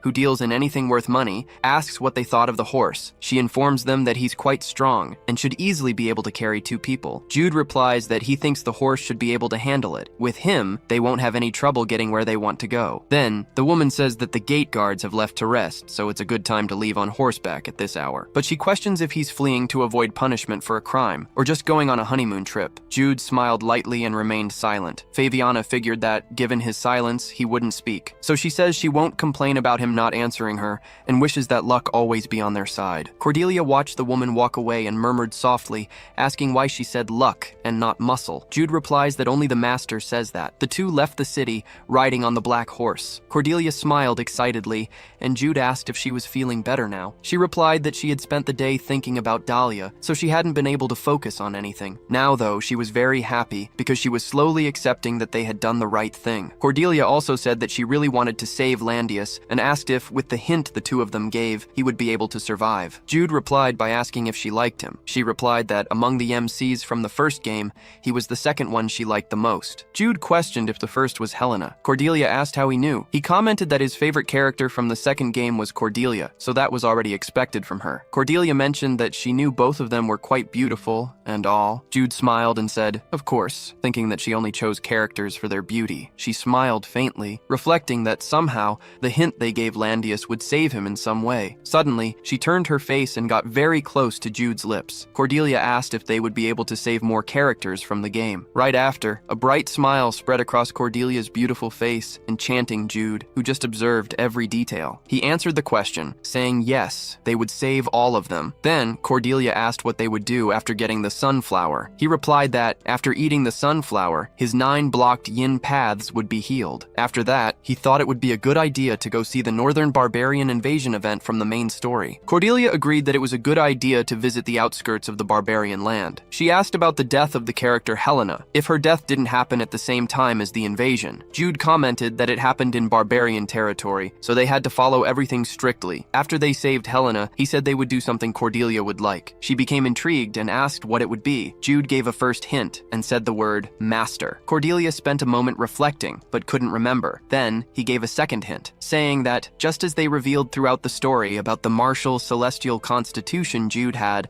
Cordelia also possessed a secret characteristic. She got so agitated remembering what it was, it made Jude lose control and almost fall off his horse. After he calmed the black horse, Cordelia asked how that was even possible, since, in the original story, it only happened in part 2. He mentioned he had a master who would help them, so it wouldn't be that hard. One of the ingredients for it was on the ice anvil, and they'd get the other, the ancestral blood, through Helena. Jude said that, just like he'd gotten the 9 gates of the 9 heavens, they didn't need to follow the original story to the letter. They could unlock their trait whenever they wanted. However, Cordelia asked how they'd get the magic circle of ancestral remembrance, which was super difficult. Jude seized the opportunity and replied, questioning if she hadn't memorized Veslat's magic circle, or if, being the server's top 2, she just couldn't memorize the magic circle of the ancestral remembrance technique. Cordelia got furious and bit Jude's collarbone, saying it wasn't her fault for having a bad memory, while he said biting was already messed up, and asked if she'd turned into a wild beast now. The next morning, when Leon found the letter left by Cordelia, after reading the contents, he questioned the guards what the heck that was. The female guard promised they hadn't slept while keeping an eye on the room. They called them for a long time, and getting no answer, they thought they were just having a moment of love. Suddenly, another guard arrived and informed that he had just spoken with some gate guards. They had said no one left the city during the day,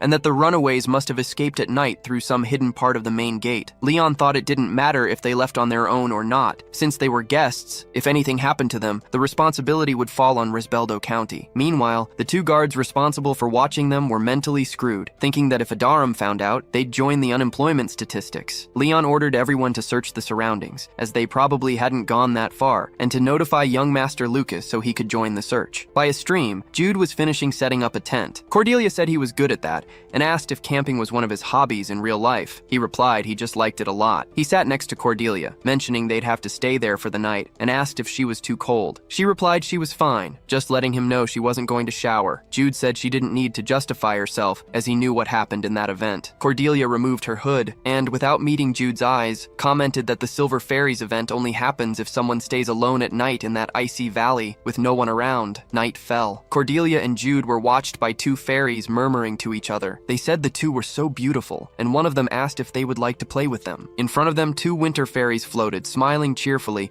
asking if they wanted to play with them. Jude smiled and put his hand on his chest, saying it would be an honor to play with 2 beautiful fairies. At that moment, the ring on his finger shone. The Silver Fairy asked if that ring was the fairy steps. The other said that if it truly was, it was an item of the Autumn Fairy Queen, Queen Lorelei. They questioned each other why that man had such a valuable item. Meanwhile, Jude thought they had fallen for it perfectly, since the game's lore said that the Winter Fairy Queen treated the Autumn Fairy Queen as her rival. Jude took advantage of this plotline, and told the 2 fairies that he had won her ring after going to her banquet. Miss Lorelei had handed it to him personally. One of the fairies, with an expression of astonishment, asked if Queen Lorelei had really given the fairy steps personally. She turned to the other and said it was an emergency, stating it was no time for games. After talking and reaching a conclusion, the fairies said the 2 needed to come with them immediately. Walking through the snow forest, Cordelia mentioned, "This is exactly it." Jude asked if she was talking about how the scenery changed as they passed by. She replied it was so beautiful and mystical. The fairies flying ahead of them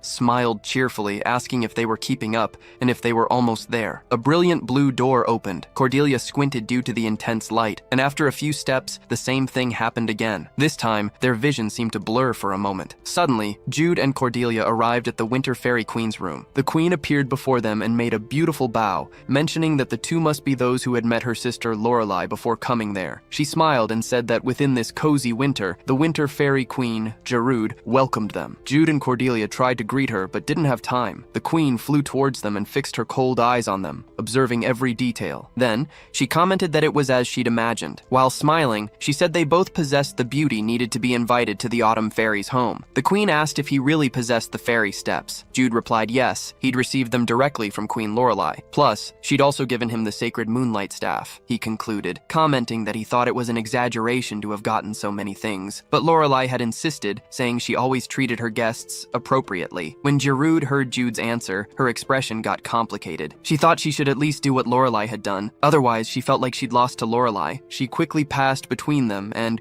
in front of the door, ordered the winter fairies to gather and prepare a banquet for their guests. Afterward, she turned to the two and said she hadn't forgotten to prepare a banquet. She just thought it would be better for the queen herself to meet them personally first. Jude smiled and said she was very thoughtful. He remembered rumors that spoke of a silver angel being sighted in the valley, an incomparable beauty, and said it clearly had to be Queen Gerude. Jude's words were effective. His direct compliments made the Winter Fairy Queen's face blush slightly, and she asked, embarrassed, if she was really that beautiful. Meanwhile, Jude thought that fairies folded fast when they got a compliment. Faced with Jude's shameless words, Cordelia couldn't hide her expression, thinking he was such a rascal. After straightening her face, Gerude informed them that everything was ready. After they enjoyed the banquet, she would also give them rewards. Back in the city of Vidufenir, the guard said she was looking for that couple and asked a lady if she had seen them. Meanwhile, another guard informed them that they were more or less the same height, and the girl had pink hair and blue eyes. A man behind the counter shook his head and said he hadn't seen them, and apologized for not being able to help them. They searched the entire commercial district, but no one saw them. The guard said there was no reason for the two to leave, besides the fact that no city guard had seen them. The woman mentioned that the only reason for them to come there would be to cure young Master Jude's illness, so they probably left the city for the place where young Miss Cordelia said she would find the herb to cure young Master Jude's illness. A person shrouded in darkness listened attentively to the guard mentioning that the place was the Bigorna de Galo. Back at the Winter Fairy Queen's place, Jude slowly extended his hand and gently caressed Cordelia's beautiful hair. She felt a shiver run through her body. He said that even though he never imagined he'd get so angry with her mistakes, he would never lay a hand on her. Meanwhile, the Winter Fairies watched intently. One of them was screaming wildly. The other watched the scene in wonder. The one with a bag of popcorn immediately put on 3D glasses because it was absolute cinema. Jude moved his face to a distance where she could feel his breath, and while looking directly at Cordelia's lips, said he couldn't stay angry because he loved her. The Winter Fairies screamed wildly and lost their minds. Popcorn and 3D glasses flew everywhere. They screamed that it was too much cinema, that their hearts couldn't handle something so beautiful. While the Winter Fairies went into a frenzy, Cordelia lowered her head, embarrassed and ashamed. Jude asked what had happened and said she didn't want to sing. She just did what the fairies asked. She asked how he could say such things without smiling and said she was embarrassed as hell. Jude asked her not to swear in front of the fairies. Queen Gerude said that the Fairy Queen and the Ninth Circle Mage was a beautiful story, but acting out the recited scenes gave a massive immersion. She said it was incredible and thanked the two. Jude thought that it even reminded him of a certain someone who loved love stories. Cordelia, still embarrassed, wondered if he was an actor in real life. The queen clapped her hands and said that since the incredible performance had been done and the banquet finished as promised,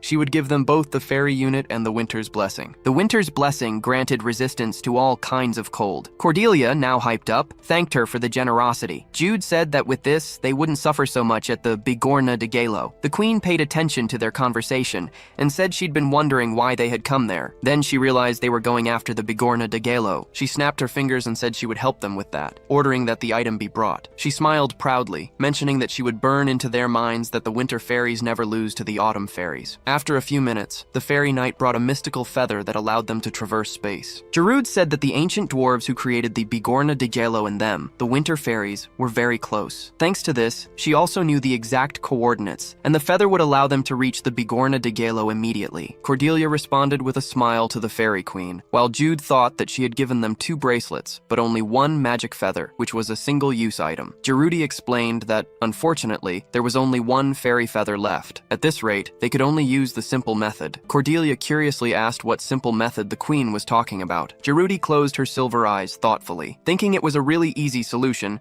she smiled as she gestured with her hands what the two should do. As she interlaced her hands, she explained that they should hug each other tightly and use the fairy feather. Cordelia held her head in her hands, thinking she would go through yet another embarrassing scene. Jude reflected that the queen had done that on purpose. Gerude said it seemed they should say goodbye now. She prayed they would find what they wished for inside the ice anvil. She paused for a long moment of reflection and, in a soft voice, said that their performance would forever remain in the hearts of the Winter Fairies, and that they all wished for their happiness. Cordelia turned to Jude and, without looking him directly in the eyes, asked if she should do it or he should. He replied that there was no problem, he could do it. Cordelia sighed in relief and said, "Okay." Then she took a deep breath before crossing her arms in an X shape in front of Jude. Embarrassed, she said, "This is it, come here quick." Meanwhile, one fairy was screaming wildly, asking for a kiss. The other was whistling, waiting for another absolute and cinematic moment. Jude, poor guy, was already going crazy with all of it. He awkwardly hugged Cordelia, thinking he should get out of there while he was still sane. Then, he urgently activated the fairy feather, and the two traversed space. At the same time, in a completely different place, the demonic hand executives gathered. Two were physically present, while others used stone blocks that seemed to be controlled by magic. One of them said that Cordelia Chase had left the protection of Count Resbelge. When asked how this had happened, a woman replied that she had recently received a report from the spy planted in Vedofunir, informing that she seemed to have gone on a honeymoon with her fiancé, Jude Bile. The mysterious voice asks where they are going. The woman says they are going to the Ice Anvil. She informs that from the beginning, Cordelia Chase's reason for visiting Resbelge County was to obtain a special ingredient. This ingredient can cure her fiancé's illness, and this cure seems to be the flower of legends said to bloom in the Ice Anvil. Suddenly, someone slammed their hand on the table and, with the other, tried to hide an ironic smile. This person commented that, even after being ambushed twice, she still prioritizes curing her fiancé's illness. One of the demonic hand executives, named Chorus, said that she doesn't fear death. However, it's not something to smile about carelessly. After all, it's because of these love-struck fools that the plan Seleucia set up, which even mobilized a demon, ended in failure. Another of the executives, Seleucia, glared furiously at him. She was the one who planned all the operations, and had failed twice because of those love-struck teenagers. A mysterious voice recounted that the half-demon Minos had disappeared. They even lost the Viscount of the North, who officially held a territory. If that Sun Warrior hadn't interfered, the second attack could have been successful, but it seems luck is on the side of these kids. Then, the mysterious voice asked Seleucia if there was any other proof that the sacrifice was going to the Ice Anvil. She replied that when they investigated the path leading to the Ice Anvil, they found a small number of people who saw what is believed to be Cordelia Chase and Jude Bale. Furthermore, the prediction of the demon Canos points to the Ice Anvil. One of the executives mentioned that Canos is one of the few demonic humans with the power of prediction. However, the drawback of Canos' prediction is that he cannot predict whenever he wants, but it is accurate when it appears. Then, he asked Seleucia what her plan would be. She explained that, considering their movement speed so far, Cordelia Chase would take 2 more days to reach the Ice Anvil. So, before that, she plans to position troops at the Great Gate, the only entrance to the Ice Anvil, in order to capture the two. Bowing her head, Seleucia addressed the leader of the demonic hand and said that if she was allowed one more chance, she would certainly capture Cordelia alive. A blue-haired woman was silent for a moment as she organized her thoughts. Then, she said she would trust Seleucia one more time. The woman replied cheerfully that she wouldn't disappoint her, after her leader gave her permission. Chorus, on the other hand, was not at all pleased. Meanwhile, the leader of the demonic hand commented that, since they had resolved the topic, the meeting was adjourned for today. She concluded by saying, "May the favor of Asmodeus always be with you." After a few seconds, the other executives and everything else disappeared. Seleucia then slowly took a deep breath before opening her eyes. One of her subordinates waited for her return, politely asking how the meeting went. She explains that she received one last chance from the leader. Therefore, they must capture Cordelia Chase alive, even if they have to mobilize everyone. Next, she asks about the situation. The subordinate says that the demonic humans from Gald View Caillou and the Blade Demon have already arrived near the location. They must be setting up camp in front of the Great Gate right now. Since the Great Gate is the only entrance to the Ice Anvil, and since they've mobilized a demon too, they stand no chance unless the Sun Warrior appears again. Seleucia smiled and agreed with him, asking what else they could do if they were ambushed at the only entrance. She says that unless the sacrifice has teleportation coordinates to a kingdom that fell into ruins 1,000 years ago, her plan will proceed smoothly. The subordinate smiled and said she was very playful. He explains that teleportation isn't a spell someone can just use because they want to. Maybe they could if they were the legendary fairies, who are said to be able to move freely between time and space. The two safely arrived in a room and spent some time embracing. Woody looks at Cordelia and notices that her eyes are still closed. He asks if it's that nausea from teleportation like last time. Cordelia stutters that she's fine and pushes Woody away from her, saying she needs space. Woody scratches the back of his neck and apologizes if she hated it that much. He says it's a good thing they managed to reach the frozen land faster than expected, but Cordelia says she didn't hate it. She says she liked avoiding doing the other thing, but remembering what happened moments ago makes her super embarrassed. She shouts, "That fucking thing was so embarrassing." Woody thinks she didn't hate being hugged. He looks into nothing and is relieved that everything's all right. Cordelia takes a deep breath, telling herself she needs to calm down. She comments that it's still pretty cold, even with the winter blessing. Woody says there's nothing they can do, since this place was built like a freezer. Cordelia asks if he's cold because of his 9 paths whim block, and if he wants to use her cat cape to warm up. He replies that he doesn't need to. It's just the cold. They won't have problems if they prepare well. Cordelia says she got it, right after she yawns. Feeling really tired, she asks what preparations they're making. yawning. Woody says it's better to rest for today and that he's yawning now too because of her. She smiles and comments, "You'll be yawning next." She opens a random door and says this is the room for sleeping tonight. Then,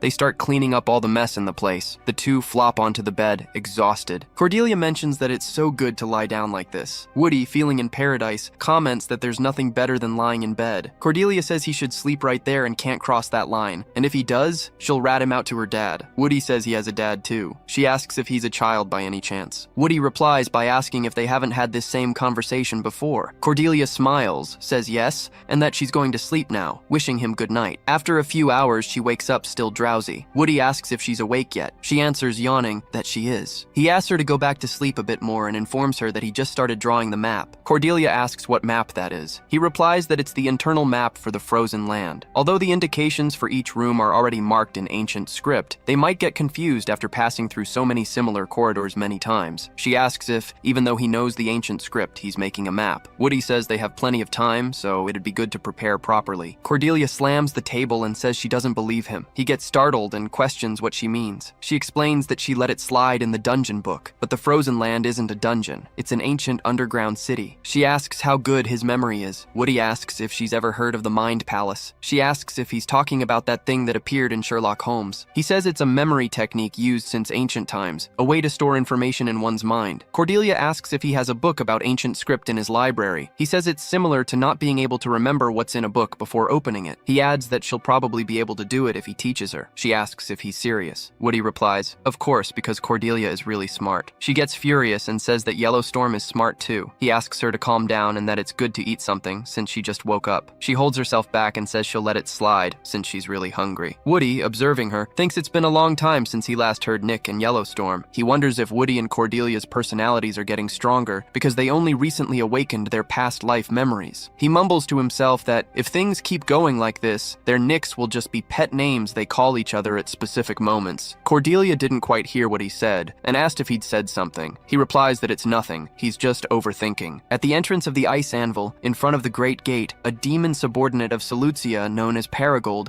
says in a threatening tone that he won't let any rat pass. He orders them to set all the traps they brought and close off the only entrance. A woman asks if he isn't looking forward to it. She says that Cordelia is coming there to cure her fiance's illness, but she'll end up running into two demonic humans and a demon. The demon, named Red Witch, saw Kaio and wonders how much despair Cordelia Chase will feel. Paragold comments that these brats haven't faced a demon. The woman says that, of course, even though they defeated Minos, in the end, they're just children of nobles. Looking at the sealed coffin, the Red Witch says they just have to make sure to do this, so they don't have to break that thing's seal. The two smile maliciously, saying they're looking forward to seeing the expressions Yuda Bile and Cordelia Chase will make when they arrive here. Meanwhile, Cordelia animatedly smiles after eating a delicious meal. She then asks where Jude learned to cook. He just says it was here and there abroad. She says that's natural, since he knows how to camp too, and that he'll cook more often in the future. Now that they've finished eating, Cordelia asks about that preparation Jude mentioned. He explains that because of the specific aroma the sun blossom emits when it's close to blooming, more and more monsters show up around there. She says there's nothing they can do since the aroma attracts monsters, and asks how many days are left until it blooms. Jude replies that they have 3 days. She asks if it's possible for the two of them to clear all the nearby monsters before then. He comments that the best method would be to put all their strength into defending the Great Gate, but Cordelia says that's impossible with just the two of them. Jude says yeah, that's why he's going to use another method. She gets curious and asks what method that is, and why they're leaving since this is the entrance to the ice anvil. He replies that he's not leaving, and that the method he'll use is simple. Jude throws several items on the floor and says that the monsters will simply die if a lot of traps are placed at the entrance. Cordelia gets furious and mentions that she's the one who's going to put mana into the magic circles. Jude says he knows, which is why he prepared more than enough mana potions for her. The next day, after another meal prepared by Jude, Cordelia comments that the food is good, she can sleep as much as she wants, and she's also kept herself clean through magic, but she'd like to take a proper bath. Jude makes a sarcastic comment that human ambition never ends. He asks if she has any muscle pain, since she spent all day yesterday setting traps. She says she's not in pain, but she can taste the potions in her mouth. She then asks if they have to go to the 7th underground floor where the sun blossom is. He says yes, but they'll stop on the 5th floor on the way first. They both said at the same time, obviously, because there's an item there. Jude comments that addicts think alike. Cordelia agrees and says that's why Ruby calls them the addict couple. Let's get back to the story. Now, outside the ice anvil, monsters furiously attack the demonic hand. One of them is ripped right in half. Meanwhile, Paragold orders them not to retreat, to stand firm and face them, while screams of terror echo through the place. Paragold asks those on the front line to slowly retreat and lure the monsters into the traps, but one of his men says that the traps near the entrance have already been activated. He looks at the sky and sees more monsters arriving. On the ground, there are hordes of goblins and bears coming from all sides. He wonders where Cordelia Chase is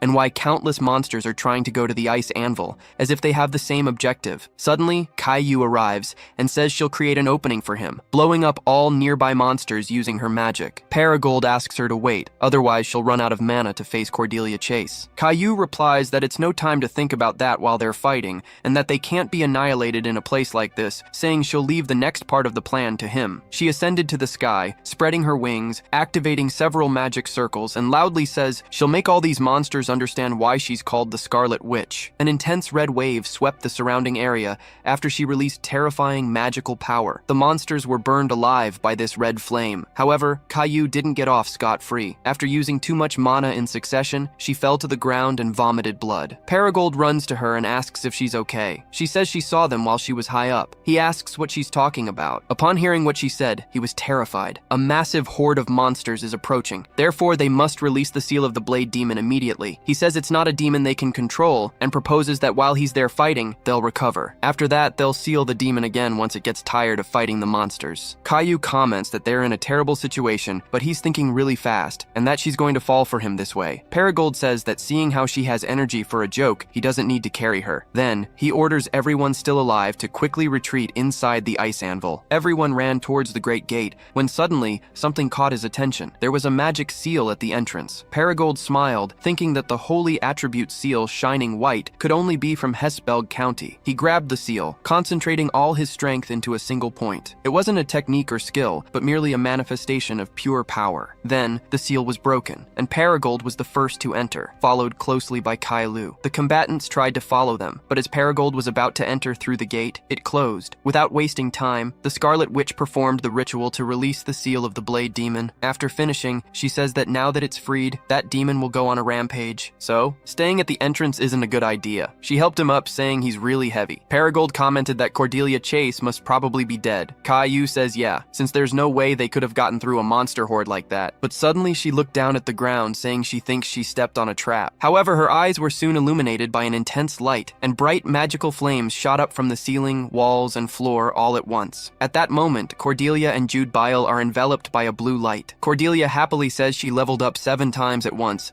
while Jude Bile asks if a monster activated a trap. Still thinking about it, he's sure the traps aren't strong enough to kill a monster horde that gives 7 levels. Suddenly, Cordelia points to a specific spot and says the secret passage straight to the arsenal is right there. She was overflowing with joy as she walked. Jude Bale still had doubts about all this, but seeing Cordelia humming about leveling up 7 times without even fighting, he couldn't help but smile, thinking he'd just let it go and be happy since she seemed pretty happy. Now, on their way to the ice anvil, the guard Celian mentions they passed through here, since there's a blanket and 2 cups. And seeing how there's not much snow around, it seems they haven't been gone that long. She says they can reach the ice anvil on horseback if they don't stop to rest throughout the day. There's only one entrance there, so they'll head for the Great Gate as planned. The other guard asks if the door is sealed with Hespelg's magic. Celian says yes. The woman adds that she feels like everything should be fine, but she strangely feels uneasy. Celian asks why. She says maybe she feels that that couple might somehow be able to break the seal. Anyway, Celian comments that it's better to leave soon and put those speculations behind them. Cordelia smiles contentedly, saying everything inside is hers. Wood mentions she can't even use most of them. She puts on a huge helmet and says she knew the ancient dwarves were pretty big, but their equipment is just too big, so she doesn't think there will be anything useful for them. She asks what kind of equipment this is. In the game, they were part of the scenery, so you couldn't pick them up. Wood picks up the equipment and says the inside states it's a safety helmet. Looking closely at the specs, he says the defense is insane, and it would be a waste to leave it behind. Cordelia quickly cut him off, saying, "No way, absolutely not." She turns her head and says she refuses to wear something like that. Wood asks why, or if it's just because it doesn't fit. She says the size isn't the problem,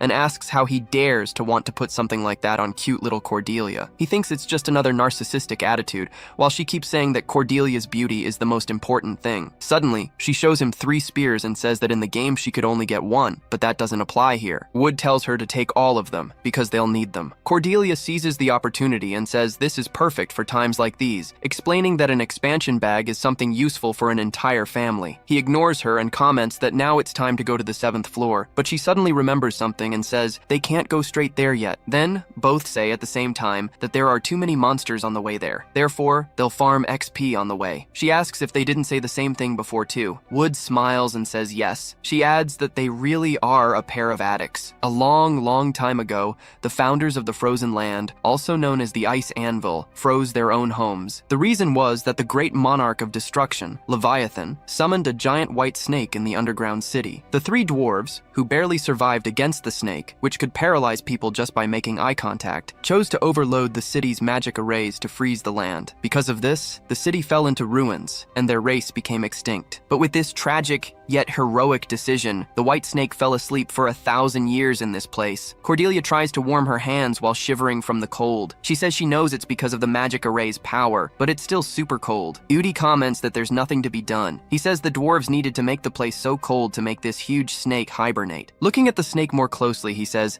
"This is great. It's still in deep sleep. Despite that, it will wake up when the sunflower blooms and emits its yang energy." Cordelia smiles and says that means the snake will stay in a deep sleep until the sunflower blooms, and it won't react no matter what happens. Udi grabs his spear and says now it's time for some easy XP farming. The two of them break into villainous smiles, both thinking this is like taking candy from a baby, and so, the enormous white snake, which brought despair to the entire frozen land a long time ago, met a mysterious end. Cordelia hummed as she walked, holding the items the white snake dropped. Suddenly she noticed something and pointed, asking Udi to look at it. It was the sunflower. In the original story, it was literally a yellow and crimson flower, but now it was purple. Cordelia asks if he said it would bloom at midnight tonight, and if his 9-yin paths blockage would be cured if he ate it. Udi replies that he probably wouldn't need to eat all of it. Suddenly his eyes widened. Cordelia said she hoped it would bloom soon, smiling genuinely at him. At that moment, Udi's heart thumped. He quickly shook his head, wondering why he felt something warm out of nowhere, or if he was just imagining things. Changing the subject, he commented on the white snake's magic core. Cordelia said that, in the game, it was just an item sold for a hefty price. Udi agreed since demon mana is practically poison for normal humans,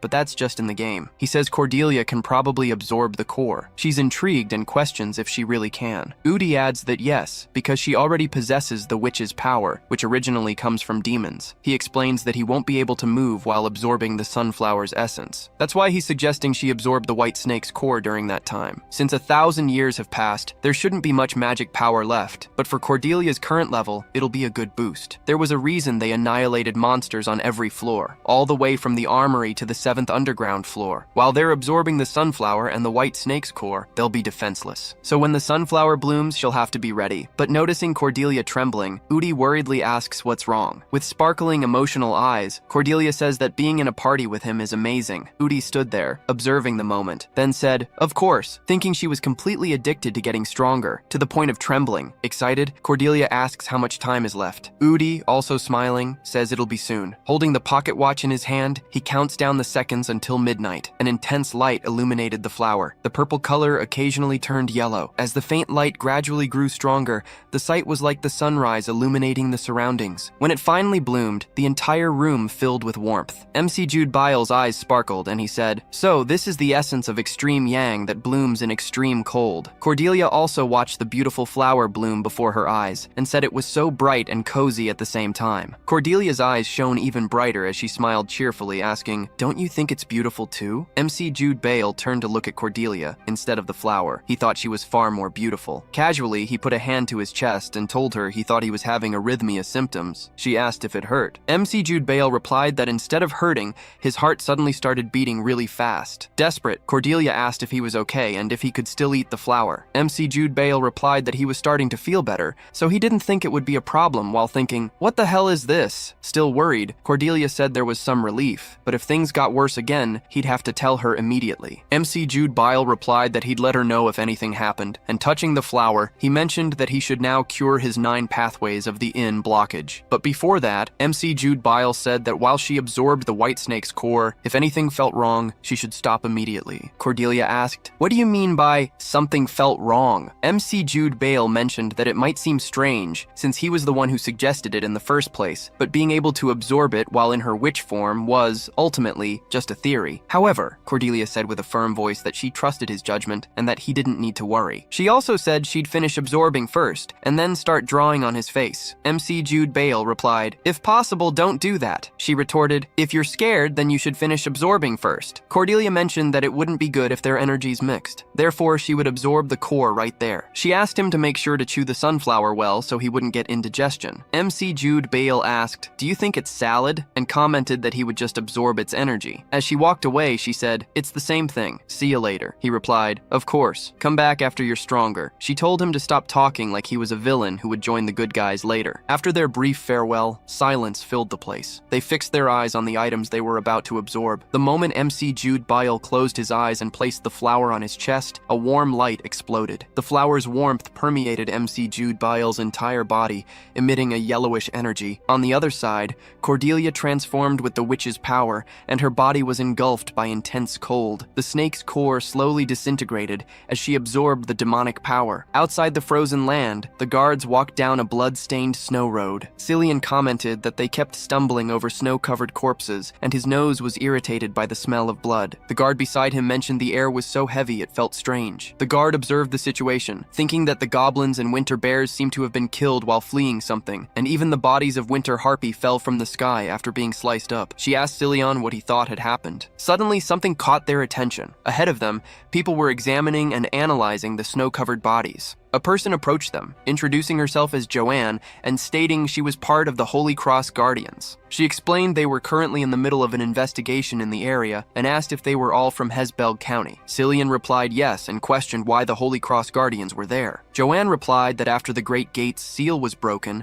a strong demonic power was detected, so they were sent there to investigate. In front of the Great Gate, the coffin holding the Blade Demon was opened, right after the seal was broken. Bodies of goblins, bears, and members of the demonic hand were cut and scattered across the snow. The place was silent. Only the sound of a blade dragging across the ground echoed. The Blade Demon was positioned in front of the only exit from the ice anvil, the Great Gate of the Frozen Land. Upon opening its eyes, it was starting to feel awake. After hearing what the Holy Cross Guardian said, the guard asked, are you saying a demon recently awakened here in the frozen land? The woman informed them that the monster of the great monarch of destruction, the Leviathan of ancient times, the giant white snake, had been sleeping in the frozen land. Therefore, this area had been blacklisted long ago, and it had been a while since she'd felt such hostile intent. The guard said it must have been the demon worshippers who pursued young MC Jude Bale and Lady Cordelia, and that they needed to hurry. Joanne looked confused and asked who else was involved in this. Cillian said he would explain the details on the way, but that right now, they couldn't waste a single second until they reached the Great Gate. On the 7th underground floor, Cordelia slowly opened her eyes as the white snake's demonic energy had been fully absorbed. She let out a proud smile, and celebrating said it was kinda hard at first, but then it got easier, just like when she accepted the witch's soul. She looked back, asking if MC Jude Bale was done yet. Cordelia called out excitedly, saying if he wasn't done yet, she'd draw all over his face. But seeing the scene in front of her, the sparkle in her eyes vanished. Jude was sprawled on the ground, enveloped by two conflicting energies. Clutching his chest tightly, he tried to fully absorb the sunflower's energy. However, he was gradually merging due to the resistance from his body's cold energy. Cordelia thought the struggle between the yin and yang energies was so fierce she could see it with her own eyes. At that moment, she remembered what Jude had said. Jude had said he wouldn't be able to move while absorbing the sunflower's essence, even if it looked agonizing. She couldn't interfere, as it was part of the treatment process. She also remembered him telling her to stop absorbing the white snake's core if something seemed off. Cordelia said he should have worried about himself first, and that he was a damn idiot. After Lysagan recounted the situation, Joanne said that they had gone looking for the two, awaiting the Holy Cross. They came to the frozen land. Lysagan mentioned that either way, since the Great Gate seal was broken, whoever sealed it must have received a signal. So, a second squad must have been dispatched immediately. The Guardian commented that was the best news she'd heard so far. Now that there's a high chance of a battle, she hopes they arrive soon. Lysagan comforts her, saying they'll get there, because the biggest worry is if those two are safe. Suddenly, a guard asks them to stop, saying there's something there. The Blade Demon was still positioned in front of the Great Gate, waiting for someone to appear. The guard wonders what that is,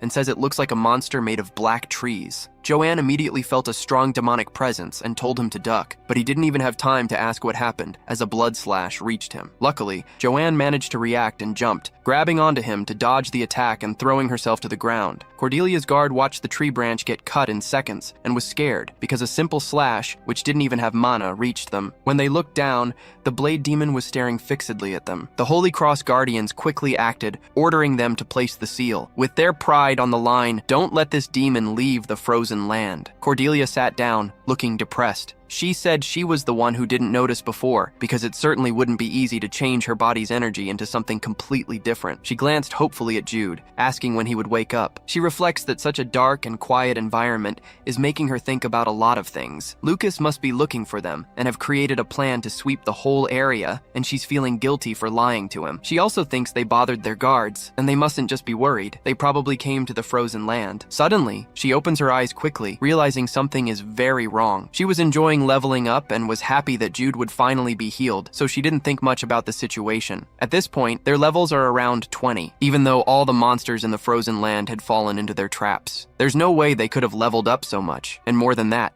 if the monster was strong enough to give them 7 whole levels, even if they didn't kill it directly, the highest probability is that it's those who are trying to use Cordelia Chase as a sacrifice, the demon hand. Cordelia thinks that if the demon hand infiltrated this place, then the Great Gate seal was broken. And even if they aren't looking for the two, they'll send forces to this place. What happened to Daria could repeat itself with the guards who came looking for them in the frozen land. She closes her eyes, reflecting for a moment. Then, she takes off her cape and throws it to Jude, saying she just realized it could be a demon hand ambush. She's going up first, so he needs to catch up to her as fast as possible when he wakes up. And she adds, mentioning that she'll really draw on his face if he's late. Cordelia starts running, thinking that if she wants to get to the Great Gate's entrance in the shortest possible time, she needs to cross the armory on the 5th floor, and then use the secret passage on the 5th floor that leads directly to the 1st. She ties her hair back and reflects that it will take at least 15 minutes to get there, but she dismisses that thought and says, no, 5 minutes is enough. Cordelia takes a deep breath and activates the accelerate spell. A glowing magic circle appears before her feet,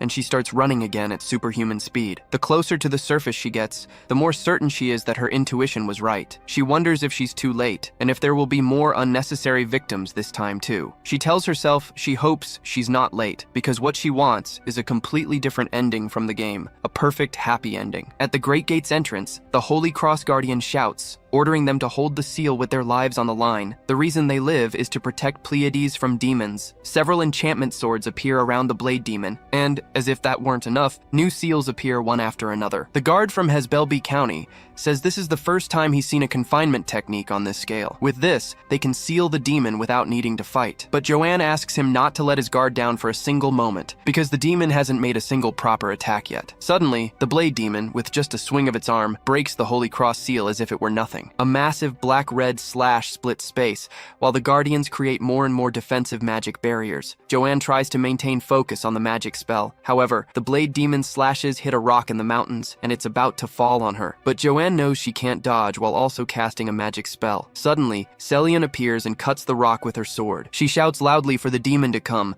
saying that this territory belongs to Hesbelb and that demons are not welcome there. And she orders the guards to protect the guardians until reinforcements arrive. The blade demon still hasn't moved an inch. It just keeps swinging its blade arms, slicing through all the magic circles and enchantments in front of it. Even the Hesbelbe guards' swords can't withstand the fierce assault. Just as it was about to make more cuts, yellow magic chains suddenly bind its arm. Cordelia arrives on the battlefield just in time, and while catching her breath after all that running, she comments that in times of danger, the MC always shows up last. The guard says that's Miss Cordelia, a woman from the Sacred Cross Guardians. Then, he wonders if that person is part of the perfect, deeply in love couple they're looking for. Cordelia glares angrily at the guard, asking what he just said to her. Suddenly, the demon easily breaks the magic chains. At that moment, Cordelia intuitively senses a cut-splitting space itself. She acts fast and dodges the attack. The demon is surprised she managed to get away unscathed, while Cordelia hides behind a rock, thinking this demon is Sisiote. Sisiote is a wind attribute demon, a close-quarters combat specialist. But if its seal is released, it becomes a monster capable of sending unrestrained sword energy waves,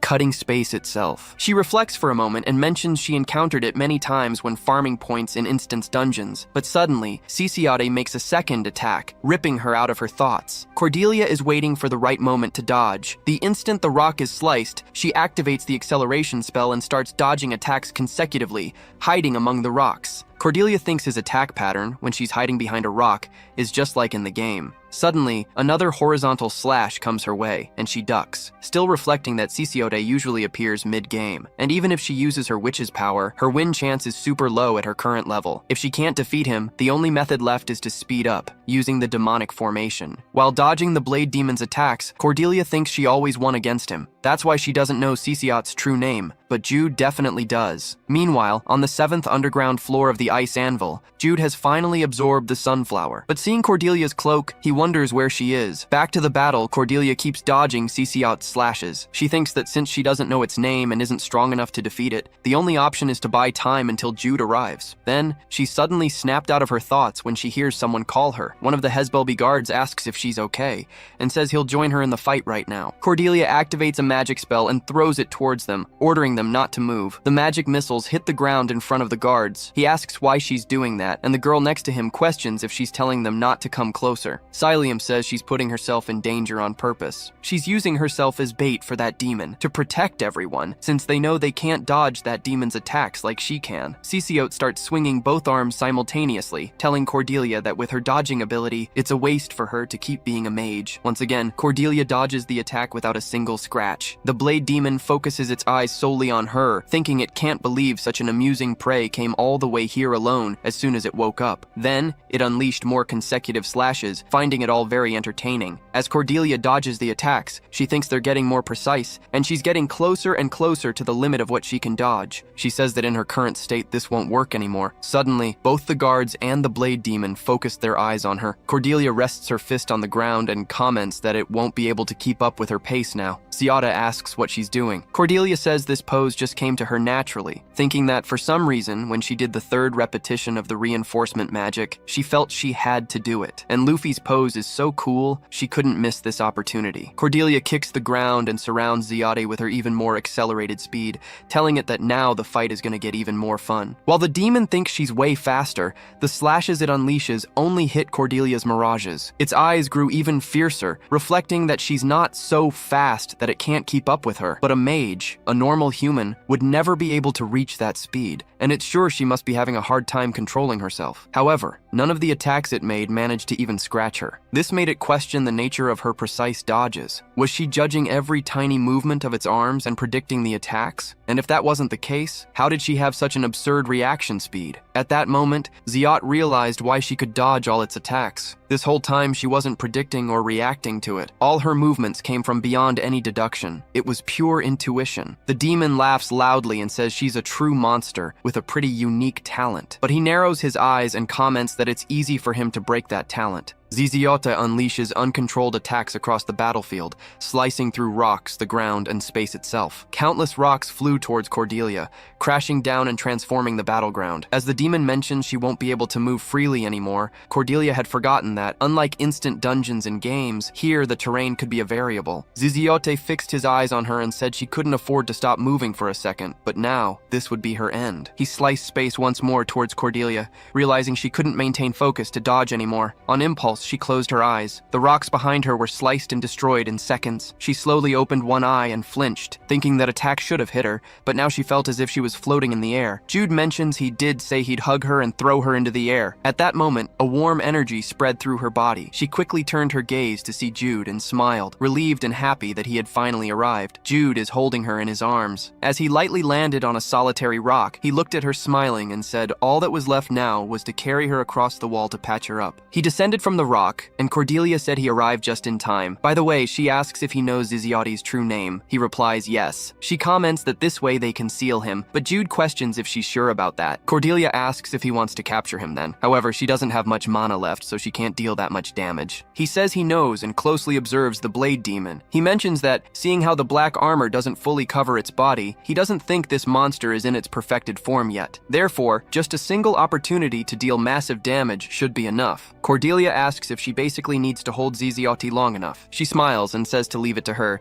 mentioning she'll show off some restraint magic better than magic chains. But she fixes her eyes on him and questions, if she creates this opportunity, will he be able to take him down? Then she swings her arm and tells him to just try answering no. Jude asks if she's going to question him, while basically threatening to punch him. He starts walking and asks her not to worry because, even though he's late, he's going to show her something even more incredible. Cordelia gets confused and asks what he means. Jude just makes a random comment, saying he wasn't sure if she was waiting for him like a good villain who waits for the hero's transformations, or if it was because she felt something that put her on guard. When Ziziote saw Jude, its pupils turned into slits, like a cat's, eager for new, interesting prey. Meanwhile, Cordelia wonders what he meant by felt something, and realizes that, thinking about it, there's something different about Jude. He raises his hand and says the time is now. He activates the 9 gates of the 9 heavens, causing a strong gale to rise around him. Then he says, "Second gate, open!" At that moment, the wind became even stronger, while Cordelia thought, so he actually opened the next gate. Jude kicked the ground,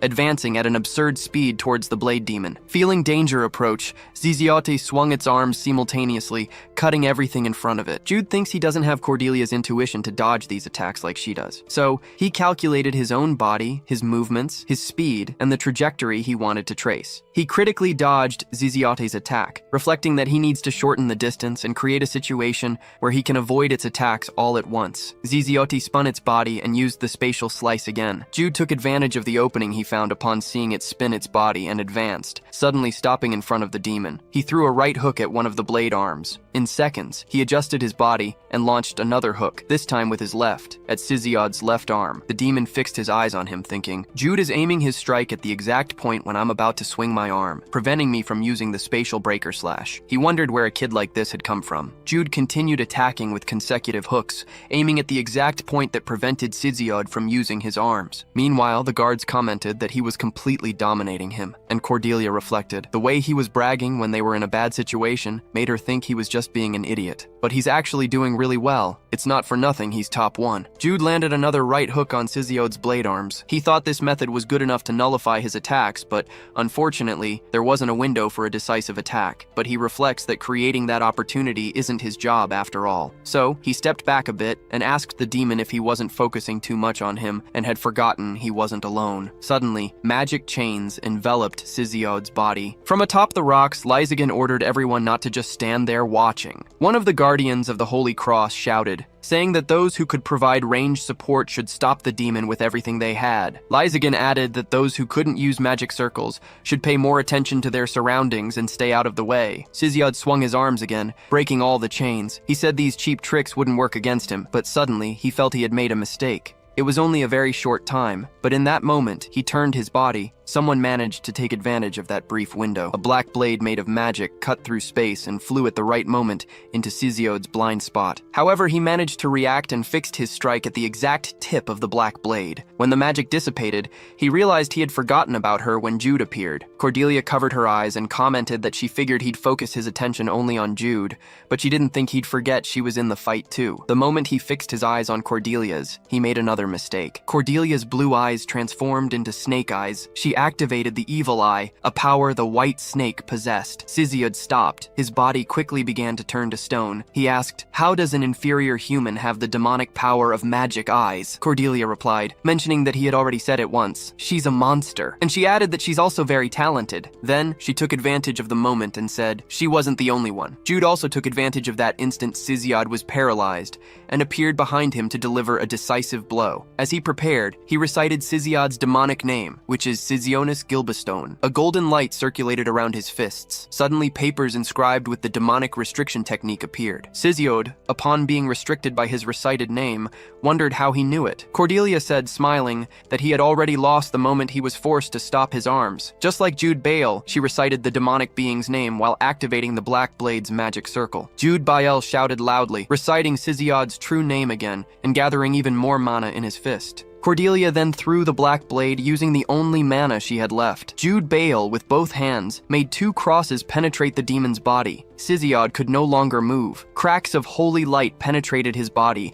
clashing against each other. The two collided before finally exploding. Siziod disintegrated and vanished. A bright blue light enveloped Cordelia, who was trying to catch her breath. Her eyes were milky white. She couldn't see anything. Maybe she had overdone it. She felt like she was going to faint. But first, she needed to check something. Cordelia called Jude Bael and asked how many levels he went up. Jude Bael replied that he went up 4 levels. However, it was a lie. He went up 5 levels and Cordelia only 4, since he landed the final blow. Cordelia said she also managed to go up 4 levels, and before collapsing, she commented that they both must have landed the final blow at the same time. When she fell, Jude Bale called her. He also didn't come out unscathed from this fight. His right hand was red as if it had been burned. He thought she'd know if he held her with that hand. The guards approached, asking if he and Cordelia were okay. Jude Bile said yes and apologized for worrying them. Joan asked how he knew the demon's true name, but Jude Bile interrupted her and asked her to wait. He mentioned that he first wanted to take care of his fiancée and that matter could wait. Then, a guard offered to help Cordelia since he was also injured, but Jude Bale said it was fine and he could carry her on his back. They started whispering among themselves, commenting that they really were a perfect couple. Everyone saw how he just ignored them so he could carry her. Such protective love. It's like young Master Lucas said, they're so amazing. Jude Bale approached Cordelia and asked if she was okay. She mentioned that she was out of mana and couldn't see straight, and her legs were hurting too after running for so long, so he said she wasn't okay. But Cordelia let out a smile, commenting that she felt great. Jude Bale smiled back and said it was obvious, considering the amount of levels they gained. He asked her to get on his back. Cordelia nodded and said that from now on she's in his care. Then, they looked at the sky for a moment, and Jude Bale commented that it stopped snowing. Now, in a completely different place, Salusi stared at the demonic registry with a dazed expression. The demonic registry recorded the names of demons and demonic humans belonging to the demonic hand, and also had a special function. If a demon or demonic human registered, there was extinguished or killed. Their name was erased from the record. Salusi looked at the demonic registry, which remained unchanged no matter how many times she stared at it. Siziad's name was gone, meaning he died. She questioned if the plan failed. No, actually, this is beyond failure. This is a full-blown catastrophe. 2 demonic beings, a demon, and 100 combatants were sent, and they're all dead. Salusi wondered if this was the work of the Warrior of the Sun, but that's impossible. He's near the center of the kingdom, so there's no way he'd be in the north. The only option is that it's those 2. Jude Bale and Cordelia must possess something she didn't consider, because in every plan that failed, they were involved somehow. There's no way it's just a coincidence. Salusi steadied her breathing and called Kanos. He quickly responded to her. Then, she ordered him to mobilize all forces to the north to capture the sacrifice. The moment they have Cordelia Chase's whereabouts, they must inform her immediately. Kanos asked if she meant she would participate personally. Salusi said yes, that this time she'd interfere personally to avoid any more failures, because at this rate, she'd be considered useless and be expelled by the leader. And just imagining that is terrifying. Meanwhile, in the meeting room,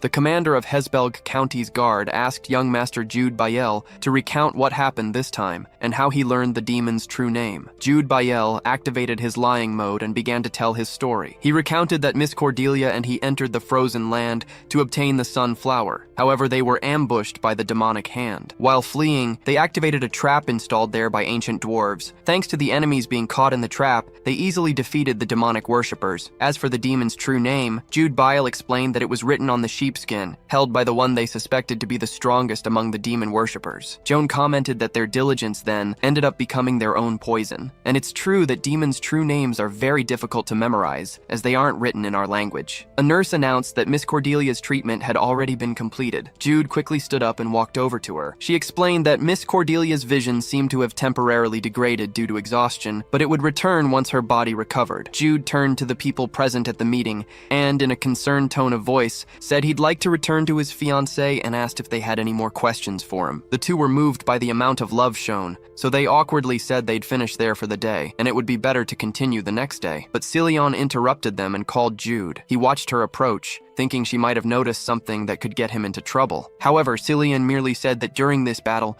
besides feeling powerless, she also felt ashamed to be a knight. They, who should have protected the 2, were instead the protected ones. She extended her hand and commented that since they survived, they'd have an opportunity to repay them in the future. She smiled faintly and said she just wanted to thank him for saving her. Jude said he didn't think there was anything they needed to repay him for, but he'd relay her words to Miss Cordelia too. Then he shook her hand and said goodbye, wishing her a good night. Jude walked towards the tent where Cordelia was, reflecting that Cizios should enter a frenzy halfway through the game's story. This was too early, and if everything had gone as it originally was, Cizios alone would have killed over 100 guards from Resbelg County and guardians of the Holy Cross. That's why, when he came out from the city's underground to assess the situation, he was already prepared to accept that everyone was dead. At that time, the guardians of the Holy Cross wouldn't be able to contain Cizios' movements, and the knights weren't even wearing armor, since moving in the snow was the top priority. It was only natural for most of them to lose their lives that time. Jude slowly opened the tent and saw Cordelia, thinking that she was the one who had protected them from a terrible death. Cordelia was lying on a bed, with a bandage around her eyes. Jude gently asked how she was doing. She replied that, aside from being tired and not being able to see anything, she was fine. He said that then, she wasn't fine. She claimed she was just exaggerating, and the nurse had said her vision would return as her body recovered. Jude pulled up a chair and sat next to her, mentioning that even so, since it was a skill that strained her eyes, they should be more careful about using it from then on. Cordelia smiled and asked sardonically if he was worrying about her. Jude replied that yes, he was worrying a lot about her and didn't want to see her in that state anymore. Cordelia turned her face away, embarrassed, and said she wouldn't use it too often so he wouldn't worry. Jude teased that her face was all red now, and she retorted that it wasn't. Then he changed the subject and mentioned that the guards and guardians had asked him to thank her on their behalf. They commented that, thanks to her early arrival, none of them ended up dying, even after encountering a demon. Cordelia got super excited and asked if it was really true, that everyone was safe. Jude said yes, and that they were very grateful she had saved them. She said that was a relief and was very happy. Next, she briefly cleared her throat and said she was also very grateful. Jude stared at her and asked for what. She timidly replied that when she was in danger, he had saved her. She turned her face away, because even with her eyes bandaged, she felt she couldn't look him directly in the eye, and said she was thankful for that. He, surprised, said it was only natural. Cordelia mentioned that she thought he'd say that, but, changing the subject, she asked how he had gotten out of there so quickly, if he had used some movement technique or something. Jude replied that he had just used the shortcut. He explained that if she touched the lip of the third statue on the 7th floor, a secret staircase would open. Cordelia started hitting him randomly, saying he should have told her about the shortcut before he ate the sunflower. She had to run the whole way, and he didn't know how tired she got. Jude asked how she managed to be so accurate with her slaps, even without being able to see. She tightly gripped the pillow, still trying to control her anger, and asked what else they had said. Jude, groaning in pain, replied that they would investigate the incident the next day and return to Resbelg County the day after. Cordelia mentioned that they couldn't go back since she had to do something about the Great Northern Invasion event, which would happen soon. He replied that yes, and reached into his trenchcoat pocket to pull out some letters, saying they would escape at midnight. The place was silent. Everyone slept soundly after an intense fight. However, in front of Cordelia's tent there was a letter written by Jude, stating that it was addressed to his great friend, young Master Lucas. It was written that Jude would continue his honeymoon trip with Lady Cordelia, whom he loved more than his life. After eating the sunflower, he had become much healthier, so Lucas didn't need to worry too much about them. They were truly sorry for acting on their own and causing Lucas such suffering. The letter concluded that he was truly happy now. After Jude recited the letter's content to Cordelia, she tried to hold back her laughter so as not to wake the guards, all while thinking how the tables have turned. But when Jude said no one else could hear them, she burst out laughing, saying they had better find the letter soon. He asked if that made her so happy. She said yes, because this was the first time he had to leave the letter behind, and it was always her who did it. Cordelia mentioned she was so happy she could die of happiness, but seeing Jude's expression, she asked what kind of reaction that was. He replied it was nothing. It was just that, with that, their relationship as a lovey-dovey couple was practically confirmed. He wondered if she was also happy about it, and added that he never thought she liked him that much. Cordelia stammered, asking what he was talking about and saying it wasn't like that at all. She then lowered her head, embarrassed and angry, thinking things shouldn't end like this. Now in the trading city of Langabusto, Jude knocked on the door and announced he was coming in. He asked if she'd managed to rest. She replied that she'd slept well, mentioning her head felt lighter after a good night's sleep, then asked him to tell her the plan before they were pursued. Jude commented that before that, she needed to fully recover and asked about her eyes if she could see yet. She smiled and said he didn't need to worry about that anymore. She slowly removed the bandages and declared, "Domain expansion, Muryu Kusho." Jude asked if she'd kept it bandaged this whole time just to do that. Cordelia replied that, of course, you gotta seize the opportunity. Then the two sat at the table, and Jude said that, according to the original game story, something big would happen 2 months from now. Beyond the northern border, there was a jungle. One day, a prophet in rags arrived at a village and said, "Here, in the land of the furious bull, a great king will appear. The one who will be king will receive great power and sweep across the world." The tribe leader believed the prophecy and prepared a ritual to receive this power, unaware that a group of demon worshippers was behind the prophet. Cordelia commented that then, after receiving the power of the great monarch of corruption, Belial, the furious bull tribe members unified all the jungle tribes. Afterward, they used the demon's power to corrupt the survivors before using them to advance against the kingdom. Jude mentioned that since the great northern invasion by the barbarians was part of the main scenario, there was no way to avoid it in Legend of Heroes 2-6. Cordelia asked if they could intervene now, stating they could go to the jungle, stop the unification organized by the enraged bulls, and completely prevent the invasion. But she herself said that, as nobles of Saloon, they shouldn't interfere in fights between tribes beyond the northern border, because in that case, they would be declaring war. Jude said what she said was true. That's why, instead of taking the initiative, they just needed to protect the tribes that hadn't been influenced by the demons. He commented that they would create a force to oppose the furious bull tribe. Cordelia asked if he was talking about the Great Storm tribe, the one with the playable character known as Vento Vermelho. Cordelia said that if that was the case, it meant that after defeating Minos and the demonic hand that attacked the meeting, they had changed the flow of Cordelia's scenarios. Similarly, Vento Vermelho's story of losing her family and tribe could be completely rewritten. Jude smiled and commented that it was as expected of the rank 2. She was quick to understand things. Cordelia said that was natural, imitating Jude, and then added that she never liked seeing her despair in the original story, so she was completely on board. Jude mentioned that she must be imprisoned now, probably having been captured a week before her first appearance. Cordelia stood up, saying they needed to save her then, since she was only captured because she had crossed the border to get medicine for her sick father. They had to save her from that cold, dark cell before she started to hate humans. Night fell and Cordelia was annoyed, mentioning she'd said they should save Vento Vermelho,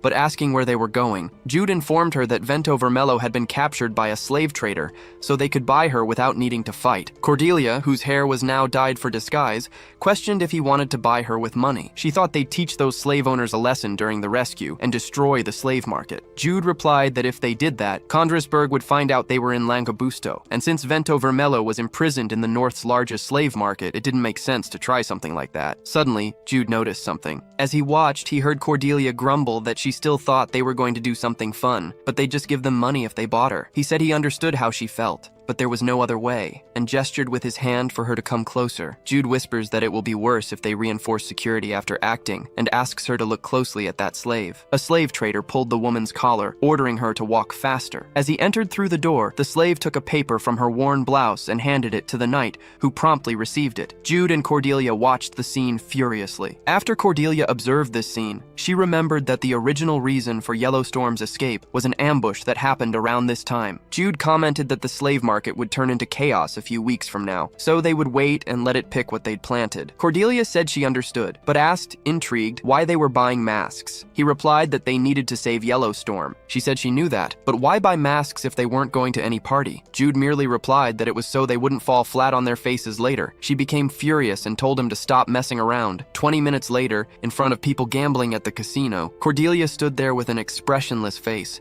asking Jude if this was how he would get money. He smiled proudly and replied yes. After Jude's confident reply, Cordelia immediately turned and pinched his cheek. As he complained it hurt, she replied that it was supposed to hurt, damn it, and furiously asked how he dared bring her to a casino to make money. This was a reason to cancel the wedding. So Jude replied that he had already said it was fine, and questioned if he had ever lied to her about something like this. He asked her to trust him, to give him a chance, and he would make her a millionaire overnight. Cordelia said it was better if he didn't lose everything, otherwise money wouldn't be the only thing he would lose. Jude proudly stated that he had already been banned from 3 casinos in Las Vegas. Then he asked her to just trust his skills. Then he left humming that he would win and return, and asked her to wait there for 2 hours. Meanwhile, Cordelia had such a worried expression, thinking she was engaged to a liar who was proud of being a deadbeat. 2 hours later, Cordelia laughed cheerfully, saying it had been a lot of fun, and that the casino was truly a place of dreams and wishes. Jude, on the other hand, had no words to describe what had happened. He thought it was ridiculous. Ever since he remembered his past life before coming to Pleiades,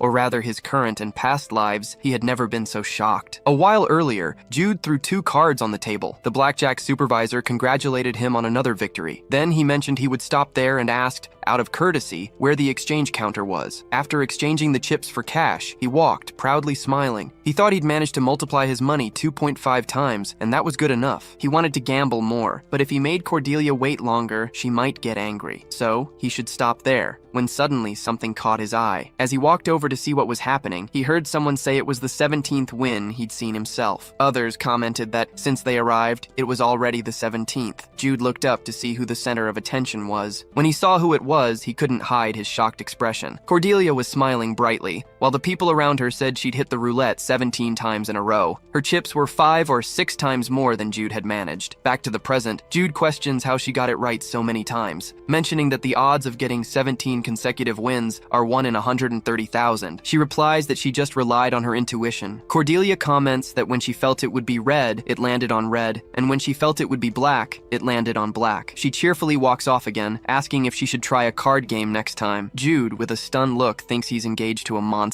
So he calls Cordelia and tells her one thing right off the bat: no gambling. Anything but gambling, and gambling is a reason to call off the wedding. Cordelia replies, ironically, that it's fine. Just have a little faith in me, she says. Jude asks why the heck they're switching roles now. She changes the subject, saying that because she won so much, she even got invited to an auction. With the invitation, they can naturally participate in the auction. This way, they'll be able to retrieve the yellow storm according to the plan. Jude says they'll also take a look, in case there's anything else good besides the yellow storm. Cordelia smiles excitedly and comments that this is an unknown place they've never seen in the game. She feels like she can get an amazing item there. He mentions that if her intuition says so, then it will definitely happen. Cordelia says she hopes so, and asks about the masks they bought earlier. Where will they use them? Jude replies that he'll tell her tomorrow, since it's very late and it's better to rest. Around the same time, in Balon, a border town, Jude's father said he couldn't be a silent spectator anymore. After encountering such great danger at the Great Gate, they had fled again. The demon cultists' movements were already bothering him. What the heck were they doing? They said they were constantly looking for them, but at this rate, if they didn't find Jude and Cordelia's father added that he'd have no choice but to put them on the wanted list. Alex asked him to think of Resbelg County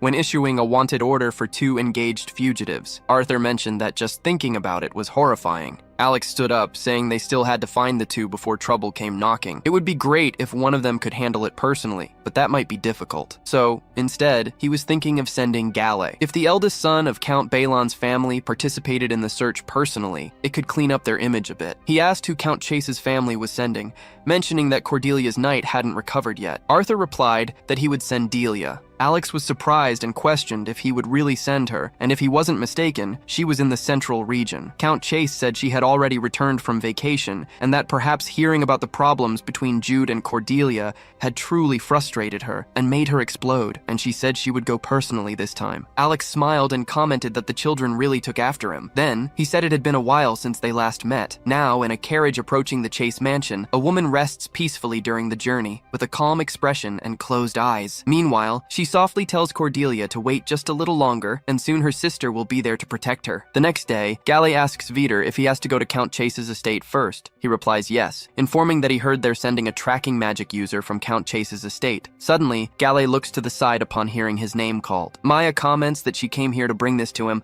since they can't know what the situation will be like while he's looking for young Master Jude Bile. She thought he should be prepared. She started showing various ingredients to prepare for the trip, in case Jude Bile catches a cold, gets poisoned, or has a headache. Gale asks her to calm down and mentions he needs to hurry not to be late. She comes back to herself and says she's just worried about young Master Jude Bale's health. She lowers her head and apologizes for acting that way. Gale thanks her for worrying about his brother and takes the bag of ingredients she prepared, saying he'll take very good care of it. He mounts his horse and tells Vitor and Maya that he'll be back with his brother soon. The two bid him farewell and wish him a safe journey. Now, at Count Chase's estate, Gale arrives at the location and notices someone waiting in front of the entrance. This man is Edward Chase, the eldest son of Count Chase's family, and heir to the estate. While yawning, he welcomes Gale and comments that he's not the person who will accompany him. He just woke up early to see something interesting. Gale questions what he means, when suddenly someone walks up to them and says it's been a while since she last saw him. A blonde-haired woman announces that she will be accompanying him on this search, and hopes he gets along well during their time working together. Her name is Adelia Chase, one of the 7 captains of the Royal Magic Corporation of the Celion Kingdom, and Cordelia's sister. Gale awkwardly replies that he would be pleased to accompany her, and mentions he heard she was in the capital. She responds that she took some time off from the Royal Corporation,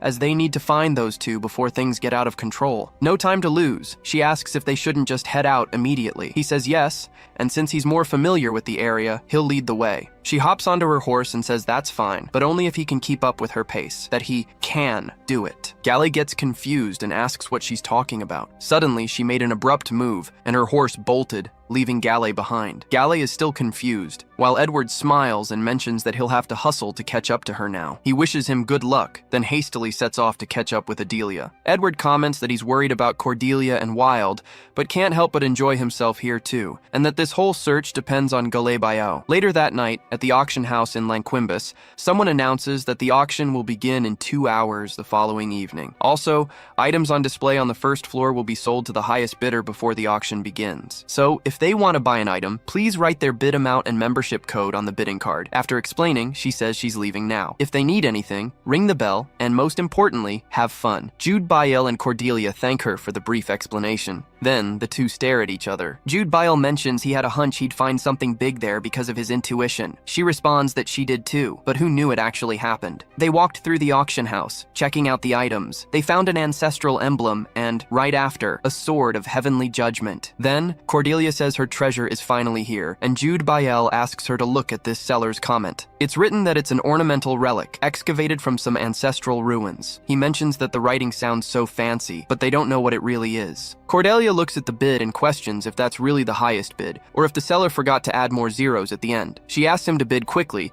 while Jude Bael says that if he had known this, he would have come here first as soon as he woke up in this world. After the bid is made, Cordelia breathes a sigh of relief and asks if they didn't just hit the jackpot. Jude Bael responds that they did and feels he has to say it. She comments that she already knows what he's going to say, so the two say at the same time, "It's fucking lucky." They started running around looking for more valuable items for a steal, but suddenly remembered they forgot something important. They completely forgot about Vento Carmesm. Now, in the auction house's basement, Jude Bael and Cordelia were in a completely different atmosphere than the first floor. The place had a dark, sad, and subdued atmosphere. The seller stated that they made a good choice in buying her, saying she has distinctive ears, white skin, and slender limbs. It's hard to find such beauty among the northern barbarians. Cordelia's eyes were about to shed tears upon seeing Vento Carmesm, while the seller continues to describe that she might be a bit wild. Ultimately, it's normal, since her people are what they call barbarians. Vento Carmesm looked furiously at Cordelia. There was a deep fear in her blue eyes that couldn't hide her rage and hostility. At that moment, Cordelia tries to control herself by clenching her fist tightly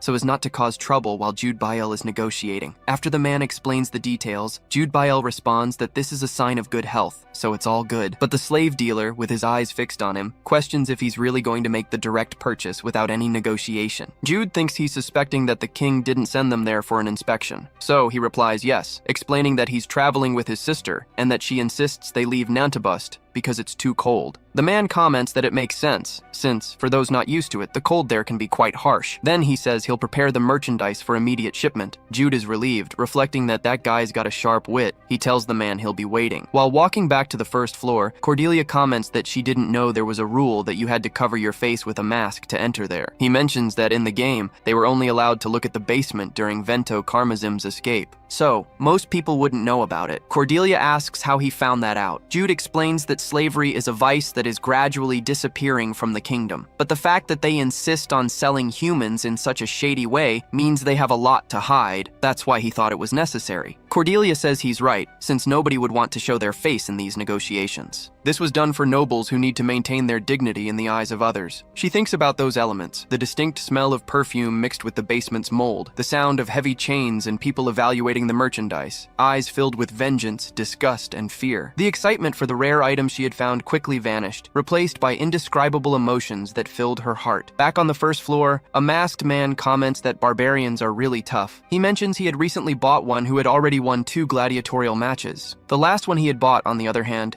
had his neck broken in the first fight. The other man says there's no better slave for combat than a barbarian. Cordelia turns her face away and walks in the opposite direction, unable to bear listening to that again. She walked a few more meters. When she suddenly stopped, she took off her hair clip, and Jude asked what was going on. She replies that her hair must have gotten all tangled, commenting that it hurt so much that every step she took made her want to cry. She asks Jude to please do something about it. He says it's okay and approaches her, stroking her hair. He says Vento Carmesm must have gone through a lot, so they'll take good care of her and buy her lots of delicious food too. Meanwhile, Cordelia hides her tears behind her mask. Later, in the cabin they rented to rest, Jude asks how Vento Carmesm was doing. Cordelia replies that she must have been exhausted from constantly being on the brink of survival. She fell asleep as soon as she lay down on the bed. Jude asks if she still hasn't completely gotten rid of the restraints. She replies no, because she thought if she did, she would wake up. He asks her to sit next to him, as they're now going to discuss their future plans. She raises her hand and replies, "Yes, Professor." She comments that she thinks they should become friends with Vento Carmesum first. Jude says that's a good idea, Luna Cordelia, since they'll need her help as soon as they cross the border. But she says dejectedly that given how their first meeting with her went, it'll probably take a good while for her to open up to them. Jude agrees, mentioning that it should take a month, more or less, for her to let her guard down. Cordelia wonders what they'll do and asks if he has any plan in mind. Jude says yes, but asks, "What's with that face?" She says she has a feeling there's an evil plan behind this. He just comments that it's just going to be a little white lie. He first explains that they'll imbue the magic circle with some magic, and here's the script for her to read. Cordelia takes the script and says, "This is in the Northern Tribe's language," and asks, "How does he think I'd be able to read this?" He replies that he thought she could, being rank 2. But now there's no choice. He, as rank 1, will have to write down the pronunciation for her. Cordelia gets furious and mentions that bastard wrote this on purpose. Later, Vento Carmesum sleeps deeply. Suddenly, she hears an unknown voice asking her to awaken. She opens her eyes, startled, and quickly jumps out of bed, preparing to attack. However, she notices her restraints are gone, and she can see normally. She wonders what's happening, what that voice was from a moment ago, and where all this fog is coming from. Suddenly, an intense light appears before her eyes, making her close them and feel a deep fear. An image of a celestial being emerges, saying she doesn't need to fear, and introduces itself as the Great Storm, the guardian deity of her tribe. Vento Carmesum's eyes fill with tears. She immediately bows, saying it's an honor to feel the presence of the Great Storm. The deity mentions that she went through many hardships after embarking on a journey to cure her father's illness. It adds that a great crisis is approaching her entire tribe in the Great Plains. Upon hearing the word crisis, she desperately asks what she should do. Then the deity says that from now on it will speak more assertively.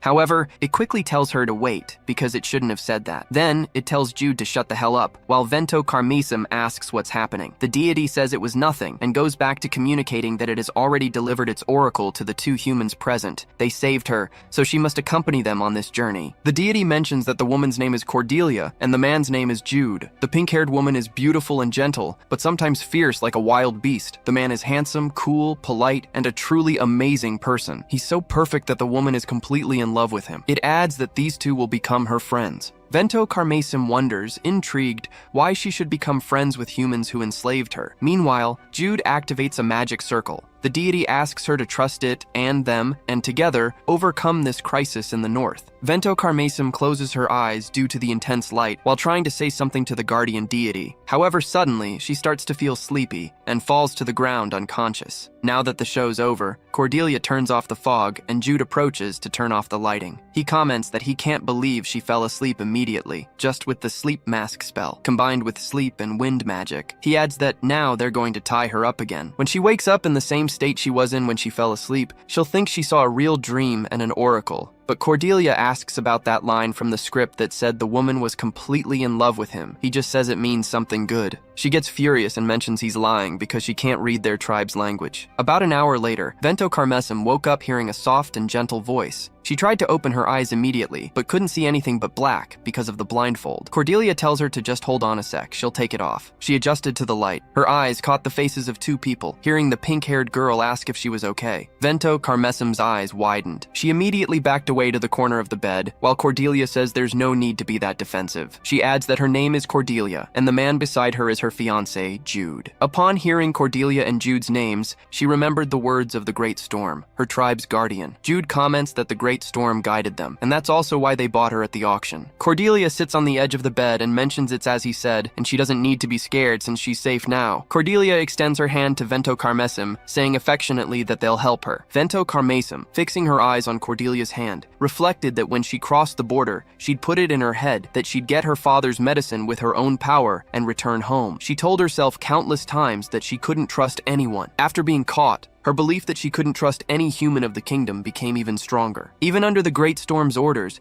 she thought it'd be impossible to become friends with them. In fact, she thought she shouldn't become friends with them. However, she was so lonely and always wished for someone to break that fear of loneliness. Her tears exploded and streamed from her eyes like a dam. She sobbed, saying she couldn't take it anymore. Cordelia hugged Vento Carmesum tightly, whispering that she was safe now and could trust her. Upon hearing the words of comfort, her tears only increased. While intently observing the the whole scene. Jude thinks he succeeded in breaking Vento Carmisim's distrust, without any problems or wasted time. He feels a little guilty for embodying the tribe's guardian deity. Cordelia should be satisfied with the result too, so it's all good. Jude says he'll go get something to eat and asks Cordelia to take care of her there. Cordelia responds, crying along with Vento Carmisim, that she was fine. After leaving the room, he noticed something on the table. He thinks they got this valuable relic from the black market. He realizes she still got so excited about their luck, even in a dirty place. This means that, even with a very human side, she's still an addict. A few minutes later, Carmisim informs them that she knows a place to cross the border. While eating a sandwich, she mentions it's a path only her tribe knows. It's a secret, but she'll tell them since Cordelia is her friend and Jude is Cordelia's friend. Jude thinks about what happened when he went out to get food. Seeing how close they got, Cordelia thinks that people get closer when they open their hearts. He reflects that even so, this is too fast. Then he asks Carmisim if, despite it being a bit early, she'd like to be able to leave tomorrow. She responds that she's still looking for medicine for her father. Cordelia says they have something that can help him get better. Jude adds that the Great Storm informed them, and they prepared everything beforehand. Carmisim quickly stands up and says they can go right now. He then says they'll rest today and leave tomorrow with her guiding them. Cordelia comments, "If you're done eating, why don't you take a bath?" Carmisim responds that yes, but Cordelia should go along. Cordelia responds, "All right, let's take a bath together." Meanwhile, Jude thinks that if they take too long, Resbelgo County or the demonic hand might catch up to them. He also reflects that Cordelia is getting closer and closer to her, exactly as planned. However, he feels strangely lonely. The next day, Jude knocks on the door and asks if they're ready. He also informs them that he's already prepared the luggage so they can come when they're ready. Cordelia responds that they're already coming. She turns to Carmisim and asks, "Aren't you gonna be cold in those clothes?" Carmisim says these clothes are like what she used to wear, but her hair is different. Cordelia then remembers that, in the game, Carmisim would tie her hair up before coming to the kingdom. Cordelia does a hairstyle and asks if it's good like this. Right after, she makes one just like Frieren from the Hero group,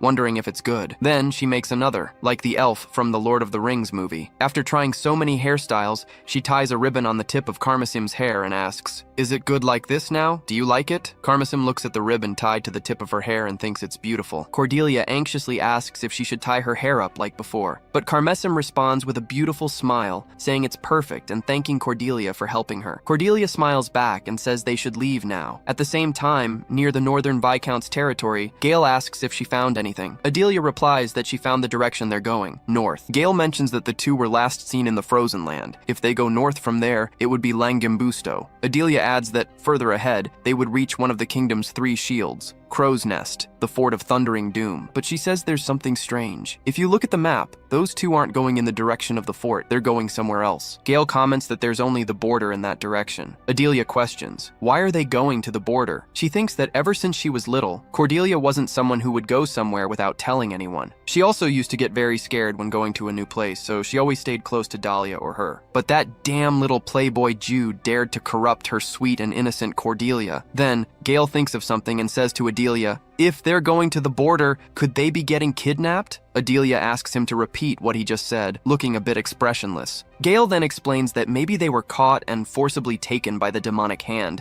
because there's no way his tracking magic could have been wrong. However, there's no reason for the two of them to be heading towards the border. Gale, who had been speaking until now, stopped talking as he cringed, because Adelia had a terrifying expression. He tries to calm her down, saying he was just supposing, but she says it's a possibility. Adelia immediately walked towards the horse, saying they need to hurry, while Gale still tries to keep up with her. Between the Celion Kingdom and the wilderness, there is a large wall. This wall, which extends along the entire northern region's border, was built approximately 300 years ago, during a period of constant wars. The kingdom began referring to the wildlands as the Land of Savages, and they built the wall over an extensive period of 30 years, with the goal of preventing invasions from the northern barbarians. But, thanks to the enormous amount of space that needed to be defended, they couldn't establish a proper defense. Moreover, there was a limit to the available manpower to guard and defend it. Because of this, it was impossible to monitor the entire border closely, which resulted in inevitable gaps. Jude comments that he really thought there would be some areas where there were no guards watching the wall. Carmisim mentions that she crossed the border using these gaps, and that her tribe works hard to find these openings. Cordelia says she's realizing this now, and that Carmisim is giving them very valuable information. But just as she was about to say something else, snow got into her mouth. Jude commented commented that the snowstorm was getting stronger. Cordelia smiled and hugged Carmesum tightly,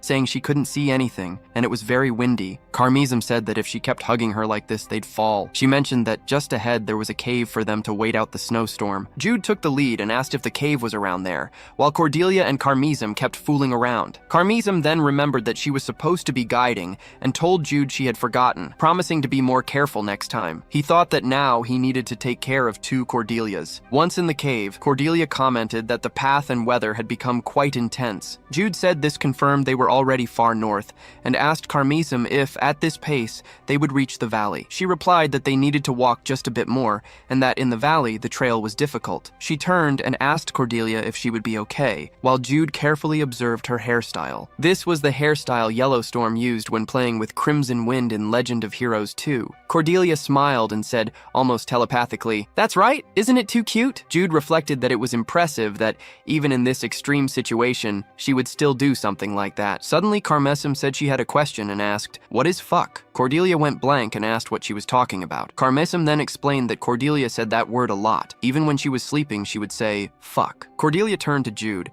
expecting him to help clear things up, but he turned away too and said, "Don't look at me." He asked who told her to swear so much. Crimson called Cordelia again. She jumped up, stuttering as she tried to get the words out, thinking about how she should explain it, what she should do. She thought she should be honest, tell the truth. So Cordelia lowered her head and slowly said that it was an exclamation. The place went silent. Crimson broke the silence, asking if it was really an exclamation. Cordelia said, yeah, like amazing, awesome, that kind of thing. Hearing Cordelia's desperate explanation, Crimson said with a big smile that he could come back thanks to both of them. She threw her arms up and went on, "Jude, fuck, Cordelia, you two are fucking awesome." As Crimson swore, or rather, repeated the exclamation, Cordelia said, crying, "That's right, Crimson, we're fucking awesome." After the blizzard passed, they started walking again. Cordelia complained her foot kept sinking in the snow, and it was hard to walk through a forest without a trail. Jude said that's why they'd let the horses go, and she mentioned she was starting to get attached to them. Crimson said things would get better up ahead and they just had to wait a bit longer. Jude commented that it was fine, while Cordelia seemed to be sensing something. She called Jude and mentioned they were getting way stronger, way faster than in the game,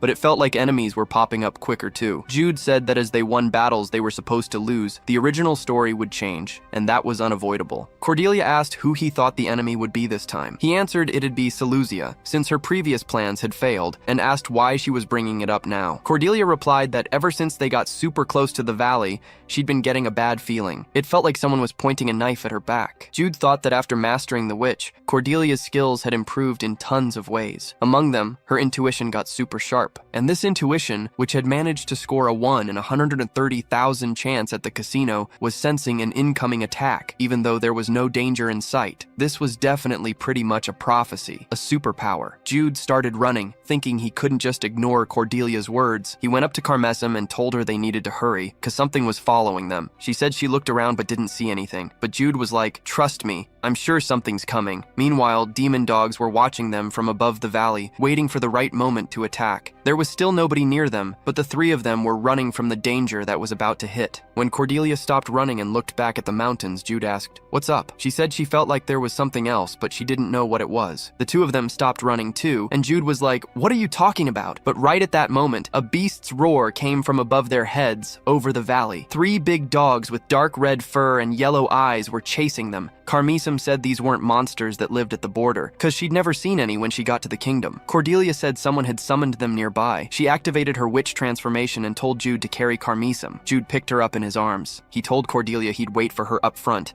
and then he carried Carmesum on his back. Carmesum was yelling, saying she couldn't just leave Cordelia alone. Cordelia let loose her magic. Over 10 magic missiles hit the demon dogs like they were guided missiles. Seeing that, Carmesum said it was awesome, asking how Cordelia didn't miss a single one, even with the dogs moving. Jude was like, no way hellhounds would just gather in a place like this. And because of that, he totally knew who was chasing them now. Out of all the demonic hand execs, only Seleucia could even control hellhounds, but it was way out of his expectations for her to be there, just waiting to ambush them. They hadn't told anyone where they were this time. They didn't even drop any hints that had let someone guess what they were up to, not like with that frozen land thing. He just kept wondering how this even happened, cause usually that's not possible. Then it hit him. Maybe one of their enemies had some kind of premonition powers. But also, there was something else going on at the same time. He looked up and boom, black crows were flying all over the place. Right then, Jude remembered Cordelia saying there was something else, but she didn't know what it was. He yelled for Cordelia, telling her about the crows, how black crows were flying right over their heads. Cordelia grinned, realizing this was the other thing she'd felt. She totally cast a slippery ground spell on the monsters, then ran to catch up with Jude and Carmesem. Just a few seconds later, even more black crows showed up in the sky. Carmesem looked up and was like, "Why are there so many now?" Then her eyes snapped to where they were headed,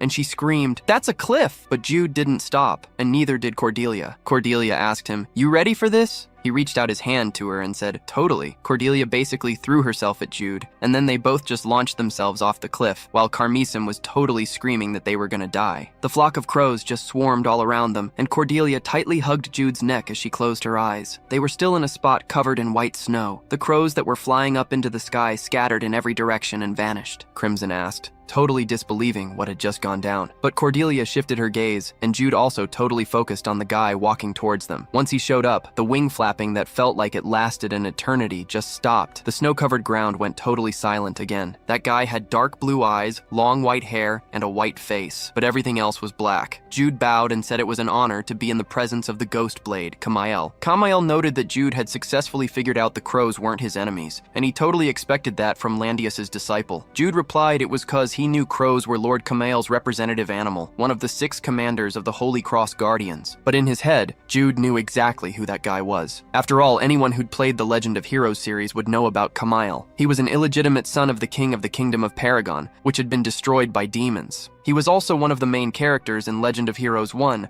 known as Sun Warrior Landius. Plus, he was the only one who'd survived until the end of Legend of Heroes 2. He'd sworn an oath with a dragon to kill all demon worshippers, and that's how he became known as the Phantom Blade Swordsman. He asked Jude to stand up, and since Jude already knew who he was, he wouldn't give a long explanation. Kamael explains he was keeping an eye on their movements at Landius's request. He noticed Seleucia, one of the Demon Hand's executives, was on the move. While looking for her, he found them and saved them. Carmesem hides behind Cordelia. Cordelia asks what happened. She says it's nothing, but in her head she's totally surprised. His face is like a woman's, but his voice is a man's. Jude Bile tries to look surprised and says he didn't expect to be followed by an executive. Kamael asks where he was headed and mentions that if he keeps going that way, he'll only see the border, but he won't be able to cross it. Cordelia interrupts them and says they got orders from the guardian deity, the Great Storm. That's why they're crossing the border, to help Carmesem cure her dad's illness. Carmesem got scared and surprised when she heard Jude Bile say that her dad's illness seemed linked to demon power. Kamael's eyes narrowed. He said the region beyond the border is pretty unknown, even to him. It's worth checking out. He'll help and protect them until they hit the border. Jude Bile, though, comments that he thinks it'd be better if they moved separately. Kamael asks why he thinks that. He replies that if Kamael shows himself now,